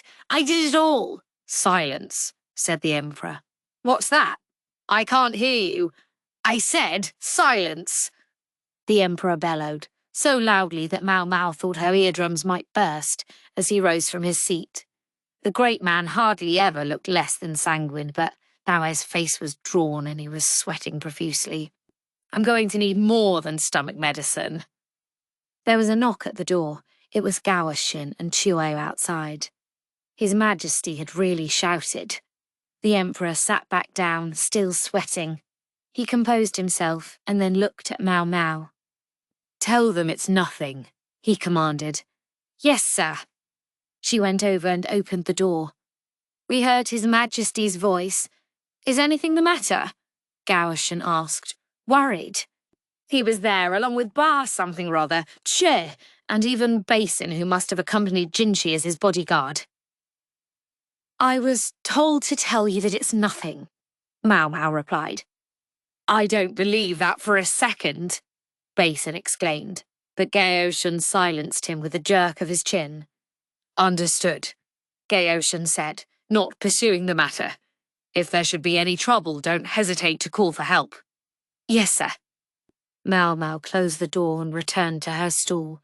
The atmosphere had not grown any less tense in the meantime. Things are even more charged after that outburst. She hoped fervently that the Emperor wouldn't cause his appendix to explode right then and there. Gyouyoh, you be quiet for a moment, the Emperor said. Gyouyoh looked displeased, but she didn't say anything more. Instead, His Majesty continued, Gyouyoh, why do you refuse the imperial title? You could stand at the apex of our very nation. This time he sounded cajoling. Jinshi didn't quite seem to know where to look. Is the apex of the nation such a fine place? He asked. It is all that I know. That much was true, Maomao thought. There is none other here except I. And if there had been anyone, they would have been wiped out. For my grandmother was the Empress Regnant. He called his own grandmother the Empress Regnant. His Majesty had spent all this time as the only child of the former emperor. His father's preference for young girls meant further progeny had been unlikely to be forthcoming. He must have been raised with the utmost care. He'd had one path in life, and one only, to become the emperor. Zoe, you've known and enjoyed a far wider world than I ever have, for I cherished you. Nonetheless, I have not gone easy on you. Surely you would be able to fill my place if you succeeded me, don't you think? What would become of Empress Gyouyoh and the Crown Prince? Jinshi asked. The Crown Prince is still young. Surely a regent could be set up. If I should vie for the throne at this moment, it would only cause chaos. Maomao agreed wholeheartedly. They were going around in circles. Neither side would give because there were things preventing them from doing so. It doesn't make sense. The Emperor was asking Jinshi to succeed him on the throne when he had long ago established a different child as Crown Prince. Of course, he might be doing it simply to tidy up the power structure within the court, publicly prioritizing his own son. Anyway, if they were really here to formalize the Emperor's will, then Gyouyoh's presence was puzzling. It would make more sense for Empress Gyouyoh to be there. But for this will, she absolutely could not be involved. Most of all, I'm not clever enough to balance several women at the same time. One is enough for me, Jinshi said. Maomao's mind all but went blank. This when you were my testing stone in the Rear Palace. I wish you would stop calling me that, Jinshi said, his voice growing sharp. The frantic notes seemed to be not anger, but embarrassment. Balancing several women, eh? He'd shot arrows through the hearts of so many ladies and consorts in the Rear Palace, but dig down just a layer and one discovered that this man was as socially maladroit as they came, so much so, in fact, that it caused him to make sure he was ready for anything. Maomao didn't know what to do with him. What could the Emperor be thinking, though? Surely he hadn't forgotten what Jinshi had done in this very room. Maomao hadn't looked for a while, but she was fairly confident the peony brand must still be there on his flank, and indeed, it turned out that that too was accounted for. If you say you can love only one woman, then you need simply hymn that person in. Choose one of the many lovely flowers in the Rear Palace and lavish your affection on her. Do you not care if I don't produce children? If you can't, so be it. That way, even if you do take the throne, the Crown Prince can remain the Crown Prince. Please don't do that. The Emperor was saying that Jinshi didn't have to visit any other consorts, but Jinshi said firmly, No, I'm afraid that won't do. Why not? You want your own son to be Emperor after all? No, sir. Jinshi's eyelashes lowered. To love one consort only would be to make enemies of all the rest. You need only give her your protection. Enough resentment can penetrate even the greatest protection. Jinshi clenched his fist.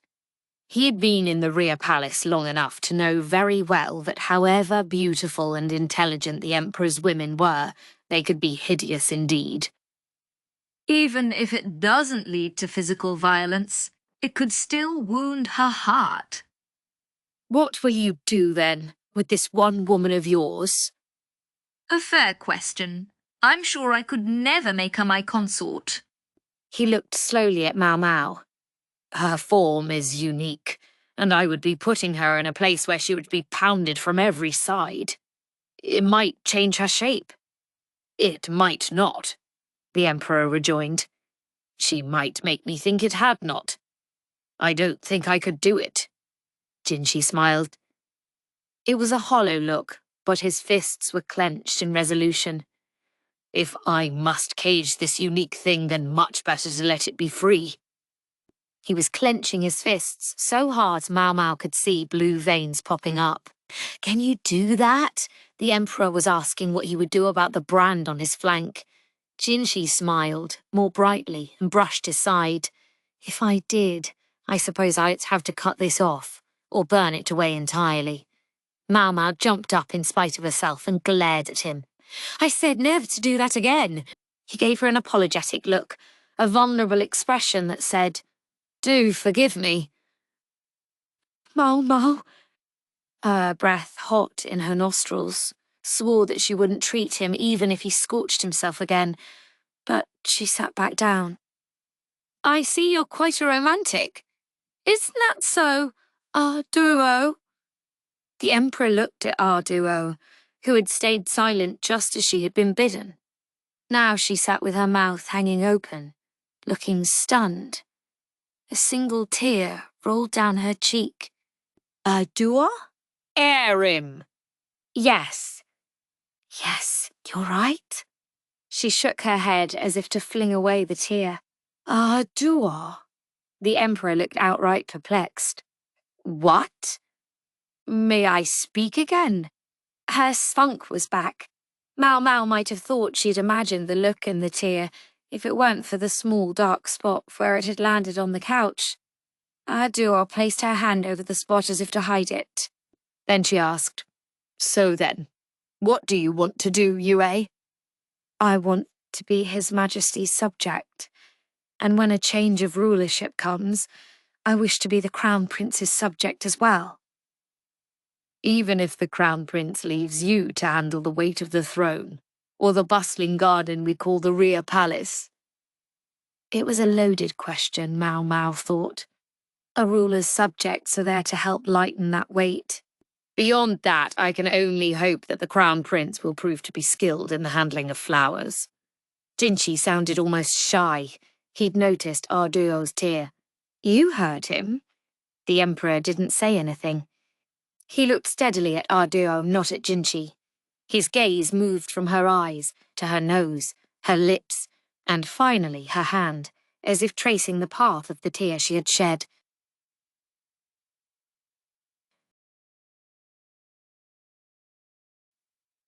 Chapter 16. Confession. The Secret. She'd screwed it all up, thought Gyouyoh. She looked at the faces of the other three. She was sure they'd noticed, but they were pretending they hadn't. That was helpful of them. She wished it hadn't happened. She would will it away. She considered why Yo had summoned Yue like this immediately before his surgery, and why he had called her, who to all appearances had nothing to do with the matter. Yo, in her opinion, had no intention of letting Yue go.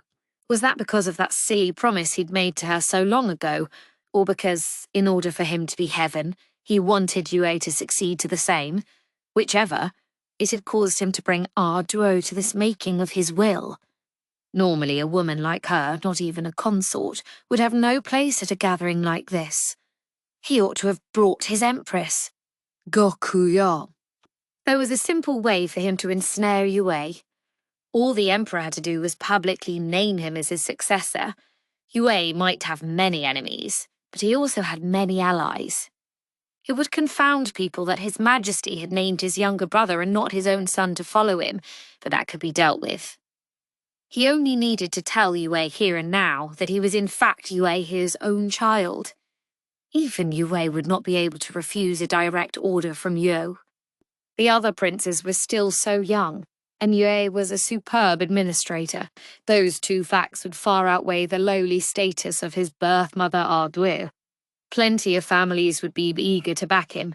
It would, however, be a bolt from the blue for the Empress and their clan. Gyouyoh's imperial affection fell fully upon Gyouyoh. It wasn't just her position. He genuinely liked her as a person. Gyouyoh herself had shared tea with Gyouyoh several times and thought she was a fine consort. At least she wasn't the kind who would deliberately seek to bring the country down from the inside. It wasn't that Gyouyoh wanted to see Gyouyoh put in a difficult position. There was no need at this late date to reveal that her supposedly dead son yet lived. Even if those involved understood, though, there must have been qualms. Gyouyoh was not a person. He was heaven itself. All others were merely people. Gyouyoh could be permitted anything he might do so long as he was emperor, so long as the mandate of heaven was not taken from him. Heaven could treat people as it wished. It need not worry itself with what it meant to choose someone as a partner for the night on a whim. Heaven possessed the right and power to look after a person for her entire life, hence it need spare no concern for the matter. Gyouyoh was heaven, but what about Gyouyoh? Was he the same? Aduo had summoned Maomao here in order to find out. She wanted to know what choice Gyouyoh would make if Maomao would be hemmed in, entrapped as Aduo had been. That had been the question on Aduo's mind, but Gyouyoh was not heaven, but a person. Gyouyoh was still looking at Aduo. She looked back, hiding the place where the teardrop had fallen with her hand. Gyouyoh, she said, you heard what Gyouyoh said. What will you do? She was fairly sure she had managed to sound like her usual self. Gyouyoh was quiet, agonizing, even though it was not for heaven to show hesitation. This was why Adu never seemed to know what to do with him. These flashes of human frailty. Can they be sent home for the time being? He said at last. Yes, she said. Gyouyoh must have decided to cool off and collect his thoughts, for he suggested breaking up the meeting. Gyouyoh and Maomao were both agog at Gyouyoh's behaviour. Gyouyoh probably still didn't know why Arduo was here, nor why she had summoned Maomao. He was such a perceptive boy, but still he didn't realise. There had been a time when he had called Gyouyoh father. People must have told him many times that he reminded them of Arduo, and in fact, Arduo had served as Gyouyoh's body double before.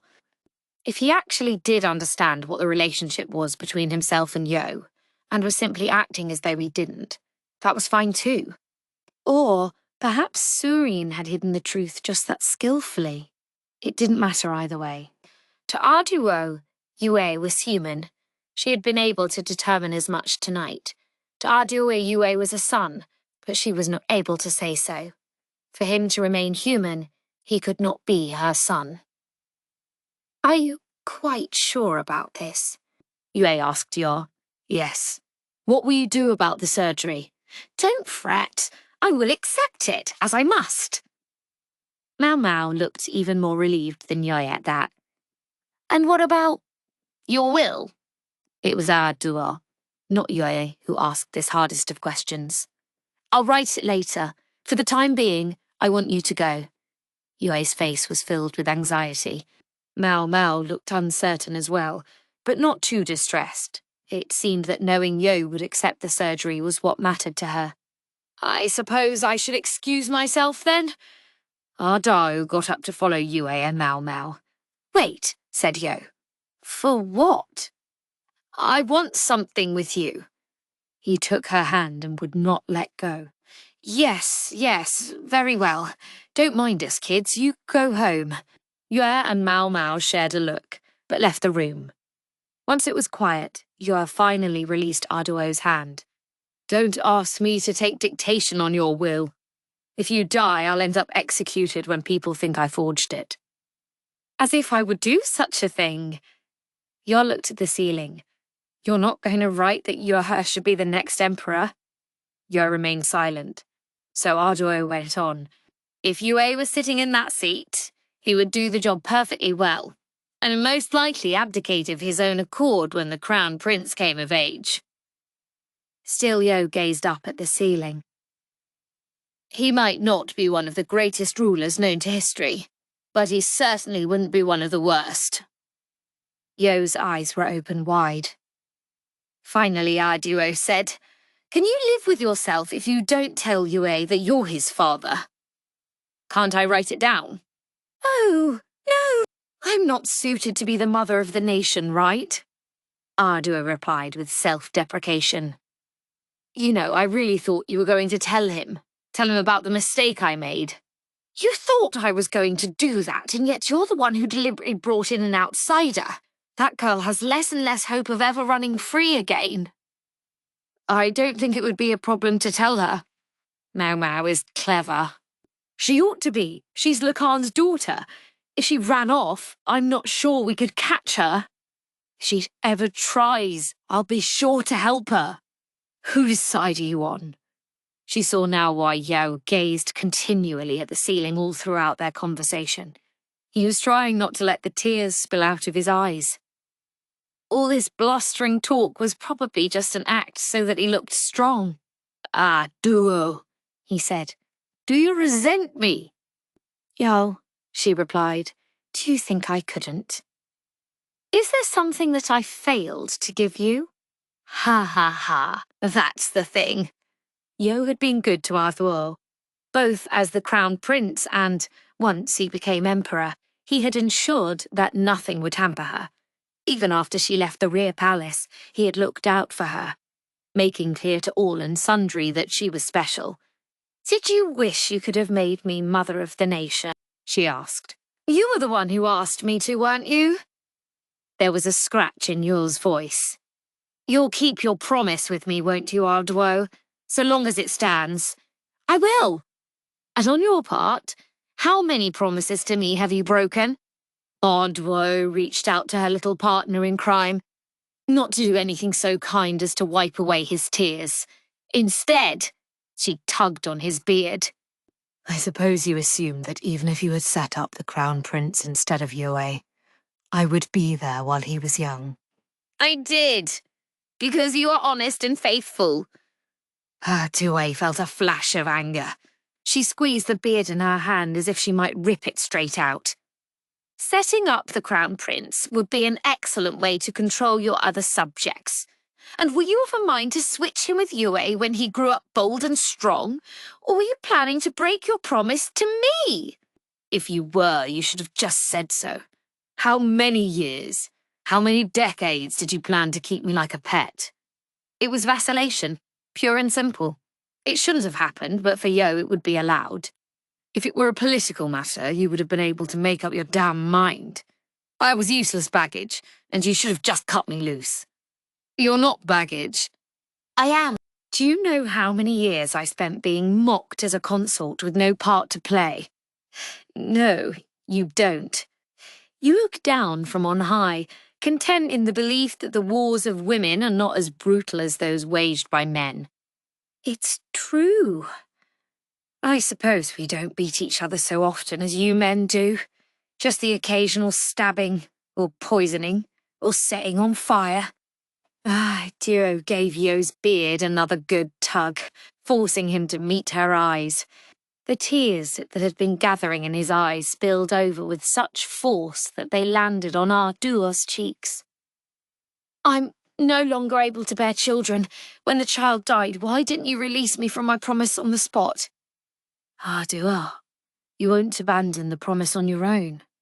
If you ever know for a fact that you can no longer keep it, in whatsoever form, I'm sure you'll just go off somewhere without asking me."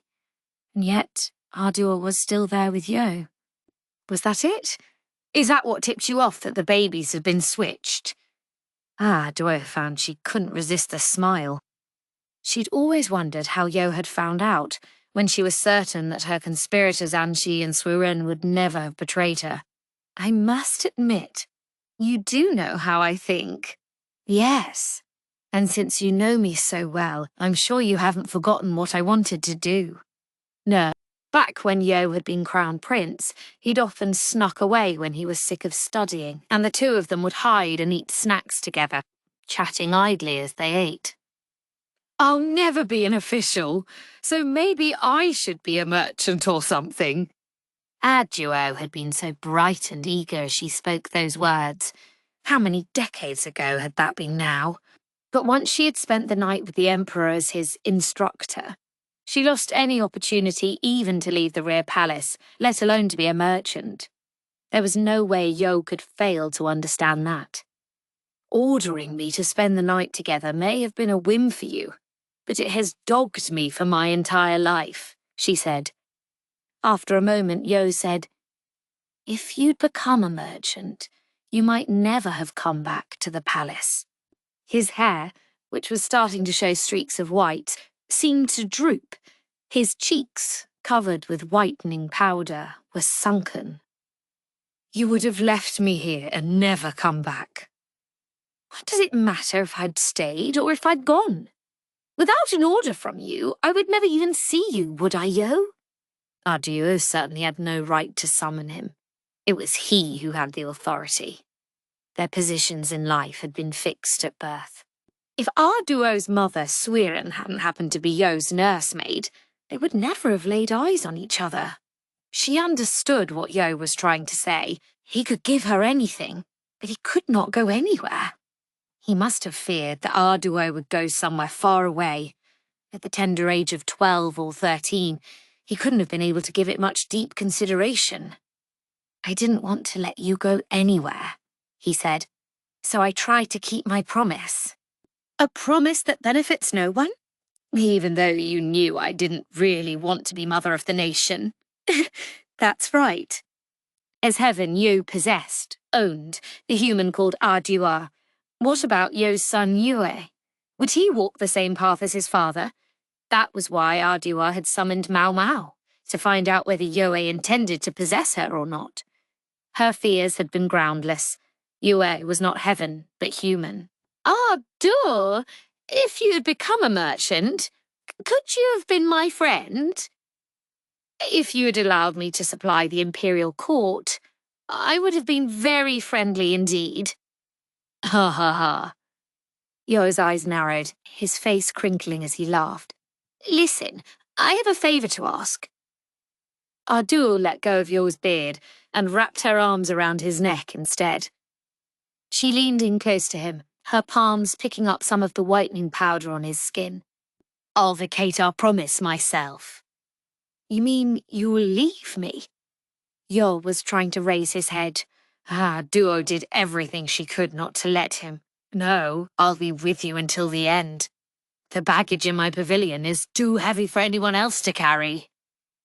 There was Sui and the Shi clan children, and the shrine maiden of Shah. "In exchange," she whispered softly in his ear, "just let Yue do as he wishes. I'll listen to you complain all you like, until my very bones creak." Gyouyoh knew what hubris her request represented. Yue was her only son, and Gyouyoh had other children, yet she was asking him to treat Yue special. This was the greatest favour she could demand. "The boy is part of the Imperial family, but he's too nearly human. He's too kind," she said. "Yes, I see. He has the potential to become a wise ruler, but at the same time, I don't think he would live for long. Perhaps not." What an emperor needed was not kindness, but compassion, something that flowed from high to low. A ruler who saw himself as equal to his subjects would grow ill, and Yue had shown that he refused to involve the person who might cure that illness. Gyouyoh knew she was doing wrong by Gyouyoh and Li Hua and the other consorts. She was asking Gyouyoh for something immensely selfish. She was pushing a burden onto other children in order to protect her own. "You failed. It was a mistake to let him take over the rear palace on a childish bet. Why did you make such a wager? He's more clever than we give him credit for, Gyouyoh." "Yes, he gave the consorts the runaround in the rear palace, yet never laid a finger on any of them. It might have saved you the trouble of producing offspring, you. But you all well understood how much trouble it would be. Yo's head shifted in Ardwar's arms. At least he had the mental space to laugh now. You should hurry and go to sleep, she said. You have a very uncomfortable surgery tomorrow. Oh, don't do that. Yes, I know. I'll rest. We don't want any unexpected side effects on account of me feeling weak from lack of sleep. Not going to write your will after all. I don't plan to die. Write it anyway. At least put down that it's no crime if the physicians fail. Gyouyoh, let Yo go. Why, you're assuming they'll kill me? He gave her a sulky look like someone much younger than he was. Maomao and her adoptive father are helping with the surgery. If it doesn't work out, you'll find yourself with the La clan for enemies. Stop! Stop! The clan gave me enough trouble for banishing his uncle. He won't give you any trouble when those doctors mess up, because you won't be in this world anymore. I told you, stop assuming I'm going to die, Yo said, but he got out a writing set. I see your handwriting is still awful. Pipe down. So Adio and Yo began writing his will, bantering like children of 10. Yo was heaven and Adio was human, yet they could at least act as if they were friends. Chapter 17. Anxiety. Maomao and Jinshi left the room in confusion. What in the world happened? Bassan asked them the instant they were out. I'm not quite sure, but he chased us out, said Jinshi, looking shell-shocked. Nothing had been resolved yet. He didn't know exactly what the Emperor wanted to do, or what he would leave in his written will. It looked to him as if His Majesty had recognized something, had come to a sort of conclusion on his own. Jinshi didn't know the exact truth of it, so he could only stare vacantly, oppressed by anxiety. His Majesty said he'll do the surgery, Maomao offered in Jinshi's stead. You mean it? Gyouyoh asked, looking deeply relieved. Yes, sir. It seems he still has something to discuss with Lady Gyouyoh. She's still in there. I see. Gyouyoh gazed at the door. He too was the Emperor's milk sibling. Perhaps he felt left out. That being the case, may I leave? Maomao asked. She was eager to have her dinner, get to bed, and get ready for the next day. Missing out on food and sleep would be a surefire way to undermine the quality of her work. Good idea. Let's go ahead and get out of here. With Jinshi's agreement, Maomao and the others left, seen off by Gyouyoh and Ba something or other, who stayed behind to continue to guard the Emperor and Ardwa. Right. Miss Chu will see you safely home.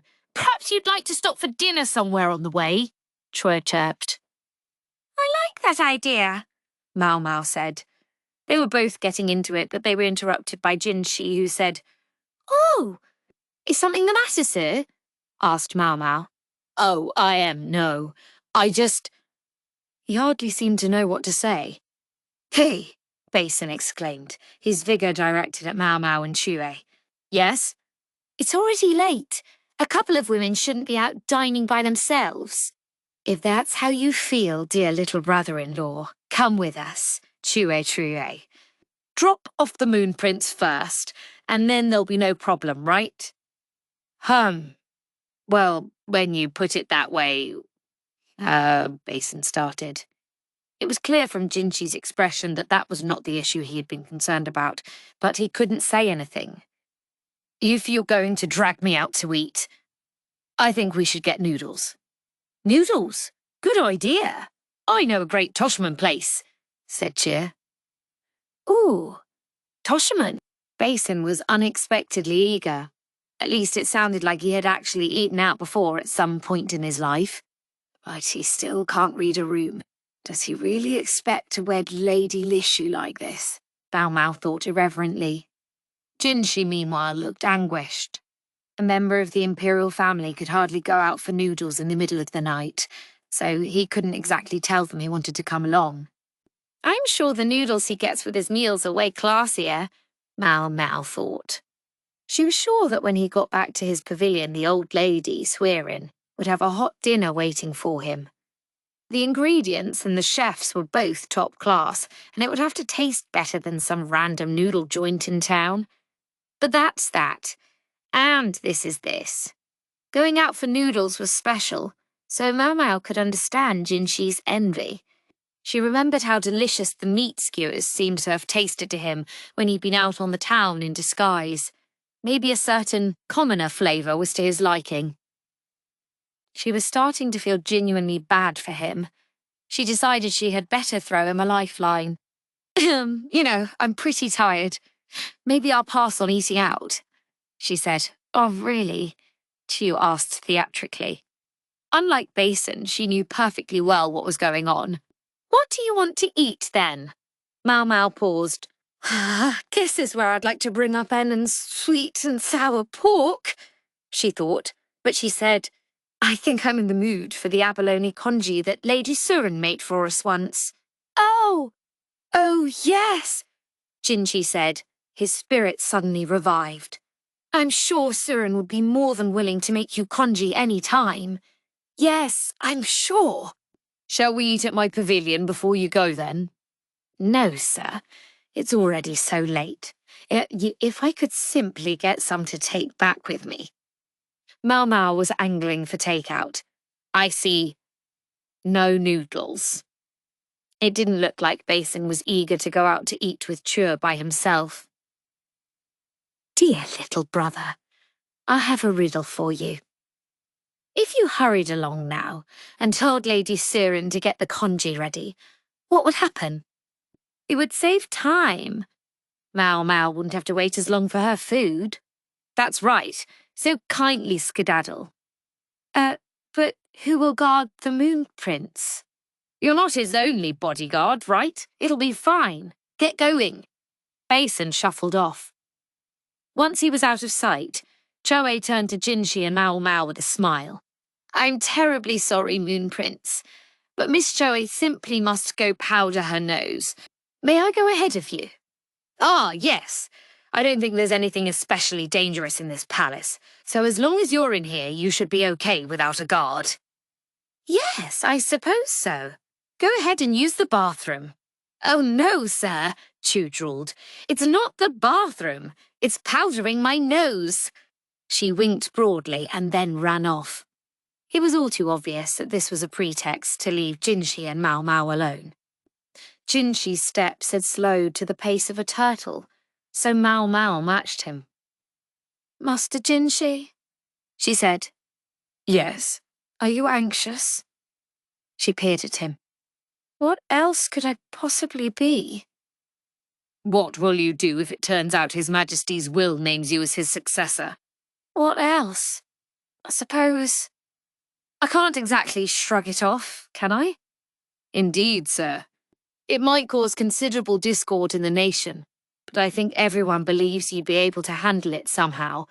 With Jinshi in charge of national affairs, so long as the world situation didn't get worse, the country seemed likely to enjoy an era of peace.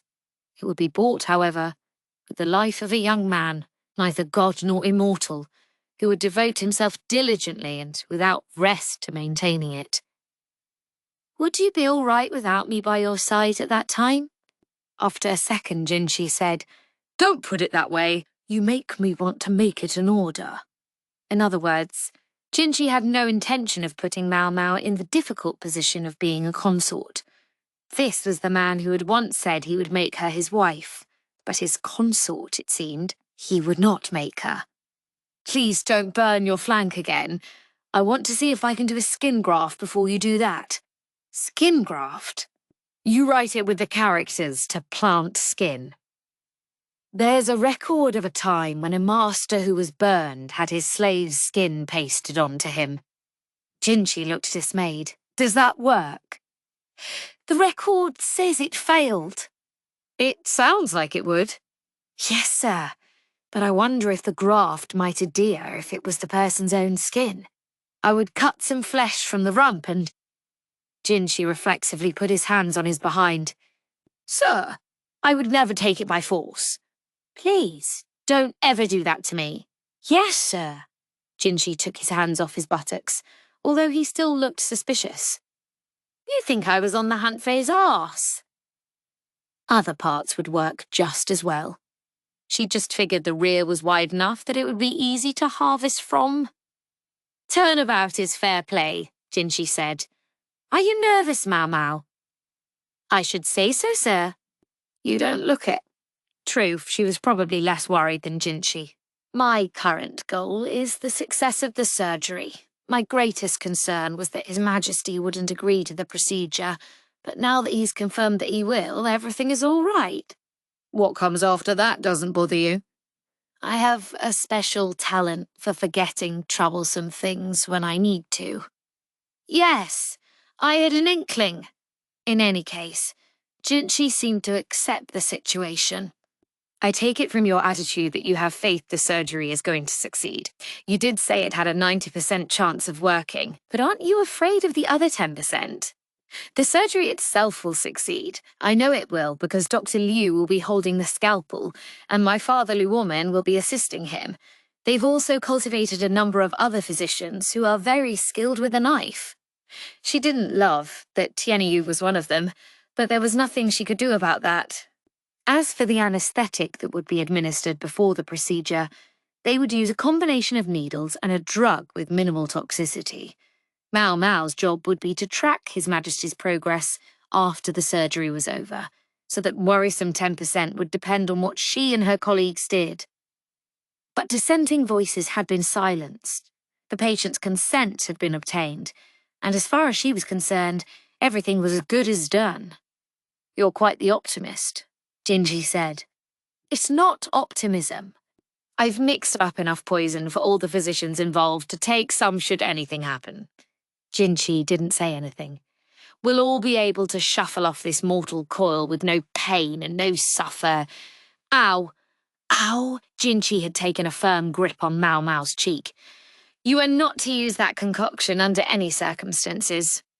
There are no absolutes here, I'm afraid.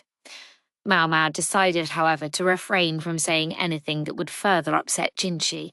He was already tired from his encounter with the Emperor. Even at a turtle's pace, they eventually reached the exit. Jinshi looked disappointed to be there, but both he and Maomao had tomorrow to deal with. If they were to make it to what came after that, everything would have to be prepared and ready. Shall we go? Maomao asked. Yes, Jinshi replied, and they pushed open the heavy door of the palace.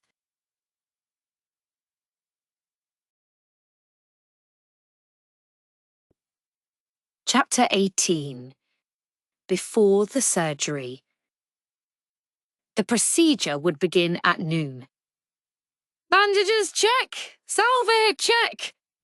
Maomao ticked off the supplies on her fingers for the umpteenth time. They'd ground the medicine from the finest possible ingredients, making everything carefully to ensure there were no impurities. The bandages had been made from new cloth, torn into uniform pieces and boiled to disinfect them. Maomao was doing the final checks with Auntie Liu, as well as making sure the place was clean. The Emperor's resting chamber was likewise ready and waiting. The room where he would be after the surgery was, needless to say, a special place. It was no ordinary bedchamber, but had another room specially built adjacent to it. There would be a physician in attendance there at all times. If anything unusual occurred, day or night, they would be able to see to His Majesty immediately. The room was almost entirely white, furnishings kept to a minimum, and purely aesthetic decorations avoided. This would minimize the number of places dust could collect and make the place easy to clean. The bed itself had been the object of particular care. It was stocked with pillows of the perfect firmness, not too soft and not too hard, in deference to the fact that the Emperor would not be able to turn very much in his sleep. The pillows were even stacked to support his body. The most unusual thing was that there were two beds right next to each other. Why would they do that? It was because they would change the sheets every single day. Sweat and skin excretions could give rise to mold and insects. Bedding probably would have been fine for a few days at a time, but this was the emperor they were talking about. To make sure he got the best rest possible, the sheets would be changed, even if they were merely damp with sweat. Each time they were changed, the staff would have His Majesty moved to the other bed. I wonder how much a super luxurious bed costs. The beds were not lavishly accessorized, but Maomao wondered how many silk outfits could be made from even one of those canopies. Initially, there had been a suggestion that there should be 2 entirely separate rooms, and that the emperor should move between them while the sheets were changed and the cleaning done, but others objected that moving him was a risk. So this was the solution they had come to. In addition, ample attention would be paid to ventilation while cleaning, and care would be taken not to stir up too much dust. All the palace physicians were of one resolve. Whatever happened, they would make sure the emperor survived. The surgical suite was adjacent to the bedchamber, so that the emperor could be moved immediately once the procedure was over. No expense had been spared if it would improve the odds of the surgery succeeding.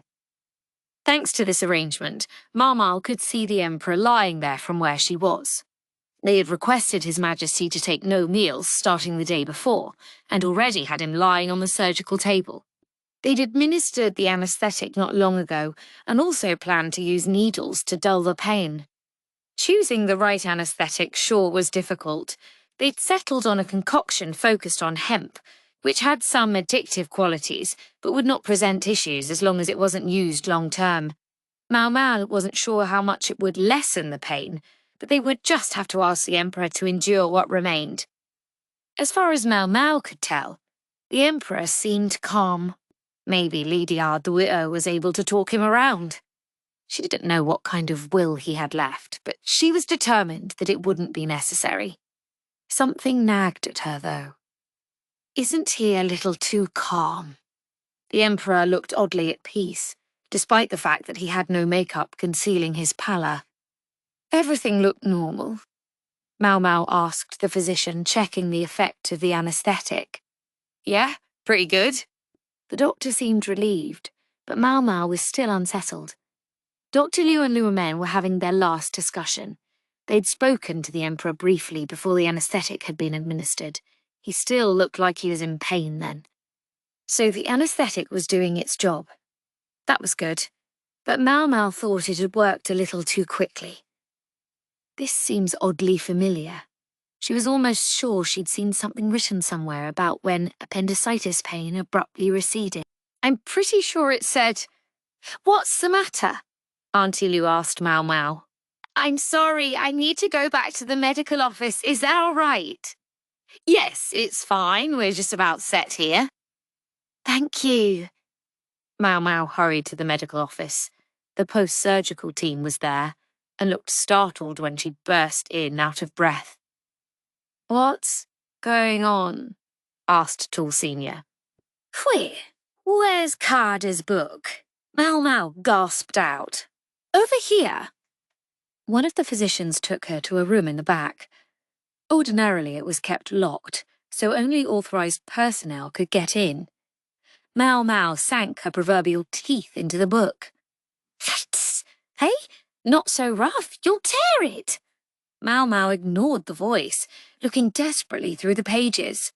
Not here. Not here either. Where is it? Finally, her eyes alighted on the sentence. When the appendix ruptures, pain may temporarily subside. This is it, she said, holding up the book triumphantly. I said, be gentle with that, the physician cried, but Maomao showed him the page. I'm concerned about what it says here. Read this.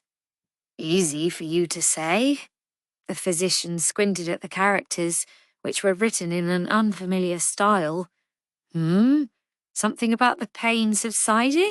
We gave him the anaesthetic.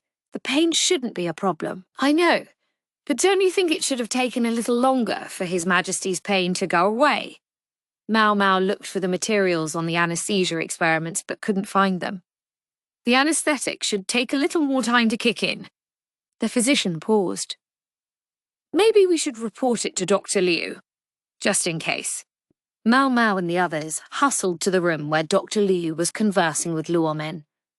Dr. Liu was clearly displeased to be interrupted in the middle of his conversation. Luomen and all the other physicians present looked distressed by the intrusion of Maomao and her party.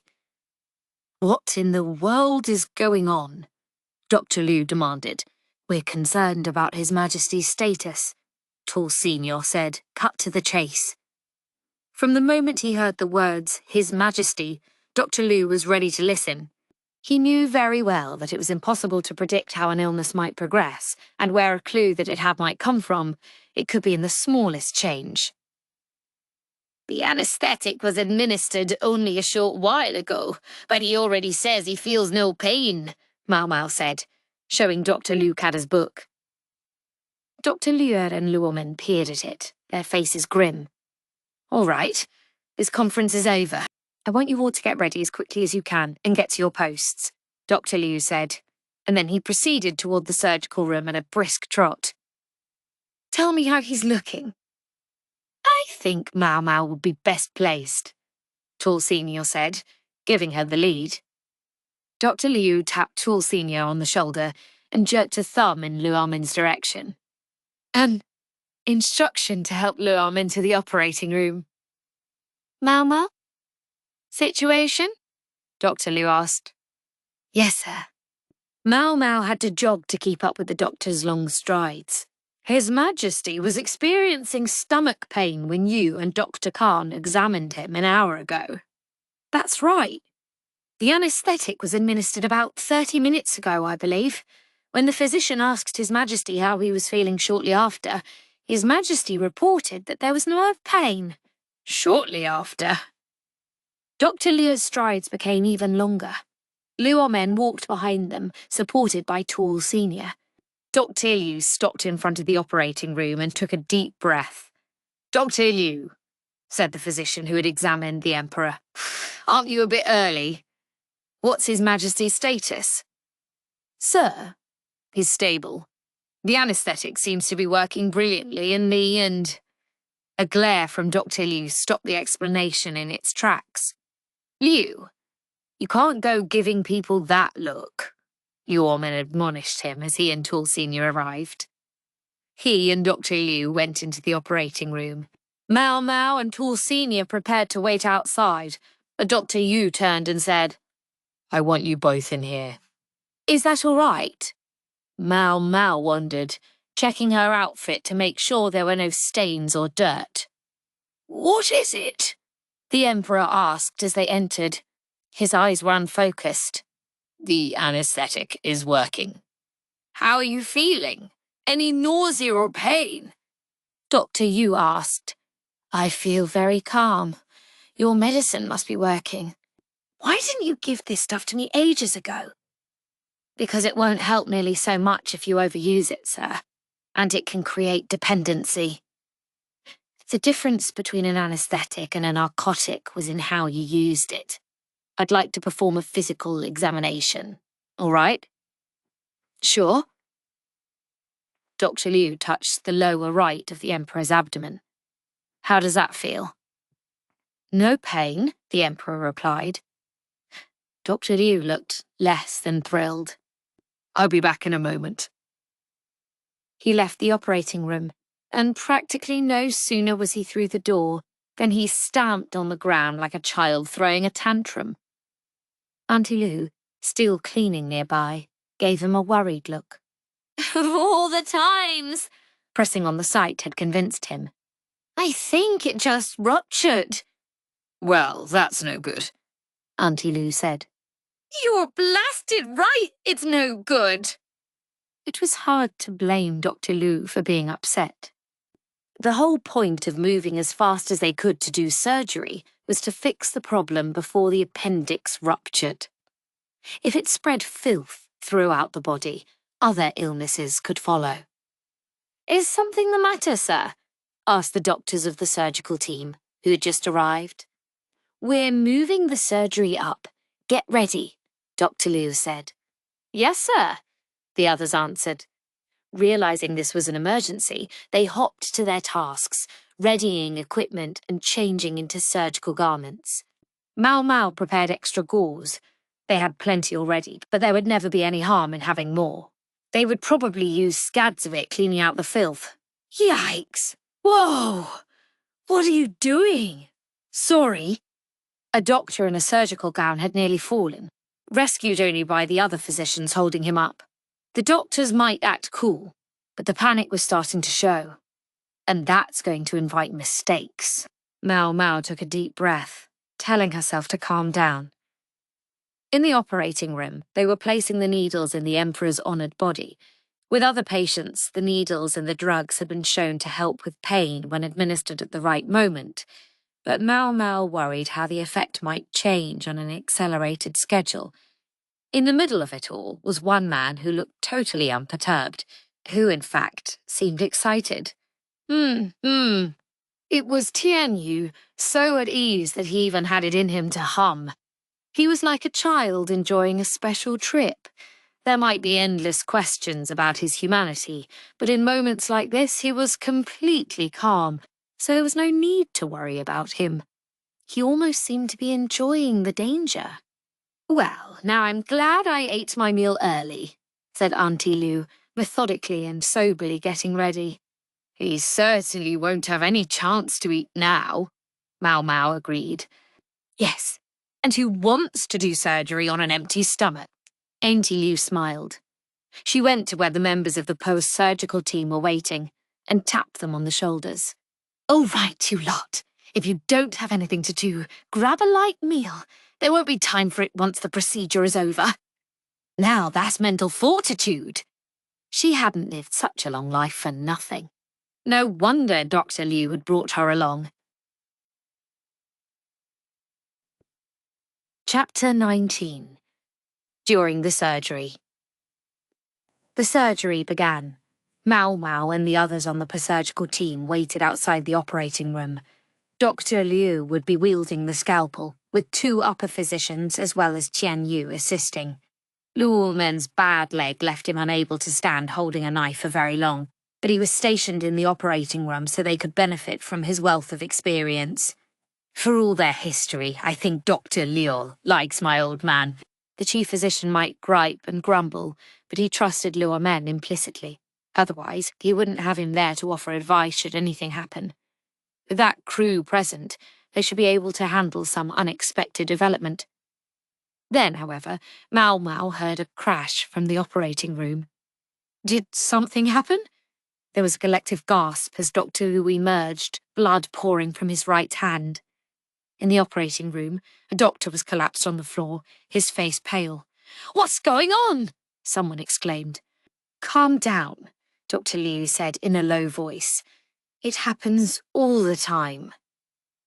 I'll explain, said Luomen, who emerged behind him, walking with his cane. Liu, you focus on stopping the bleeding. All right. It seems the effect of the anaesthetic wasn't quite strong enough for His Majesty. Just as the assistant was passing Liu a scalpel, His Majesty's arm moved, and the blade nearly cut it. The doctor instinctively avoided that, but unfortunately hit Liu instead. The man on the ground in the operating room was the first assistant, one of the upper physicians. He'd stuck a scalpel into Dr. Liu's dominant hand, even if he hadn't meant to, and the shock of doing something so awful must have overwhelmed him. We can look for the lessons to be learned later. For now, we have to go on with the surgery, Luomen said placidly, looking at each of the people around him in turn. I think the young man needs to wait here outside until he's feeling calmer. Would someone kindly bring him out? Yes, sir. Tall Senior went into the operating room and helped the shocked first assistant to his feet. Now, as to our surgeon, the other upper physician was the second assistant. With the first assistant effectively useless, the second would have to do it. He was clearly scared out of his wits. I couldn't. I can't. His face contorted, and his hands shook. That left only one person. Why did it have to be him of all people? Maomao wanted to clutch her head. While everyone else cowered and panicked and stewed in anxiety, one man stood looking absolutely the same as he always did. Tianyu, will you do the job? Luomen asked, looking at him. Tianyu pursed his lips and looked at the ceiling. Maomao would have expected him to jump at the opportunity, but evidently not. He said. What's the matter? You're not going to do it? Concern mounted among the doctors. Oh, it just sort of takes the wind out of my sails, you know. Everyone talks about the jade body, so I was sure he must have gold blood flowing in his veins. The doctors exchanged a look that said, What the hell is he talking about? Maomao was better acquainted with Qian Yu's personality than the rest of the staff. She knew about his interest in autopsies, and that he had become a physician not out of any altruistic desire to help others, but simply because it would give him a legal means to chop people up and observe their insides. That absolute crackpot had been curious about the jade body of the Emperor himself, but now that they had actually opened it up, so to speak, he'd discovered that His Majesty was nothing unique. He was made of the same stuff as the commoners Tianyu had operated on. It was just like the surgeries he'd practiced. Of course he was disappointed. Some guy. Foo. I think I'm tired of this. What do you mean, tired of it? Let someone else do it, Tianyu said. What? The physicians exclaimed in unison. Unfamiliar with Tianyu's mental framework, they were at a loss for how to respond. Even Luomen looked more distressed than usual. If this surgery went wrong, everyone there could die. But that didn't concern Tianyu. To him, it was a simple procedure. The other physicians had probably likewise assumed he could do it easily. His hand never shook from nerves. Maybe I should explain, Maomao thought. But there wasn't even time for that. Tianyu would get hung up on some stupid detail, she felt sure. Is that so? Luomen looked at Dr. Liu, who was still trying to stanch the bleeding from his hand. I'll do it, Dr. Liu said. You can't, you. You have to stop bleeding first, and you have to make sure your hand can still move. So, what? You're going to do it? I suppose so. It seems to be our only option. We can't leave this any longer. Luomen was quick to appraise the situation. Do we funny backup assistance? Here, sir. One of the middle physicians raised his hand. He was clearly anxious, but just as clearly prepared to do what he had to do. Go inside. And I want... Luomen looked around. As everyone shuddered and quailed, he tapped Tall Senior, who had entrusted the incapacitated first assistant, along with Dr. Liu to Auntie Liu, on the shoulder. Do you have experience assisting in surgery? Luomen asked. Yes, sir, Tall Senior said. Can you do it? Yes, sir.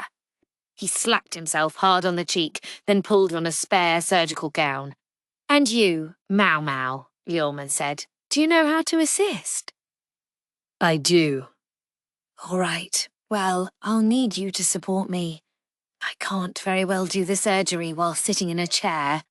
I understand, sir. Maomao immediately began getting ready. She put on one of the surgical gowns, but it was too big. She tied the sleeves back so they wouldn't get in the way. Luomen turned to the frightened second assistant. You may not be able to wield the scalpel, but you can at least assist, can't you? Yes, the man said slowly, biting his lip, and then he went into the operating room. Hey, what about me? Tianyu asked, obviously puzzled. We don't need you, said not Luomen, but Maomao. You'll just get in the way. You can stay out here sucking your thumb. It's the only thing your hand is good for if you're not willing to do surgery with it. She was careful not to raise her voice, but she was angry. Of course she was. He vexed her to no end. Once this procedure is safely over, maybe I can ask the Emperor for a favour. Maomao joked, but no one replied. They were too busy. Maybe I'll have him give me a few of your fingers, Tianyu. If you don't have any use for them, I can dry them out and put them on display. Tell people they belong to a mummy. At least they'd serve some purpose then. Oops, now she was really leaning into it. She barely even cared that she was addressing him without any title of respect.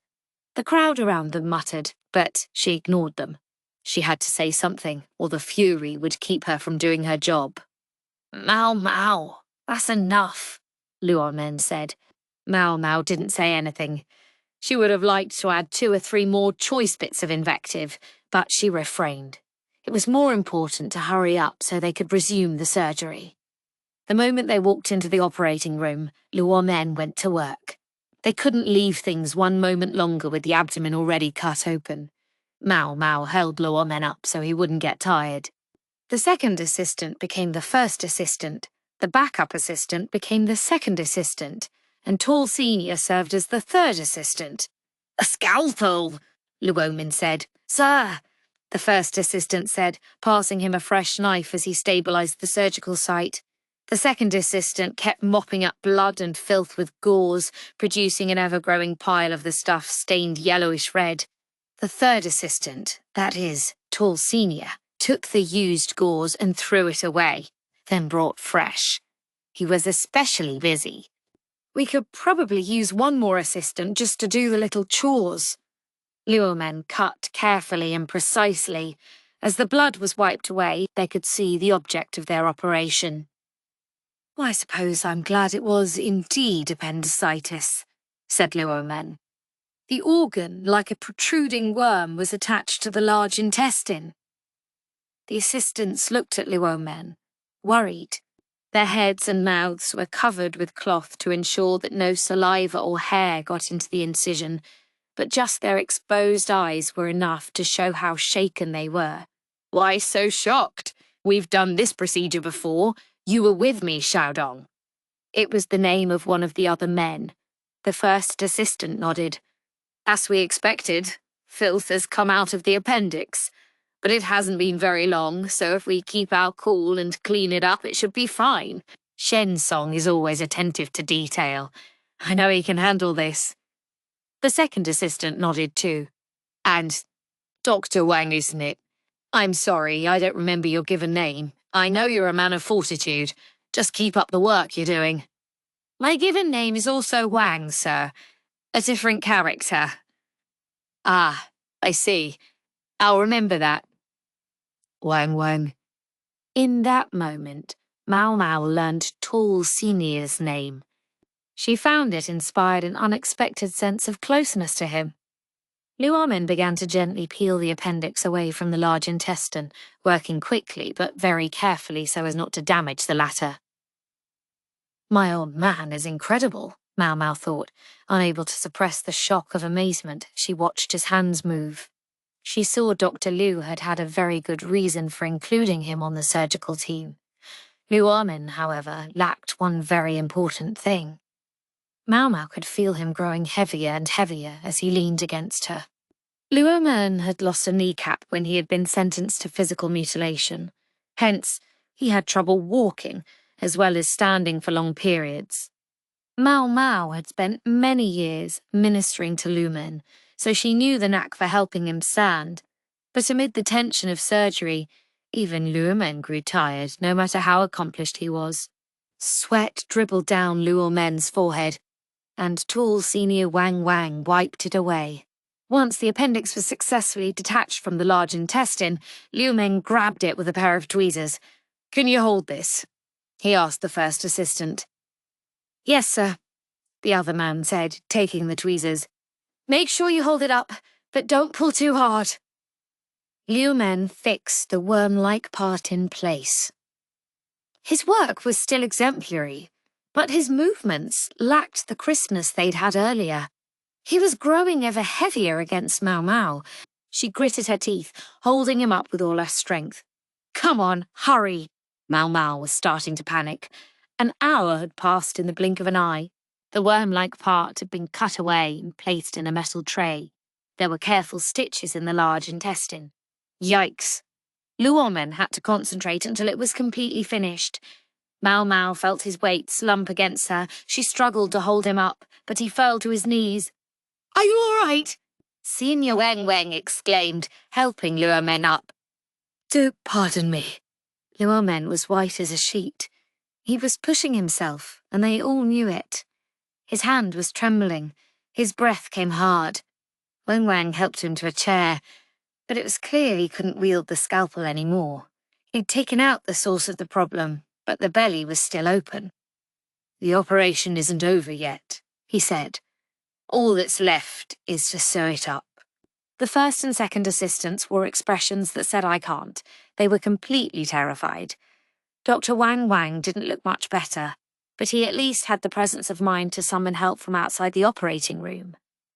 Maomao doubted, however, that there would be any doctors able and willing to sew up the jade body. Maomao filled in for Wang Wang, preparing the needle and thread. If no one else is going to do it, I will, she thought. Otherwise, this would never be over. Pops, keep an eye on me and make sure I get this right. Maomao picked up the needle, which was shaped like a fishhook with a pair of tweezers. Her left shoulder was going numb from supporting her father for so long. "It's all right. It's all right." Her right hand felt fine. This is the first time I've done this on a real person's abdomen. She'd sewn people's arms and legs a few times before, though, and had assisted at several surgeries. "I can do this." Hello! Trade out if you please. Maomao's attempts to psych herself up were interrupted by a breezy voice. A man was standing next to her, and the coverings around his mouth and head couldn't conceal the intense curiosity in his eyes. What are you here for, Tianyu? "You were always nasty to me, Ying Nang Nang, but now you've given up even the pretense of being polite."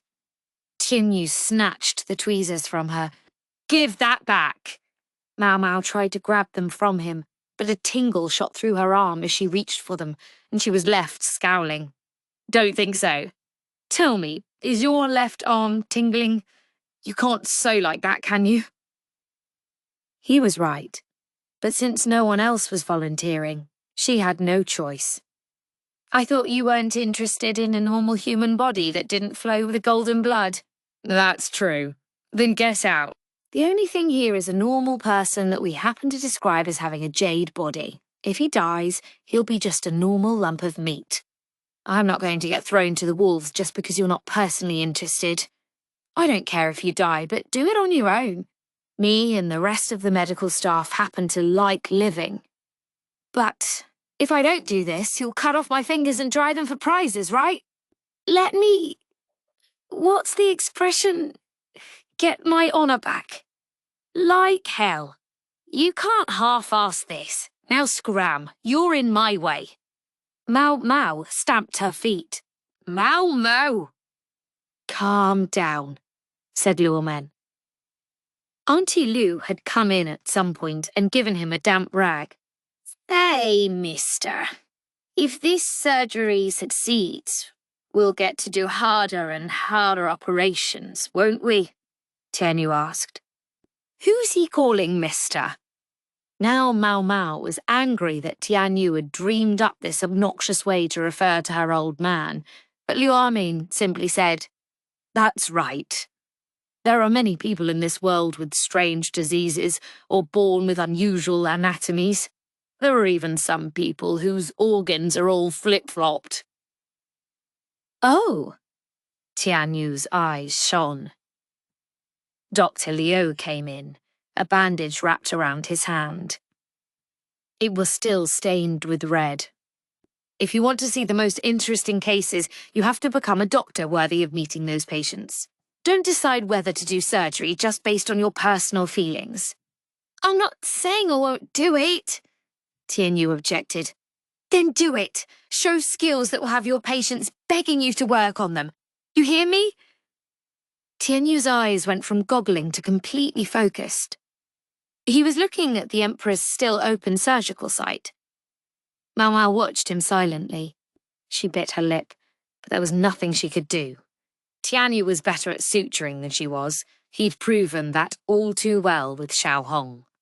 "Maomao," said Dr. Liu. "Watch him closely to make sure he doesn't get any funny ideas." "Yes, sir," she said, and Dr. Liu left again. Luomen was obviously still tired, but he at least stuck around to observe. Since you're here, Niang Niang, you might as well be my assistant. I think you get how I work better than the other doctors. Maomao still didn't say anything. Feeling deeply humiliated, she prepared a fresh needle and scissors. I swear, I'm going to get better than this guy. Infuriated though she was, Maomao still watched Tianyu's quick, delicate work, intent on absorbing everything she could.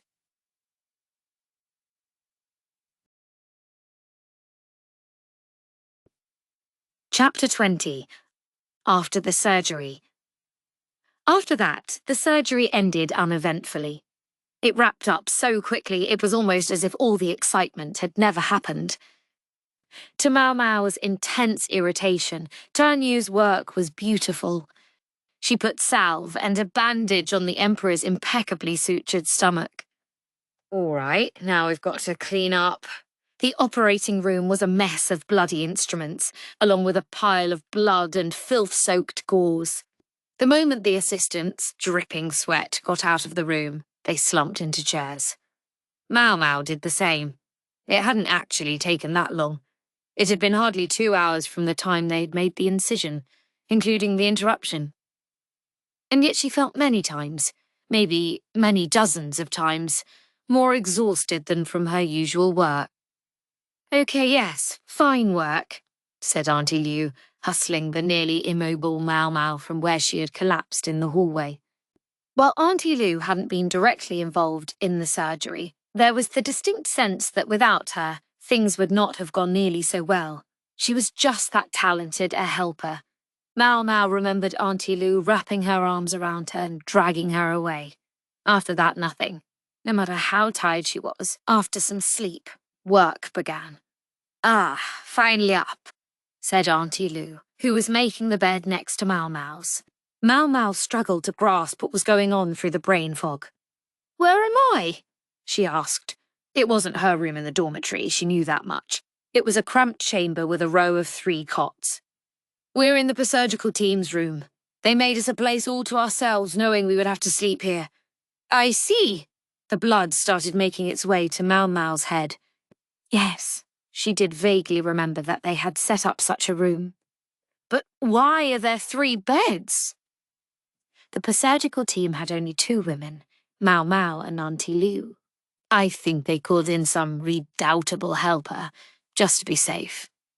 Auntie Liu said, A helper? Yes. I can see you're still waking up. Go get something to eat and maybe take a bath. You are a sight to see. You haven't changed since the surgery yesterday. Maomao said when she looked at her outfit. She was still wearing the white apron smeared with blood and filth. Now, don't do that. That came from the jade body. Blood is blood, Maomao said. No sooner had she gotten off the bed than she stripped off the disgusting surgical garment and threw it away. Once she had changed every scrap of clothing, Maomao headed to work. What to do about this? They'd already decided everything in discussions prior to the surgery. She simply had to follow the plan. I'm afraid His Majesty can't hold any audiences for a while. He what? The indignant cry came from some self-important person being denied a meeting with the Emperor. Gyouyoh stood guard before the door. It seemed he was there because he could effectively decline even the more influential would-be visitors. Maomao slipped inside, careful not to let those influential visitors notice her. The other half of the surgical team was already hard at work. Ah, feeling better? Yes, Dr. Wang. Inside was tall Senior, a.k.a. Wang. You really started calling me by my name out of the blue? Well, it was an easy one to remember. You think so? Maomao said. Maybe you're imagining it. Well, whatever, Dr. Wang said. His Majesty is asleep at the moment. The surgical team is going to join the aftercare efforts. Help make sure everyone is assigned to whatever task fits them best. Certainly. Maomao kept walking, ready to get down to business. It looked like there would be no rest for some time to come. They observed no abnormalities in the several days after the surgery. A great many important people came seeking audiences with the Emperor, but all were rebuffed. The enforced rest must have been having an effect, because none of the feared complications had arisen, at least so far. No doubt it helped that the assisting physician had cleaned the filth out of the abdomen so thoroughly during the surgery. They changed the dressings twice a day when Dr. Liu and his cohort came in to check on the progress of the surgical site. Quite frankly, the doctors believed that once a day would have been sufficient, but there were some obnoxious high bureaucrats who had insisted on ridiculous things like checking the site every hour or something like that. They evidently didn't imagine that too many unnecessary checks could actually increase the chance of toxins getting into the wound. The 2 times a day were a compromise. Much as it felt like a waste, Maomao got rid of the used bandages.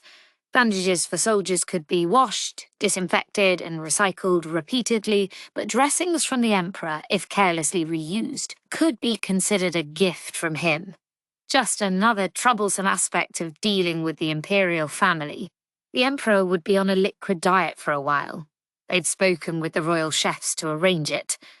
Every time Maomao saw them at work, she remembered nursing consort Li Hua. The Emperor grimaced each time he was presented with his thin gruel, but he never complained.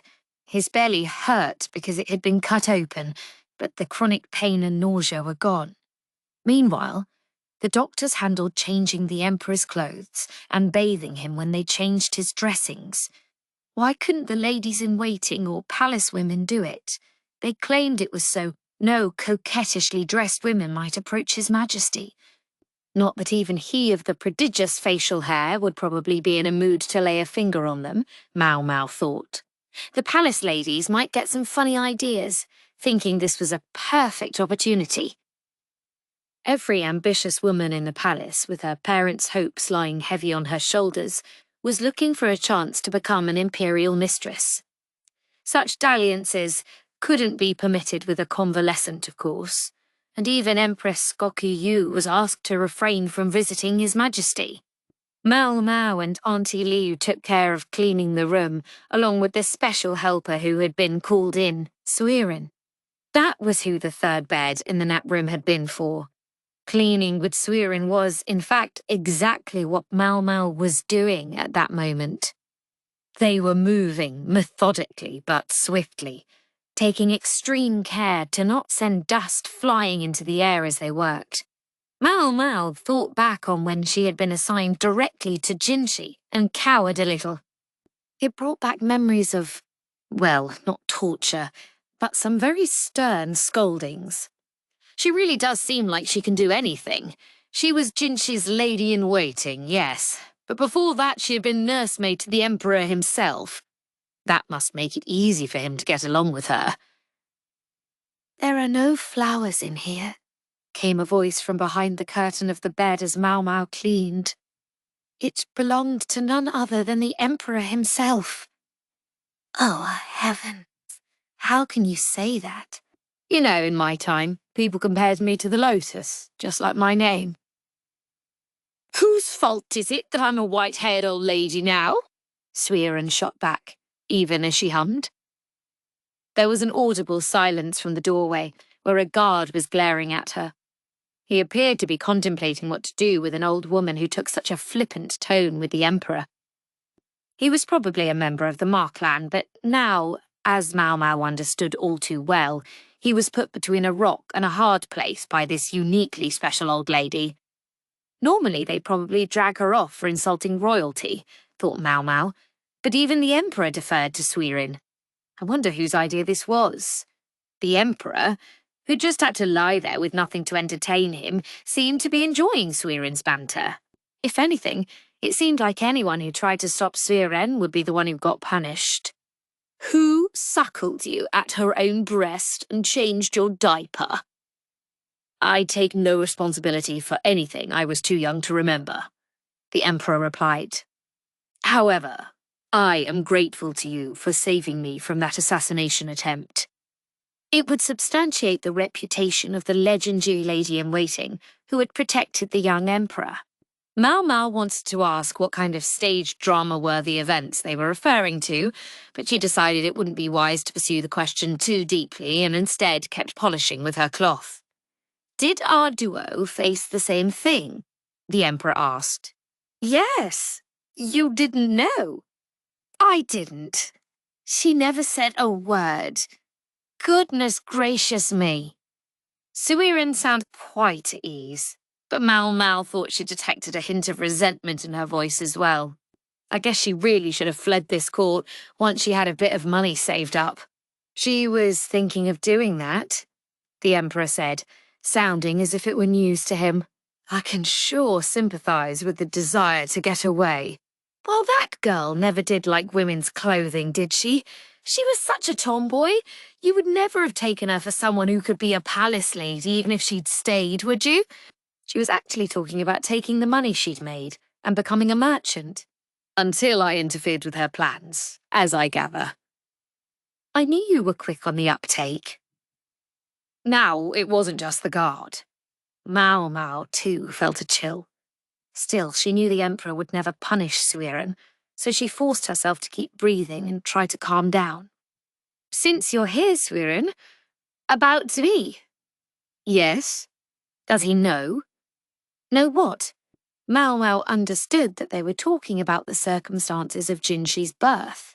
She'd been sure the emperor was going to tell him the day before the surgery, but no such shocking confession had been forthcoming, and Jinshi and Maomao had been summarily ejected from the meeting. What had our duo and the emperor discussed after that? Was Jinshi aware that he was their child, or not? Even Maomao didn't know. If he knows or if he doesn't, it makes no difference either way, Suiren said, never stopping in her work. True enough. Whether Jinshi knew or not wouldn't change anything. Any change would be in those around him, and so long as the emperor chose not to say anything, nothing would happen. She suspected His Majesty would not be raising the subject again. Now, young master, Granny's done cleaning. You won't be lonely, will you? I could read a story to you if you like, Suiren said. Hack! Maomao slapped her hand over her mouth before she could spit out the sound she was threatening to make, but she was holding a cloth, so it became a sort of urg. The guard looked like he was suffering too. He was biting his lip and digging his fingernails into his thigh, struggling not to laugh. Don't call me that, the emperor said, words Maomao knew well from hearing them from Jinshi. I'll be going then, Suiren said, and left the room. Maomao made to follow her, but the emperor said, Lekan's daughter, Maomao, isn't it? Yes, sir. Maomao halted and turned around. If I should die, would I be nothing but a lump of meat? Maomao almost choked, and sweat started pouring off of her. Don't tell me. Had he been aware of what was happening throughout the surgery? He hadn't made a peep, so she just assumed he was unconscious. People speak of the jade body, but yes, it's made of flesh, and I don't bleed gold, but regular red blood. Ho, ho, ho, Maomao said, the closest thing to a laugh she could manage with her face twitching so hard. How calm and collected is he that he could stay silent and wait through everything that was happening? Maomao had the distinct sense that the guard was glaring at her now. Have you said the same sort of thing to Zoe? The same sort of thing, sir. She'd said far too many things to Jinshi, in fact, and wasn't sure which one he meant. I guess I might have said the sort of thing that would put a scratch on the jade. Maomao was starting to worry, but the emperor's beard just swayed gently. In any event, it seems my moving my hand during surgery caused no end of trouble. Don't give it a thought, please. Yes, she did wish she hadn't done that, but it couldn't be helped now. She was just impressed that he had endured the entire thing without making a fuss about the pain. I must say, it's an experience I've never had before. It felt like I was in a haze. Something felt wrong in my stomach, and the doctors kept bustling about. I think Luomen noticed, but he told me it was nothing. I don't suppose it was true. Maomao pressed her hands together without quite meaning to. Luomen must have intervened to stop her in part because the Emperor had still been alert. "Fear not," the Emperor said. "As you can see, I'm doing fine. The incision still hurts and itches, but there's nothing to be done about that. What matters is that Gyouyoh told me to write in my will that the physicians should not be punished." "She did, sir." Maomao looked at the ceiling and gave thanks to Gyouyoh. "Yes, and so I should like to say that you have nothing to worry about." The Emperor looked down, deep in thought. "But in that case, my will would come into conflict with your wishes, Maomao, and I've been pondering what to do." "My wishes? You said you wanted a reward, did you not?" Maomao crossed her arms and thought. "I believe you were asking for the fingers of one of the physicians." It sounded far away, but it was a woman's voice, so it had to be either you or Lu's little sister. Perhaps I misheard. Maomao froze. "Maybe I'll have him give me a few of your fingers, Tianyu. If you don't have any use for them, I can dry them out and put them on display. Tell people they belong to a mummy. At least they'd serve some purpose then." That was what she'd said. Oh yes, she'd said it, all right. Well, I wasn't, being entirely serious." "I suppose not. I, for one, don't wish to take any medicine that uses human fingers as an ingredient."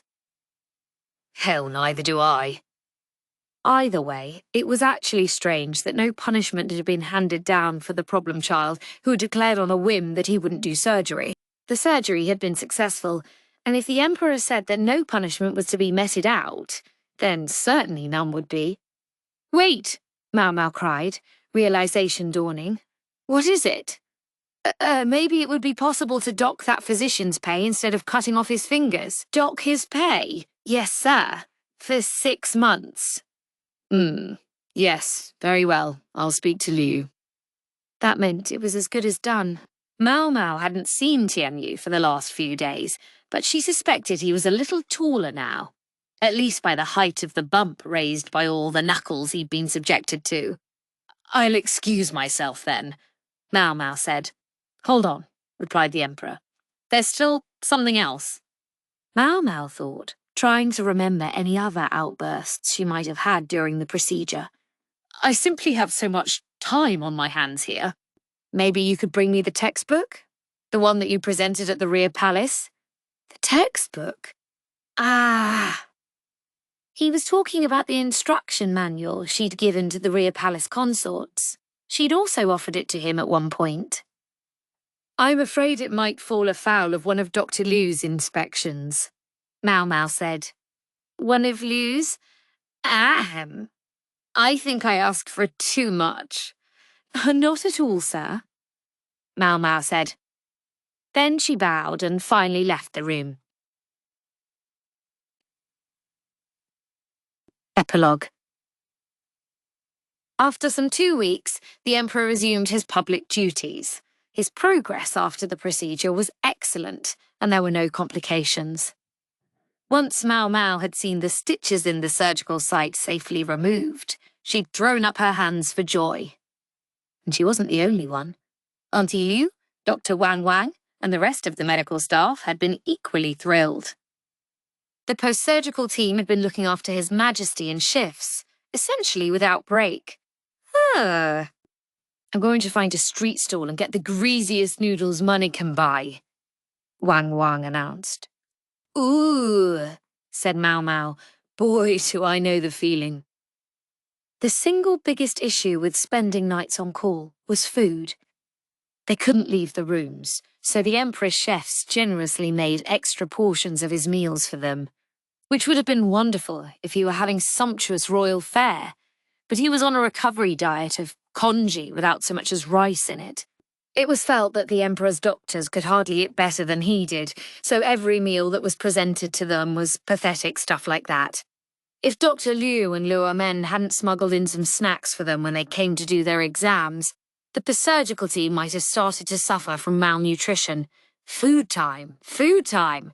Doctors would continue to take shifts for a while yet, but the surgical team as such was to be disbanded. It's such a shame. And just when we were getting along so well. Hee. Ye lady Surin, we must take tea together sometime. Surin and Auntie Liu had grown thick as thieves, perhaps because they were so close in age. Come to think of it, had Jinshi survived 2 weeks without Surin? Now I suppose I'd better be getting back to looking after the younger young master, Surin said. The older young master must be the emperor. In Maomao's books, Surin and the madam were the 2 most formidable old ladies she knew. Won't you come eat something, Maomao? I hear Tawame and Maomao have made far too much for the young master to finish on his own. Too much food? Maomao asked, feeling herself start to salivate. It would be a lot of trouble to go home now and still have to make her own meal. At the same time, it didn't quite feel right to insist that her junior Changsha should cook for her. She'd been contemplating getting something from a street stall. I do want to eat that food, but Suiren would be there, and Talmei, and Mamei, and Maomao somehow suspected. Chu too. Sounds pretty awkward. She was just weighing a good meal against getting to relax a bit when Surin whispered, "The young master seems rather tired. Perhaps you could take a look at him." Maomao simply answered, "Yes, ma'am." With the emperor on complete bed rest for 2 weeks, someone had to step in to do the work. "I tried to save you from as much work as I could, Moon Prince," said Hulan, although his excuse didn't carry much water. Jinshi was there, a dried-out husk of a man. "If only my husband could have helped," Taomei said, putting her hands to her cheeks and sighing. "But he's had 3 times as much work as usual lately. In Western capital terms, it's been an increase of 50%. If things had been busier than in the Western capital, it was no surprise that Jinshi was wrung out. "He looks like a frog in a dried-up pond," Maomao thought, irreverent as ever. My. No wonder Suiren looked less than happy. The carpet was plush, yes, but someone had walked on it without wiping their feet. And there was Jinshi lying right there. "We need to at least carry him to bed." "I'm very sorry." "He said to just leave him, that he couldn't afford to sleep yet," Burson said apologetically. "Doing something about that situation is what followers are for." "Zhao Mao, let's get to work," Suiren said, wasting no time in making use of her. Maomao would have been just as happy to get some rest herself, but so it went.